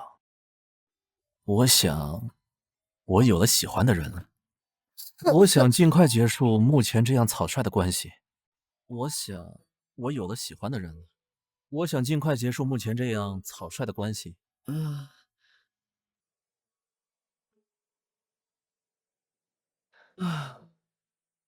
没什么大不了的。爱丽丝修女那些话都是哄小孩的。开始躲着我，她的态度变化得太快，我至今都想不明白为什么。对我来说，这是比案件还难破解的谜团。这到底是为什么呀？酒精才是成年人的朋友。一个人吗？废话，也不是只有你才行。拿开你的脏手！谁让你碰他的？搞什么？是我挨打了。怎么一个人去喝酒呢？我给你买了酒神街的三明治，要吃吗？话也不想和我说嘞。到了，你进去吧。等等，照顾好他，要是把他养死，你就死定了。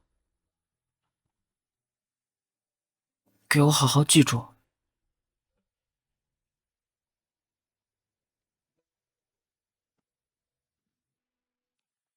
队长，艾维森的天空突然出现的那个噬洞，还是没有缩小的迹象。副队长带领的第一批自愿报名的40名队员，目前死亡人数25，负伤8人，急需支援。我会立刻带新的一队支援。第一批的名单呢？我们好在噬洞找到他们。请过目。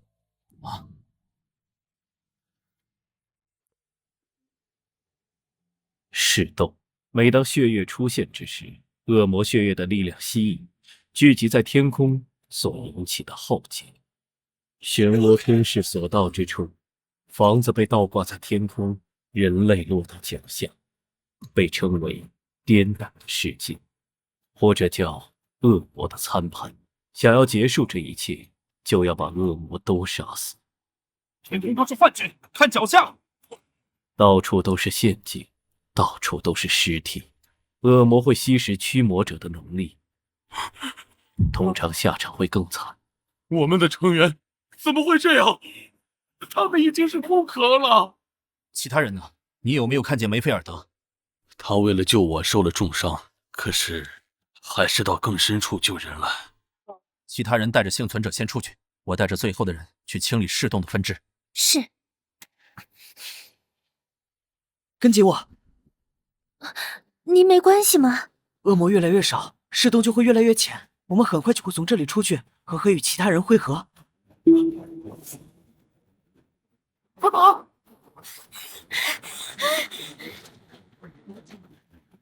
噬洞里藏着这么厉害的恶魔，这张脸！别看他，梅菲尔德！别看他！别看他！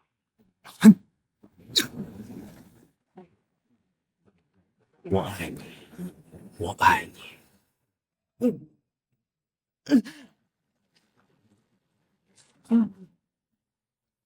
我没有其他喜欢的人，我不会丢下你的。和我永远在一起吧。好。是会窥探人心的恶魔，塔洛马迪。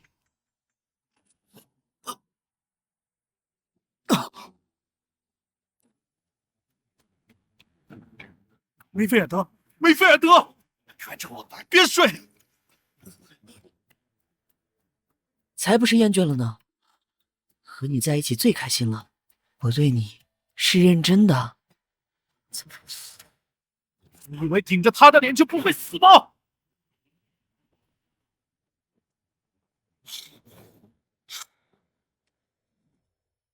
喂喂，你说，要是非要死的话，你会想要什么死法？怎么说这么奇怪的话？哪里奇怪了？黑羽的死亡率不是高的惊人吗？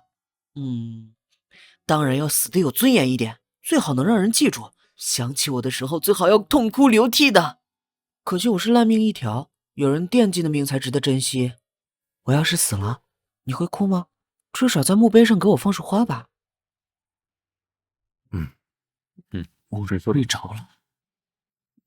对不起。本来也不是工作时间，你的身体还没有完全恢复吧？是啊，居然还打算连夜工作呢，没那个能力瞎逞什么呢？我们从市洞出来，梅菲尔德受了很重的伤，差点就死了。1个月了，被塔洛马迪刺穿的地方还没有愈合迹象，全身骨头断裂，他的灵魂也成了破碎的残片，只能靠治愈术勉强维持着。这样下去，迟早会死。会有办法的。我这些天连夜翻遍了资料库古籍的记载，治愈之神艾斯马海斯的羽毛，既然他的身体承受不住，那就借助载体，存放他一半的灵魂和所有的记忆。我来看你了，梅菲尔德。如果这次能熬过去，你的外貌会倒退几年，并且永远无法长大。彻底忘记过去，新的记忆无法长久保存。快乐的事，痛苦的事，过不了几年又会彻底忘记。大家的时间都过去了，而你还停在那里。你可能一直会这样下去，直到死去，也无法拥有一个完整的灵魂。擅自替你做了决定，没想到我是这样自私的人。如果这次你真的能醒来，哪怕你不再回头看我，我也会一直守护你。打扰了，我可以进来吗？请进。你好，我叫尼尔，是新来的实习生。等等，那个小鬼不是，尼尔就是梅菲尔德。发色留给了那团羽毛，样貌又年轻了几岁，完全不记得我。不过至少他活下来了，让他留在我身边，至少我能看着他，就算是怪我也好。他有了好转的迹象，我本该很开心，可是我有了别的担心。当初我们并没有杀死塔罗马迪。塔洛马迪，传说中能直接窥视人心的恶魔，加入到恶魔的混战之中。他对红月的力量不感兴趣吧？难道有别的目的？在市洞出现，也许只是他操纵人类的初步尝试而已。我担心他在寻找在外界也能像在市洞中那么轻易控制人类的方法。你们很清楚，我的能力可以感知恶魔的靠近，尤其是交过手的。塔洛马迪回来了。今天说的事，请记得保密，让他好好睡觉，我就先回去了。喂，你睡了吗？怎么？哎呀，最后还不是要和我睡？什么？你只是想问中间发生了什么？没意思。那你干嘛露出那种表情？听事情听到一半睡着这种事，当然会让人很不好意思。要有求人的态度吧。这样。是啊，纠缠不清的那种。队长和我们说这些，是让我们多多留意尼尔，毕竟他出任务有无法顾及到的时候。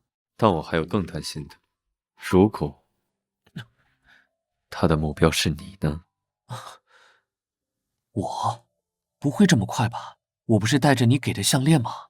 这就不是之前那些无名小卒能够比的。说不定他早就盘算着这么抓住你，然后吃掉。最近我可得看好你。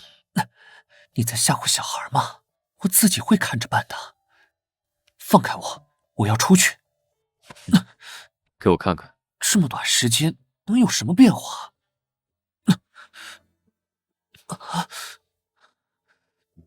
这些印记生长的时候会痛吗？什么？没听清就算了。的确会疼。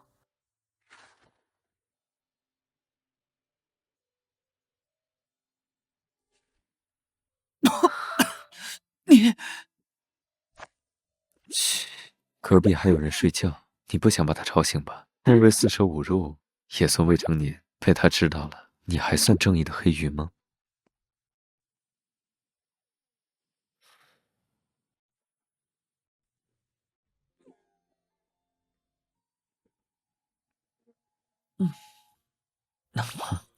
睡得真沉，看来身体还没有完全好啊。真难得，我们在同一张床上醒来的这种情况可不太多。这算什么事？一觉睡到中午。中午？尼尔呢？喂，今天早上你还睡着的时候，我把尼尔送回了队长家。本来他要回他自己宿舍，绕几个圈圈骗人，就跟着回去了。没错，就是这里。最近外墙翻新了。感觉不像。昨天晚上他好像出去过，是早上送尼尔的时候。好了，当时迷迷糊糊的，给你饭，没能爬起来，都是这家伙害的，甚至都不知道昨晚是什么时候睡着的。看桌上。什么？不知道。早上回来放在门口的漂流瓶，感觉不是什么好东西。如果你非要在我喂完猫之前看的时候，最好戴上手套。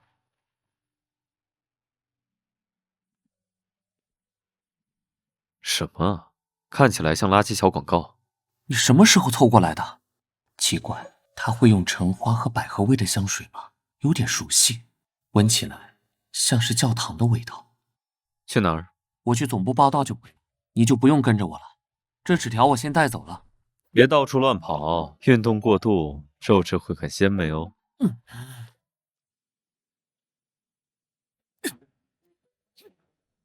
爸爸，你什么时候回来？爸爸。被恶魔寄生之后，他逐渐不再与我说话。他在堵着我。对不起，我3个月后会来看你。我想他是因为不想再次体会失去至亲的痛苦，选择了远离我。这个方法很有效，以至于直到他死去，我想回忆他的时候，他的面貌都变得模糊不清了。我不需要任何多余的情感。或许是这道黑泽尔的结界令人浮动，我反而不再排斥。那些一起生长的时候会痛吗？那段话在脑海里反复回响。为什么？它是我通向死亡的变数。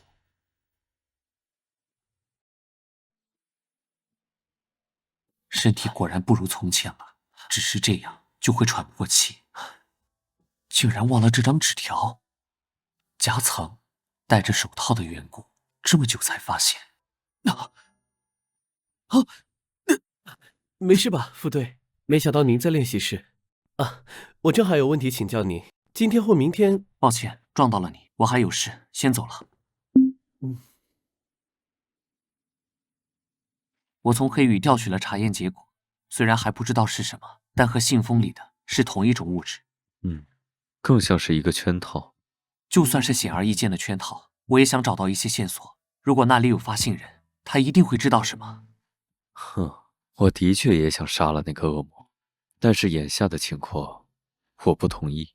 不管什么情况，也没有比这个更重要的事了。你不去，我也一定会去。这明显不是普通的恶魔做的，看看你现在的样子，你对自己几斤几两还不清楚吗？不然呢？反复查了这么久，终于有了点消息。这种情况，我会安心的待在家里。你把我当什么人了？是不是我最近对你太客气？你以为我不敢把你锁起来？你还不如现在就杀了我。还是你担心你看好的心脏被别人中途抢走？你不就是冲着我的心脏来的吗？你说的对，我就是为了心脏。既然如此，你自己都不在意，我干嘛在意一个猎物想什么？你，他失控了，快醒过来！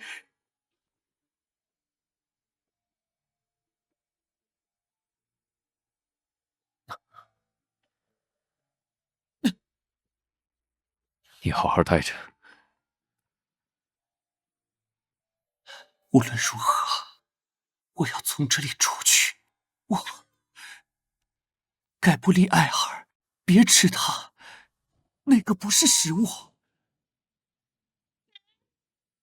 你能把这些扯掉？这里这么漂亮，我好像有点舍不得死了。那时候在屋顶说的，都是假的吗？卢克，有人会哭着和你说假话吗？这个老仆也不太明白。天黑了，这么快？天都黑了，盖布利埃尔是不是没吃饭？你说的对，我看书太认真都忘了。我先走了。猜对了。进去了，然后呢？我该和他说什么？我走了，这里几乎是无人区。深夜还等在这里的木船，大概就是和这次的邀请有关。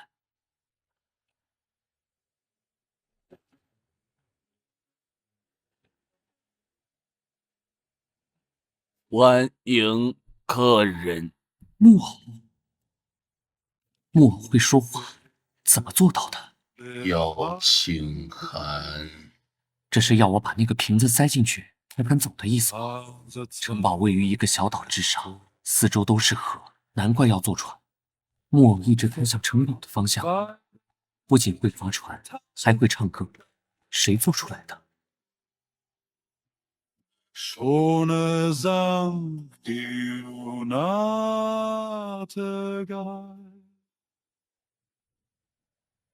应该就这些人了吧？怎么还没人出来接待？我们先互相认识一下，做个自我介绍。我是博尔特子爵，虽然不住在卢米埃斯，但在卢米埃斯有几个马场。四舍五入，也算是那个人的够不着边的亲戚。欢呼的，我喜欢干什么？这是我的熟人了，大法官塔尔伯特。认识您是我的荣幸，向各位问好。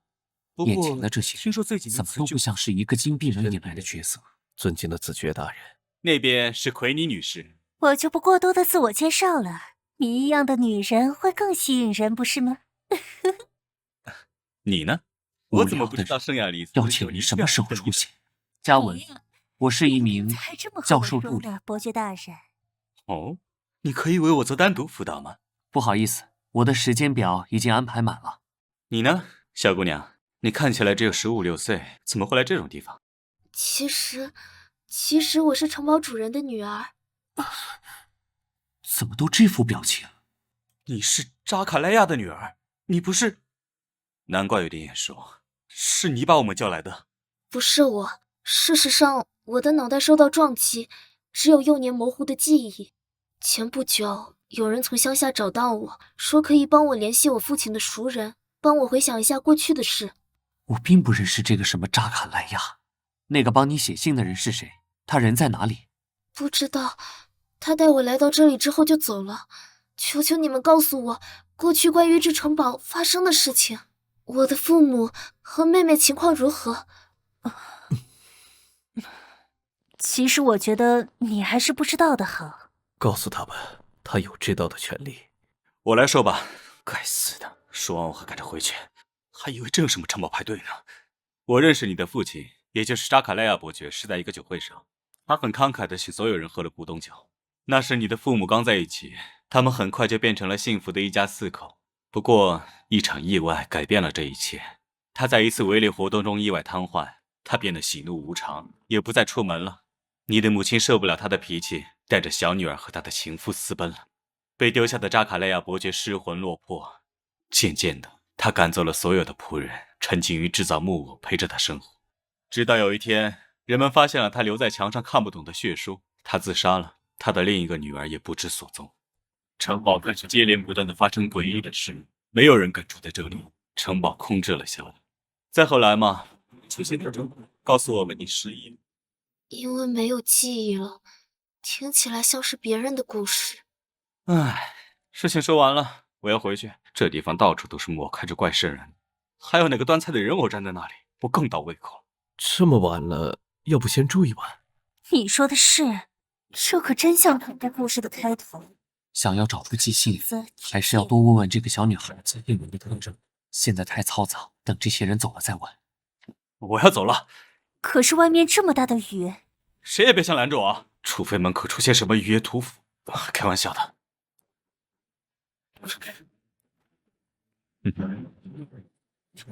他怎么来了？别想走，那个破船刚才被风雨吹到礁石上散架了。他没有邀请函，还当是那个木偶怎么肯带他来这里的？邀请函没有，变成碎片的人偶倒是有一个。两位认识？不认识，只不过小小年纪，要注重餐桌礼仪。我是奎尼，我该如何称呼您呢？黑斯廷斯。我说，既然不能回去，我们把这几个木偶随便找个屋子关起来吧，在这里看着太吓人了。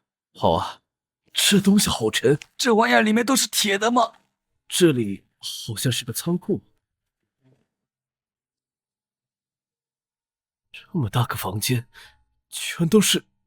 眼睛被划掉了，还被泼了什么液体，不过还是能看出来，这些木偶都是卡扎莱亚伯爵的模样。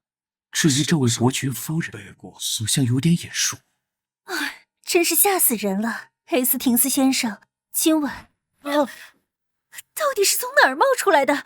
吓我一跳！怎么外面还有这么多个？算了，睡觉的时候关好门就行了。阿贝说今晚很困了，明天再聊。那就只能暂时留在这里。这个房间好大，是曾经的主卧之一吧？床角为什么会有断掉的铁链？房顶还有画像，是女主人吗？画得这么生动，仿佛置身于场景之中。我好像看过这个，他曾经是卢米埃斯，一个著名的专唱情歌的歌唱家，在事业顶峰的时候突然隐退了。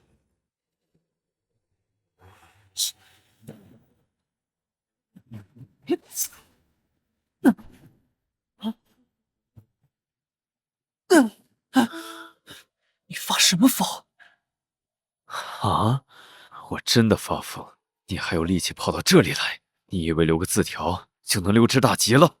所以你专程跑过来，就是要和我打架的。我知道你不怕这个，你那个满不在乎的态度。就算我把你杀了，你眼睛都不会眨一下。你明白现在是什么时候吗？你唯一在乎的就是那些该死的正义感和羞耻心了。就像我预期的那样，他们都来了。是啊，可是你的计划里包括那个大麻烦吗？就是他上次把你打得落荒而逃的吗？哼，那只是一时疏忽。说起来，你的走狗不也是被打得很惨吗？恶魔和人类混合的实验也不大成功啊。你当初在噬洞吞噬了那么多能力，那就让我来见识见识你那些操控人类的把戏。塔洛马迪，哼，这次可是有趣的试探。把我人生搅得一团乱，还在这里指责我，那你又能好到哪儿去？这个世界上有公爵大人在乎的东西吗？切，整个圣亚里斯就没见过你这么倔的人。我不想又看到你在金史兰德那个半死不活的样子。这不是迟早的事吗？嘿，嘉文先生，我是博尔特子爵，我房间的浴缸坏了啊，能借你的吗？我已经睡了，抱歉。在这个鬼地方我没心情，等我们回去再慢慢算账。难道我还要信？我们不是正在吵架吗？还有，我怎么从来都不知道你能挣脱这个？那是你的猫干的，你又不喂，它当然会乱吃东西。你把别人家窗户都砸坏了，又不是赔不起。他要是想要，我赔他个新的城堡都行。还不是你一上来就开始打架？难道我要谢谢你这次没扯坏衣服？你身上都是那个小鬼的花香味儿。你不也满身香水味吗？不想和你说话。黑廷斯先生，您睡了吗？他在敲你房间的门，快去开啊！我一晚吗？人家一个人真的好害怕。这地方很诡异，我怀疑这地方被恶魔下了什么咒语，又或者踏入及签订的契约之类的。我也感觉到了。然后你就直接进来了？那不然呢？我本来就是想追查汉德的事。当初那个区域本来就是有黑羽喷手的，他们能绕过去，自然是很厉害。我还抱着他的灵魂还存在的一丝幻想，我梦到过他，又把花束放到门前。我希望那是真的。该死的，为什么要露出那副表情？这个屋子里的女主人，我好像在卢米埃斯见过她。她过去在洛洛花园剧院工作，你听过她唱歌吗？没有，那就类似于老年活动中心吧。你怎么会去听过？这不是重点。来的时候坐船的路上，那个木偶也唱了一首歌，他给你唱了吗？没有。所以那个木偶对你唱什么了？一首情歌。这很正常。那个什么伯爵的妻子死了，他制造一个会唱歌的人偶来纪念他。天花板也有他的画像，是不是恨不得睡觉的时候也看着他们？话是这么说，他们那么恩爱，那幅画像里他看起来瘦骨嶙峋的，身体的朝外，那不是抗拒的表现吗？去哪儿？我想再去看看那个木偶，顺便在这个城堡看看，然后明早去找阿贝。怎么了？好像眼花了一下。我记得所有人都在同一层吧？也不像是木偶笨重的移动声，这边好像也有声音。下水口被什么堵住了？我来。头发是有一个人的发量高。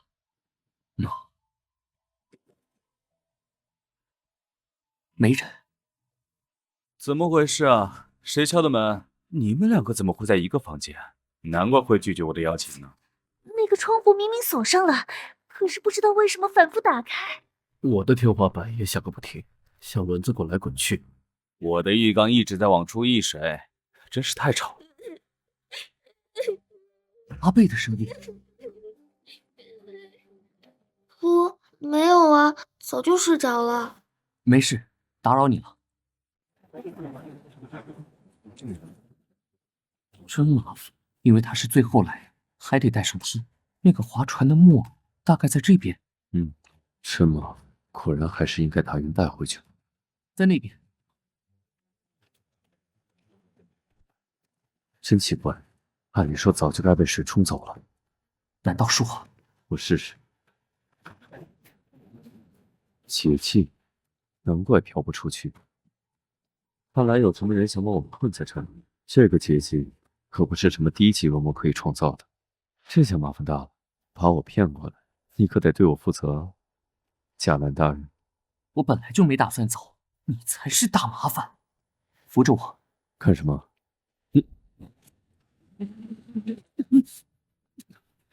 你的感知能力就这么随便乱用吗？木偶里面真的有灵魂的存在，我感受到窒息和重量，还有模糊的男人的影子。进了水音质都变差了，这东西做工方面没土力防水吗？它好像冒烟了。这首歌的歌词，他唱歌时脸也一直朝着那个方向。最后一句是什么？假如真有人看到我和他躺在一起。还真是躺在一起。看穿着就是画像上那两位吧？不是说和情夫跑了吗？女主人胳膊上还缠着铁链。虽然雨水冲刷了不少味道，但是腐烂的味道太难以掩盖。这里大概还有别的吧？你还真是狗鼻子。男的女的成对的摆放，看起来像是某种仪式。谁把他们埋在这里？我让他把人都埋在那里，为我献祭那些痛苦死去的灵魂。我都不用动一根手指，我们的目标很快就会发现这里的异常，那时候才是我们该出场的时候。恶毒到我都对你刮目相看了。那不是奎妮女士房间的窗户吗？喂，你就不能跑慢点？什么都没有，刚才明明看到有人往下跳。我要上去看看。等等，想想你来这儿是干什么的？都在眼前了，那也不能放任不管。你又……无所谓，反正毁的也不止一个门了。窗户这里什么痕迹都没有，奎妮女士人呢？啊！被半空中的漩涡吞掉了。谁在这里搞出来的传送阵？跳下去不就能找到他了？船到哪儿都不知道，就随便往下跳。你难道是横冲直撞的兔子吗？这是我的职责，不然我来这里是度假的。我可没有你那高贵的身子。松手！你要是敢从这里跳下去，从今以后我就在路上倒立着走路，丢脸的可不止一个人。那有什么？反正你整天也都是拿鼻孔看人，还光着身子在房间走来走去，总比你这个说话声调没起伏的冰块脸强100倍吧？啊，是阿贝的房间。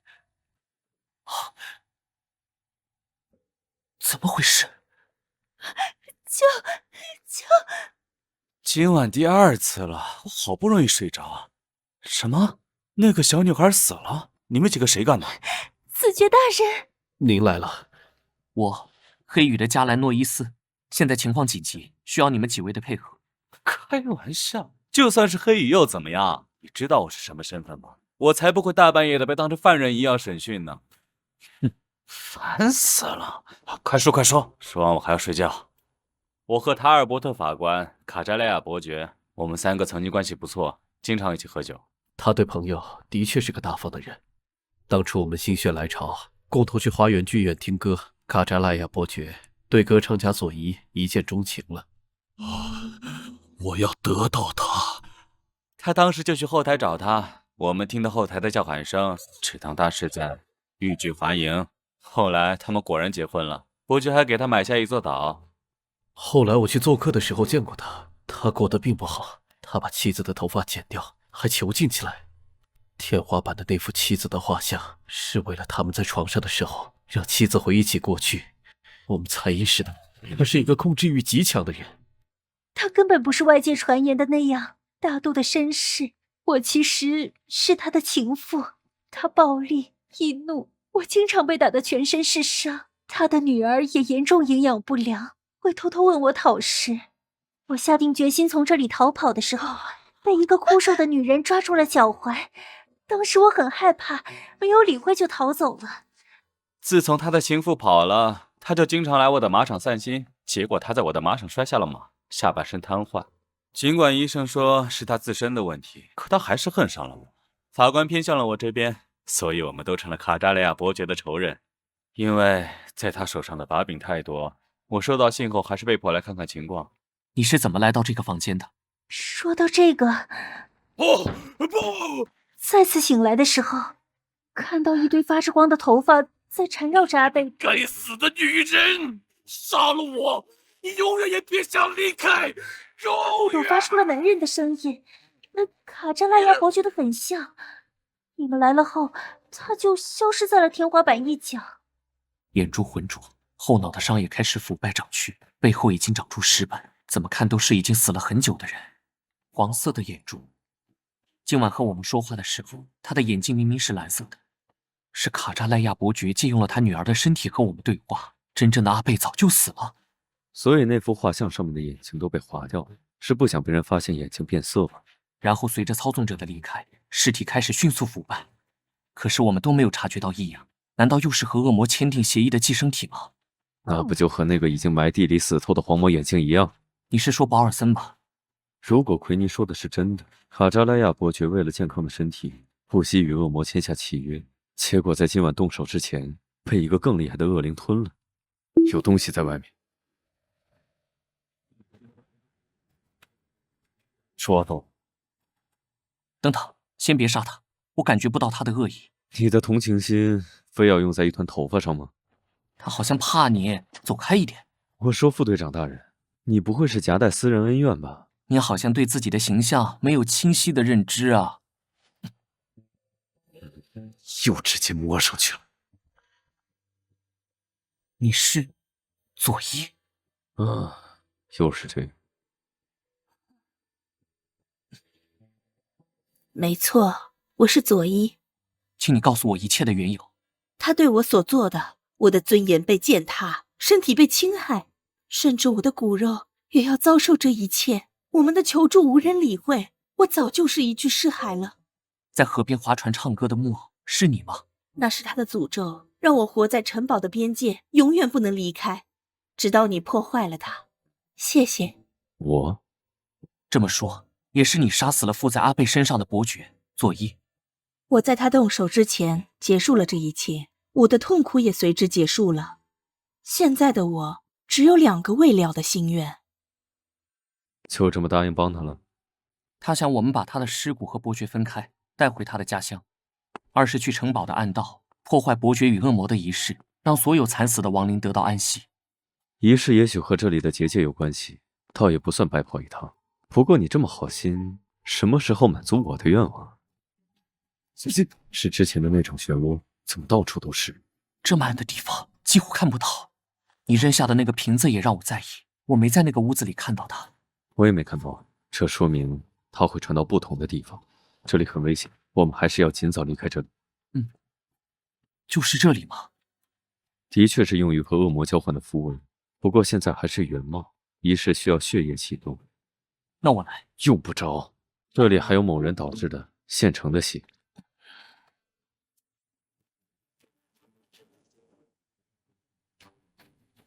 这都是被献祭的人的名字。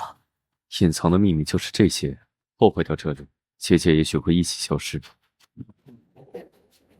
而一起结束了，我们走吧。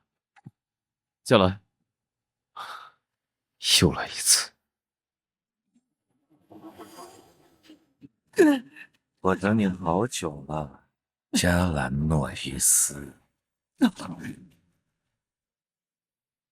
每次闻的时候，阿斯莫德的味道都是冲着我来的。难道是那家伙认错了人？让我确认一下，你身上带这种东西，一个两个的，都是这副德行。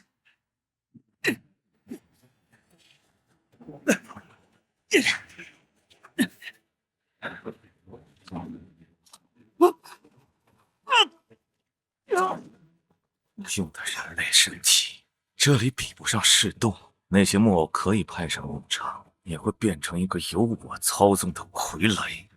是洞，傀儡，你是塔洛马迪。劝你关心下眼前的事，你的能力可以感受王子的灵魂的痛苦。恰好这些木偶，每个都存放着一个亡灵。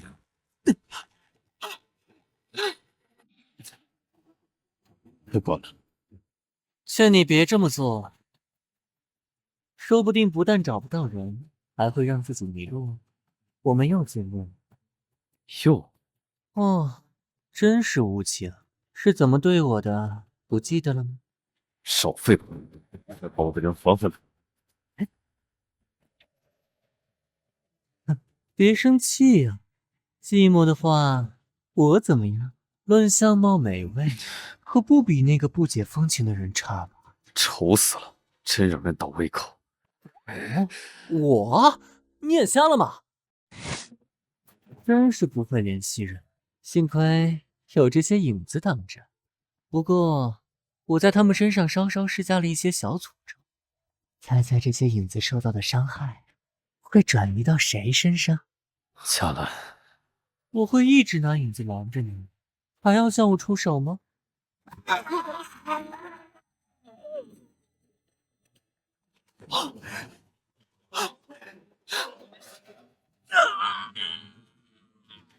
差点就要按不住了。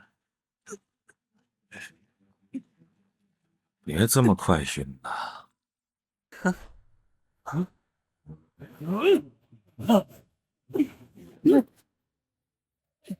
你是疯了吗？我在哪儿？问我？杀了我，你就再也别想找到。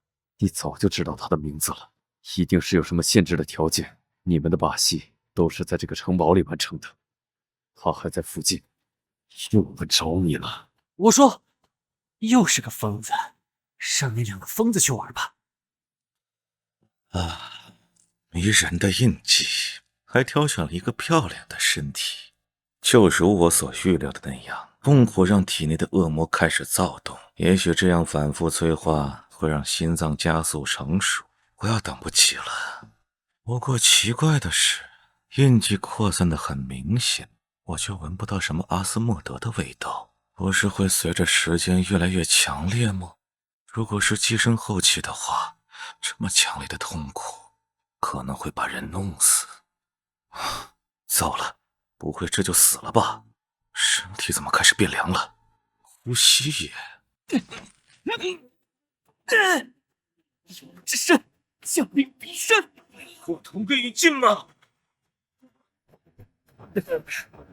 再杀死那么多人，一起下地狱吧！嘉兰哥哥，嘉兰哥哥，我好疼啊！放开我，我们回去好不好？汉德。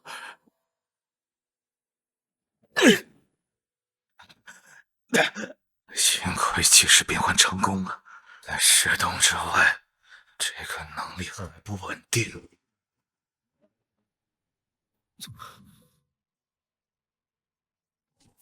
我死！我什么事？我已经说中了，不能再和这个家伙纠缠下去。夏兰，夏兰，好久不见啊！佳兰，保尔森，我好像困在这里出不去了，你能帮帮我吗？抱歉，我现在好像没什么力气。算了，看看你自己，也是信你的。天，我无法呼吸了。一切结束了，我能做的也仅此而已了。在阿斯莫德醒来之前，用不着你提醒。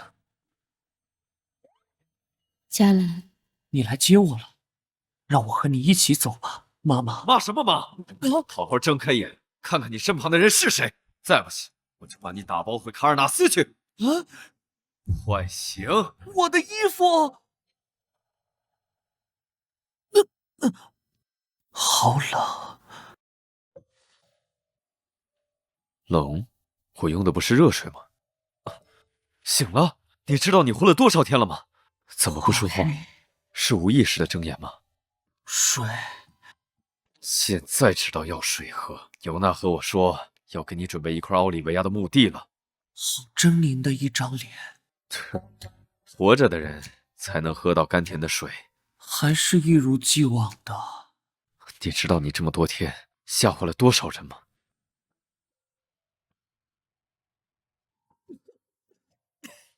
什么呀？又有情况吗，副队？您胡乱喂水的方式给病人造成非常大的负担。病人的状况刚有所好转，我需要做个检查，请您在外面稍作等候。危险。副队，他应该已经知道了，我背后的印记那么明显。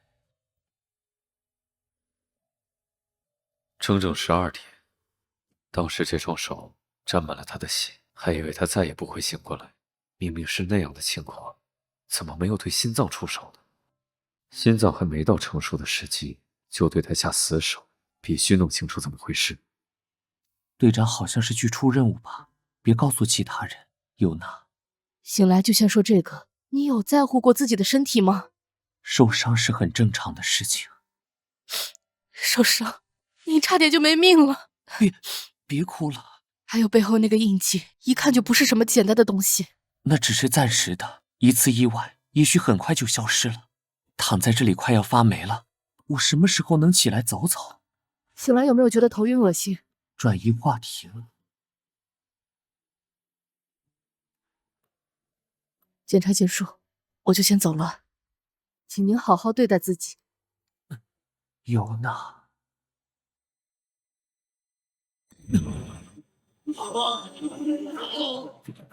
发什么呆？你不是喊着冷吗？干嘛把手伸出来？没什么，刚刚是。尤娜说我什么时候能回去？今天下午。她说如果你保证在宿舍老实待着的话。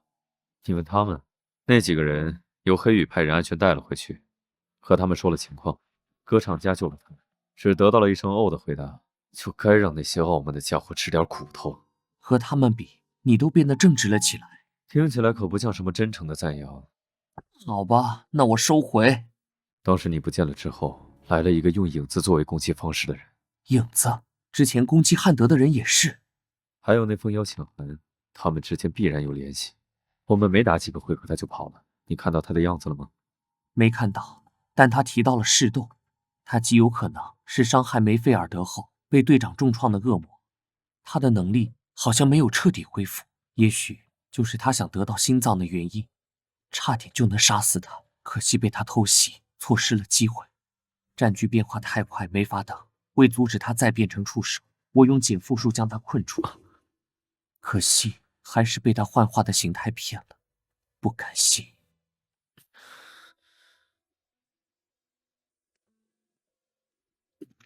难怪伤口这么久才愈合，原来用的是这种玉石俱焚的法术。怎么一声不吭的出去又进来？你看起来也恢复不少了。当时在城堡就说过回来算账，刚刚发现又多了一笔。今天起就在床上好好休养吧，副队长大人。你又……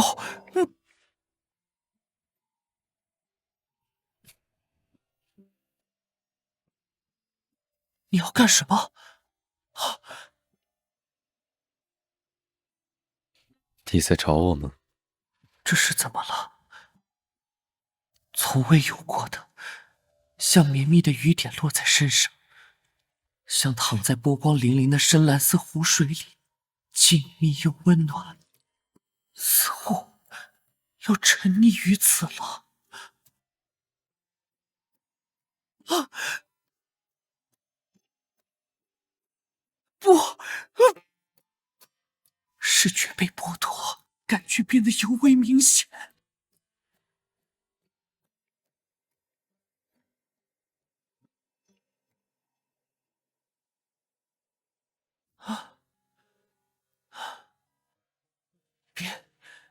别再继续了。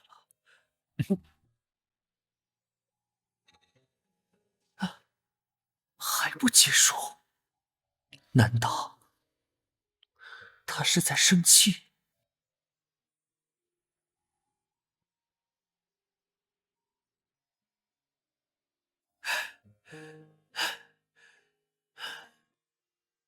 幸亏最后停下来了。都躺了一天了，起来吃点东西。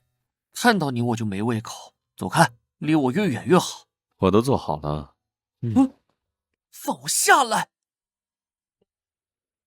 来，先把被子拿掉再吃饭。都说了我没胃口。等你吃完了，我们继续。开什么玩笑？你疯了吧？要我亲自为你们？生气了？因为我们之前在城堡吵架的事吗？不是已经和解了吗？以我现在的身体状况，打又打不过，还是从窗户逃出去吧，先让他转移注意力。盖布利埃尔呢？他呀，暂时托卢克去照顾了。你什么时候去接他？这是尤娜嘱咐你要吃的药，随餐服用。跑什么？这和你做的食物也差不多吧？可我使不上力。还有黑羽的副队长，你打算这副模样出去？你到底有完没完？我们聊天的时候不还很正常吗？饿了的，你答应过尤娜吧？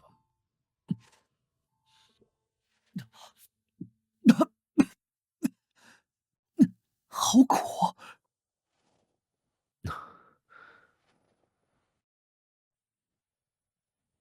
听到了吗？你的心跳，这个时刻会特别明显。心跳？难道是怕我死吗？你的情绪，你所做的，是否已经超过对待猎物的范畴了？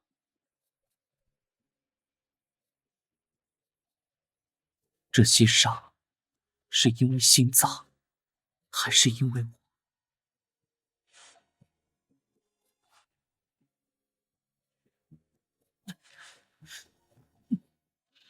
别在这里！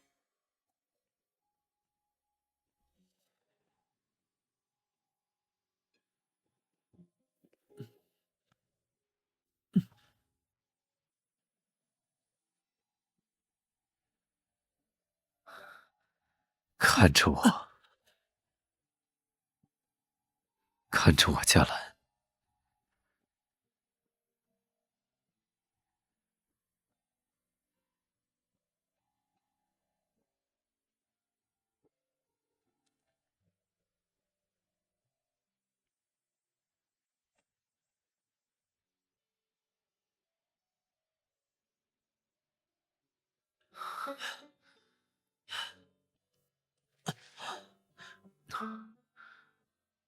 我承认，那时的情景，浑身是血，躺在那里的样子，你对于我来说，比我之前以为的重要的多。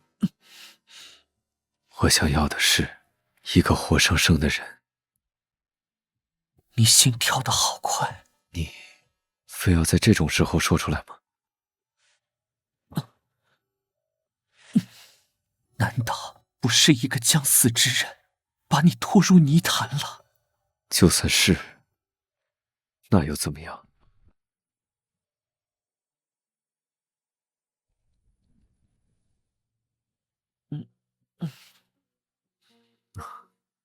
睡得好沉。好像折腾的太过了。那副表情，还有昨晚的那些话，任谁都没办法忍住吧？是被蛊惑了吗？不要，滚开！是梦话呀！我在心虚什么？好热，浑身黏糊糊的。一大早这么精神，跑什么？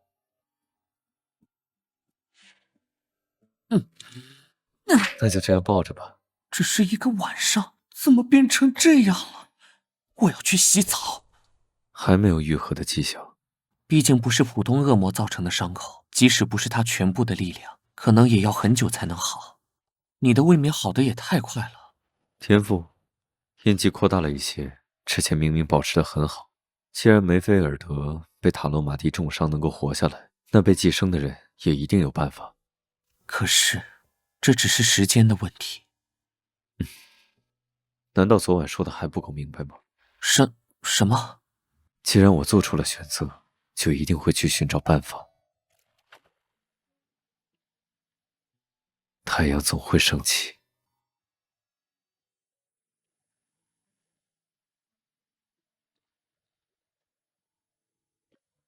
以后别再这么做了。还是说，你其实是故意的？你很想看到我为你着急的样子？你可真坏啊，加兰大人！看样子完全迷糊了呀。下次要做决定的时候，好好想想那些在意你的人。我要去接盖布里埃尔。随便你。现在你已经被列入黑羽进入人员了，干脆顺带和我回趟卡尔纳斯。我去告诉卢克，卡尔纳斯这段时间正在下雪，没事去那儿干什么？这可是卡尔纳斯盛产樱桃酒的时间，还有时令风味的乳酪炖菜。那里不但有雪山冰湖垂钓，我还养了几只漂亮的纯白色驯鹿。我走了，等我回来再收拾东西，你别乱跑。我还没有答应你吧？差点忘了。忘了你想动也动不了。得意什么？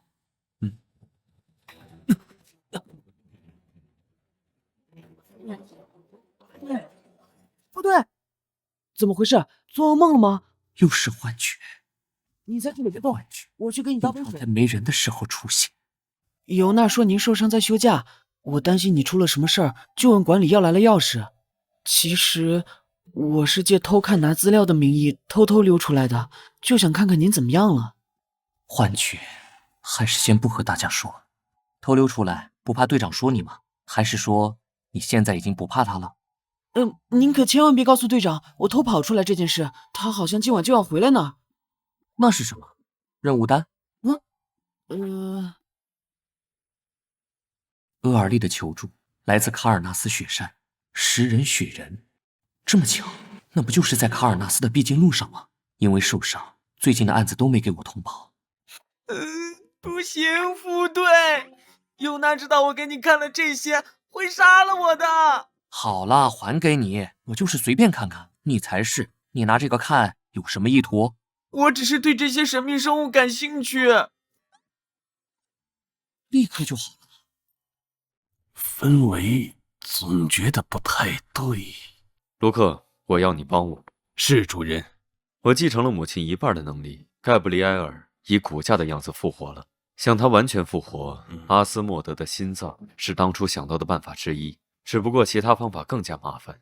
尽管放弃阿斯莫德的力量可能会让我颠覆波尔金家族的计划难上一点，不过这个计划是不会变的。现在我想做的是让他活下来。主人，从来没听说过被寄生后还能活下来的先例。那我们就当先例。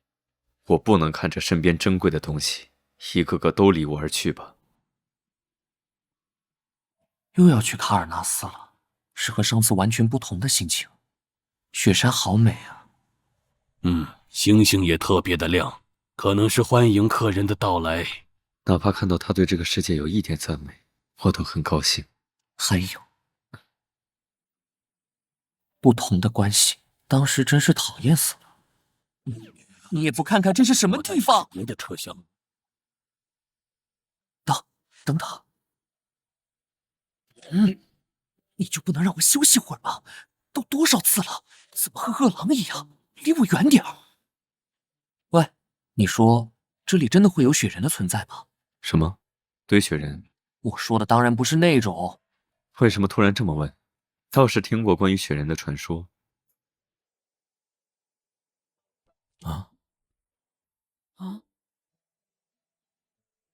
怎么在外面站着？就是想出来等着您啊。给，是烟熏三文鱼三明治。哇，我们一起吃。我已经吃过了。队长的话总是很少。好吃。不过相处的时间长了，这样也很自在。很奇怪吧？最近好像长出几根金色的头发。雪人啊，是传说中常年住在雪山、昼伏夜出的神秘生物。一旦下山，就是去觅食了。附近的村落或者城镇的居民，夜里如果听到敲窗户的声音，会看见雪人变化的远归的家人或者朋友，甚至是宠物。害怕就抱紧我吧。你怎么这么幼稚？接着说。如果有人忍不住打开窗户，雪人就会吃掉他的身体，把他的头摆在窗台上，就像这样。这才是你的目的吧？故事也是你编的？你把我当什么人了？这还用怀疑？我当然是故意的。喂，你有完没完？有什么关系？看来加兰大人还是不太了解我，所以我们需要更深入的交流。我怎么招惹上了这个变态？一个两个的都不让我审析，怎么就找不到背后印记的记载呢？副队背后的到底是？还让我保密，现在看到谁都心虚。尤娜，队长。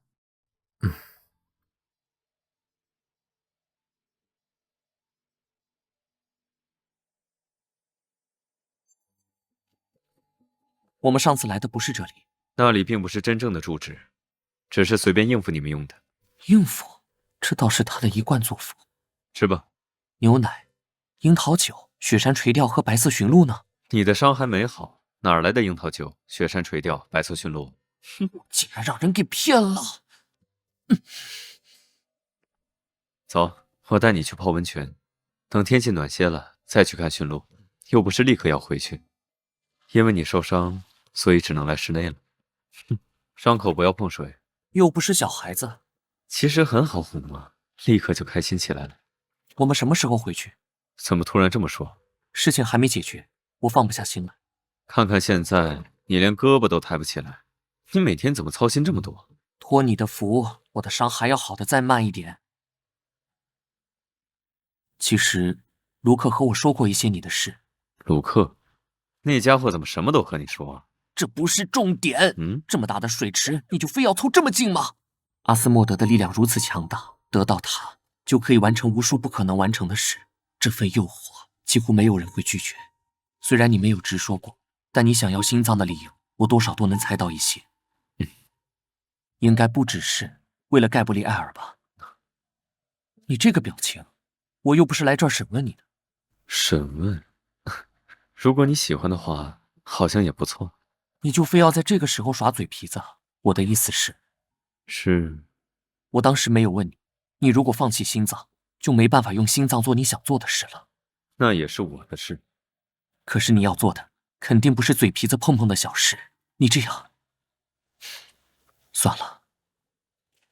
你生气了？你那里，放开我！跑什么啊？我说的都是真心话。真什么？你什么事都不肯告诉我？无论是什么代价，你都是值得的。什么？说这种话？跑什么？感觉不是很好吗？放开我！我要出去！这么有感觉吗？你的皮肤都变成粉红色了。才没有！结果什么都没有问出来，还……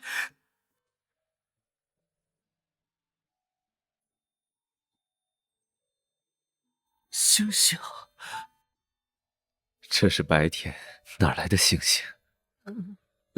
小兰，小兰，哎呀，乱来呀！应该不久就能醒了，伤还没好，怎么能去温泉玩呢？他的身体还是太弱，最近总觉得也没什么精神。毕竟是被寄生，有您给的项链，现在能这样已经算很好的状况了。哎呀，这次的行动真是彻头彻尾的失败，受伤的滋味不好受吧？如果你是来这里说风凉话的，就滚回你自己的影子去。你把我都连累了，我该怎么和阿塞内修斯大人交代？都是因为你的错误情报，目标不光身边的人有个大麻烦。怪我？被阿斯莫德附身的人，印记和气味不在一个阶段。当时我撕开他的衣服，印象最深刻的是雪白的皮肤和宝蓝色的项链。现在想来，一定是他克制住了目标的气味。说的这么好听，你下一步有什么高见吗？我需要吸收力量，就拿黑羽那些孩子练练手吧。救命！不要过来！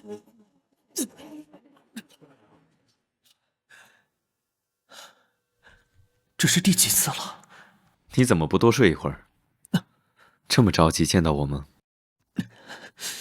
你怎么了？你浑身都在抖。我做了噩梦，带我出去走走吧。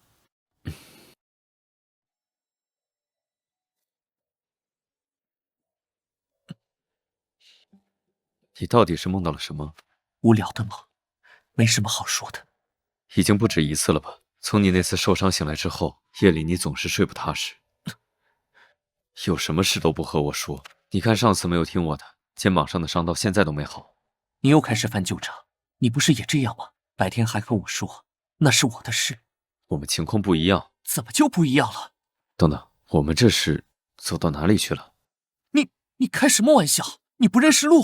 看看你急成什么样了。回不去，我当然着急了。放心吧，他们能引路。你的另一只鹿跑了。转身的功夫就不见了。大晚上的不会跑出去了吧？这是追到什么地方来了？远处的光，一个城镇吗？雪山脚还有这么大的城镇啊？我们大概是到了斯诺斯，这里是卡尔纳斯雪山更北边的边境，一时半会儿回不去，要不找个旅店歇歇脚。好。你们不是这个镇上的人吧？你们要先去1111号找镇长，我们需要他的证明才能办理入住。外乡人要住宿，都需要镇长批示啊。毕竟是卢米埃斯够不着的地方，外来人又不多，一个小小的城镇就和小小的国家一样，镇长的话可能比国王的还管用。现在只是晚餐前夕，可街道上都没有行人。管他呢，我们只投诉1晚而已。看来这里不欢迎外乡人。这样果一起怎么走路？这么晚了，外面还有人敲门，你去开门吧，莱西。没人。请问这里是镇长的住所吗？我们过来是想让镇长办理在这里暂住1晚的证件。不会说话。好大的房子，里面还有院子。您好，我们是来办。是黑羽的贵客。我们是迷路的旅人，是来投诉的。这人张嘴就来的技能越来越熟练了，为什么会突然这么说呢？因为你们的衣着华丽，加上前段时间我给黑羽写的求助信，还以为这么快就派人来了。两位是从哪里过来的呢？卢米埃斯。那么远啊。他写的名字厄尔利，难道是当时看到的那个？厄尔利的求助来自卡尔纳斯雪山，食人雪人。回去的路上要小心，必须和同伴拉着手，千万不要松开。夜晚要锁好门窗，如果听到敲门声或者有人在窗前叫你，一定要记得不要打开门窗。看这个样子，是出了什么事吗？你们只是在这里住1个晚上，如果全部告诉你们，会让你们担惊受怕的。都已经这样够可怕了，你就全都说了吧。好吧。莱西，去给客人倒杯红茶。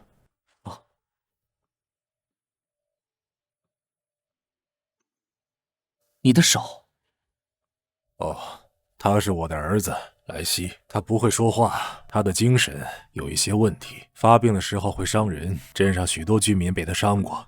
发病的时候要用绳子控制住，难免手上会留下痕迹。你们不用在意，我们接着说镇上的事。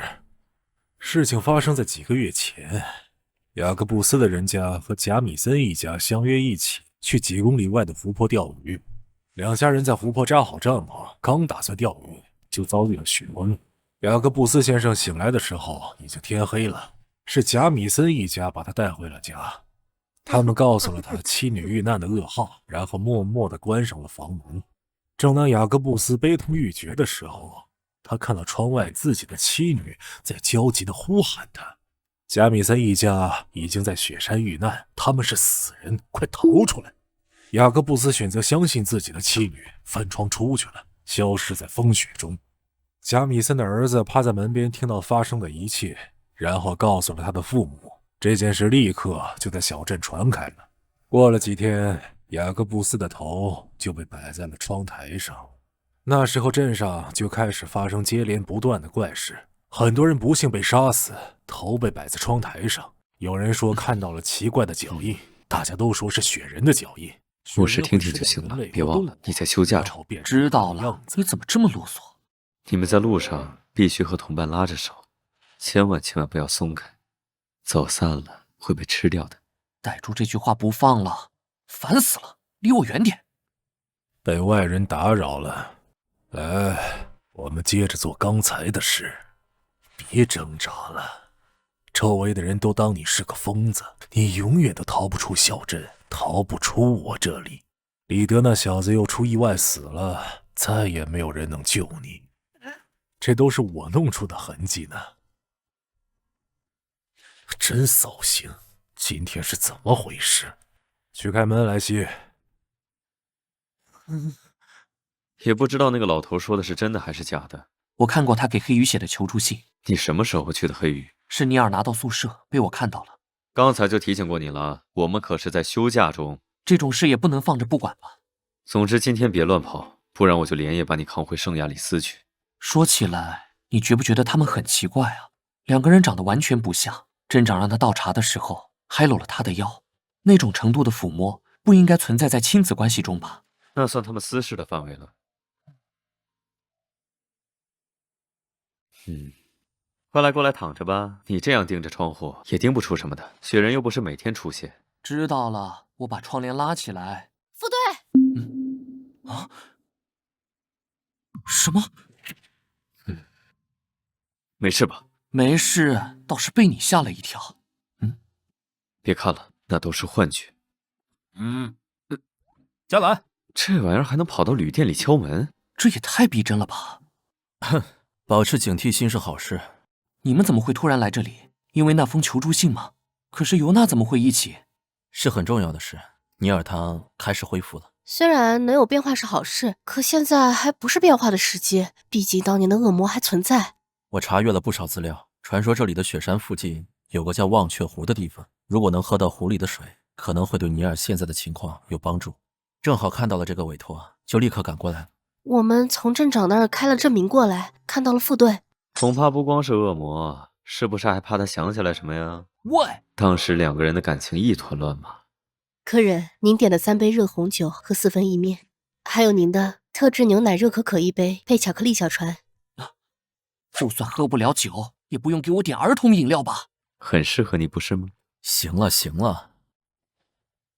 番茄罐头是我们自制的番茄罐头，那是送你们的纪念品，以前想买还买不到呢。生意变得不好，我们店1个月之后就要关门了。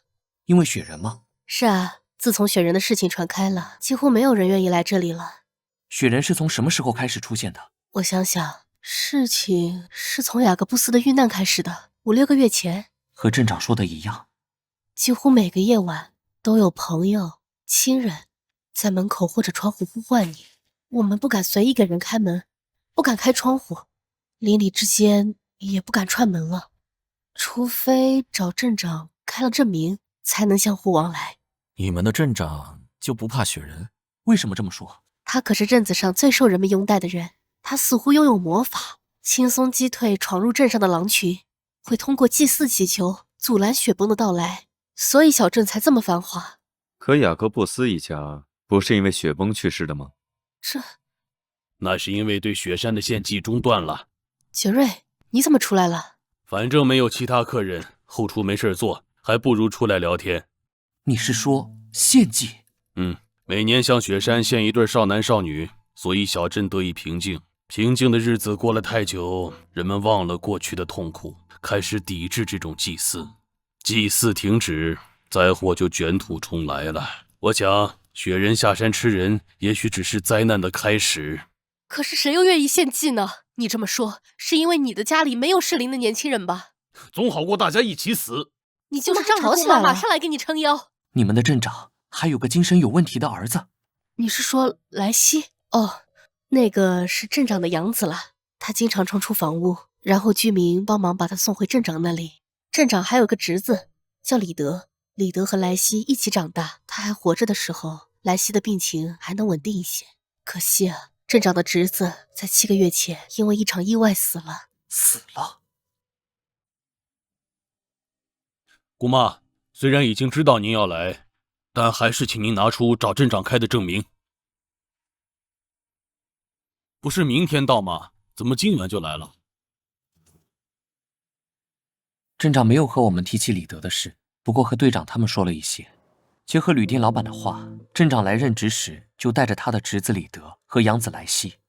李德的父亲去世，将自己的孩子托付给自己的弟弟厄尔利，莱西则是他们已故的老管家的孩子，名义上是养子，实际上是在家里干着杂物的仆人。听他们说，死去的李德和莱西关系很好，镇长责骂莱西的时候，李德都会护着他。一开始莱西并不是哑巴，后来在14岁那年突然就不能说话了，再后来精神也变得不太正常。为了给他买更多的药，李德常常在下课后冒着风险去山上狩猎，直到7个月前，李德狩猎的途中意外去世。莱西的病情因为伤心更加严重，有传言人们怀疑是李德的灵魂留在了雪山上，变成了雪人，不断杀死小镇的居民，所以镇长才求助黑羽。房间的炭火已经烧得够旺了，你这样不觉得热吗？我怎么觉得这破窗户漏风呢？胡说八道！你接着说呀。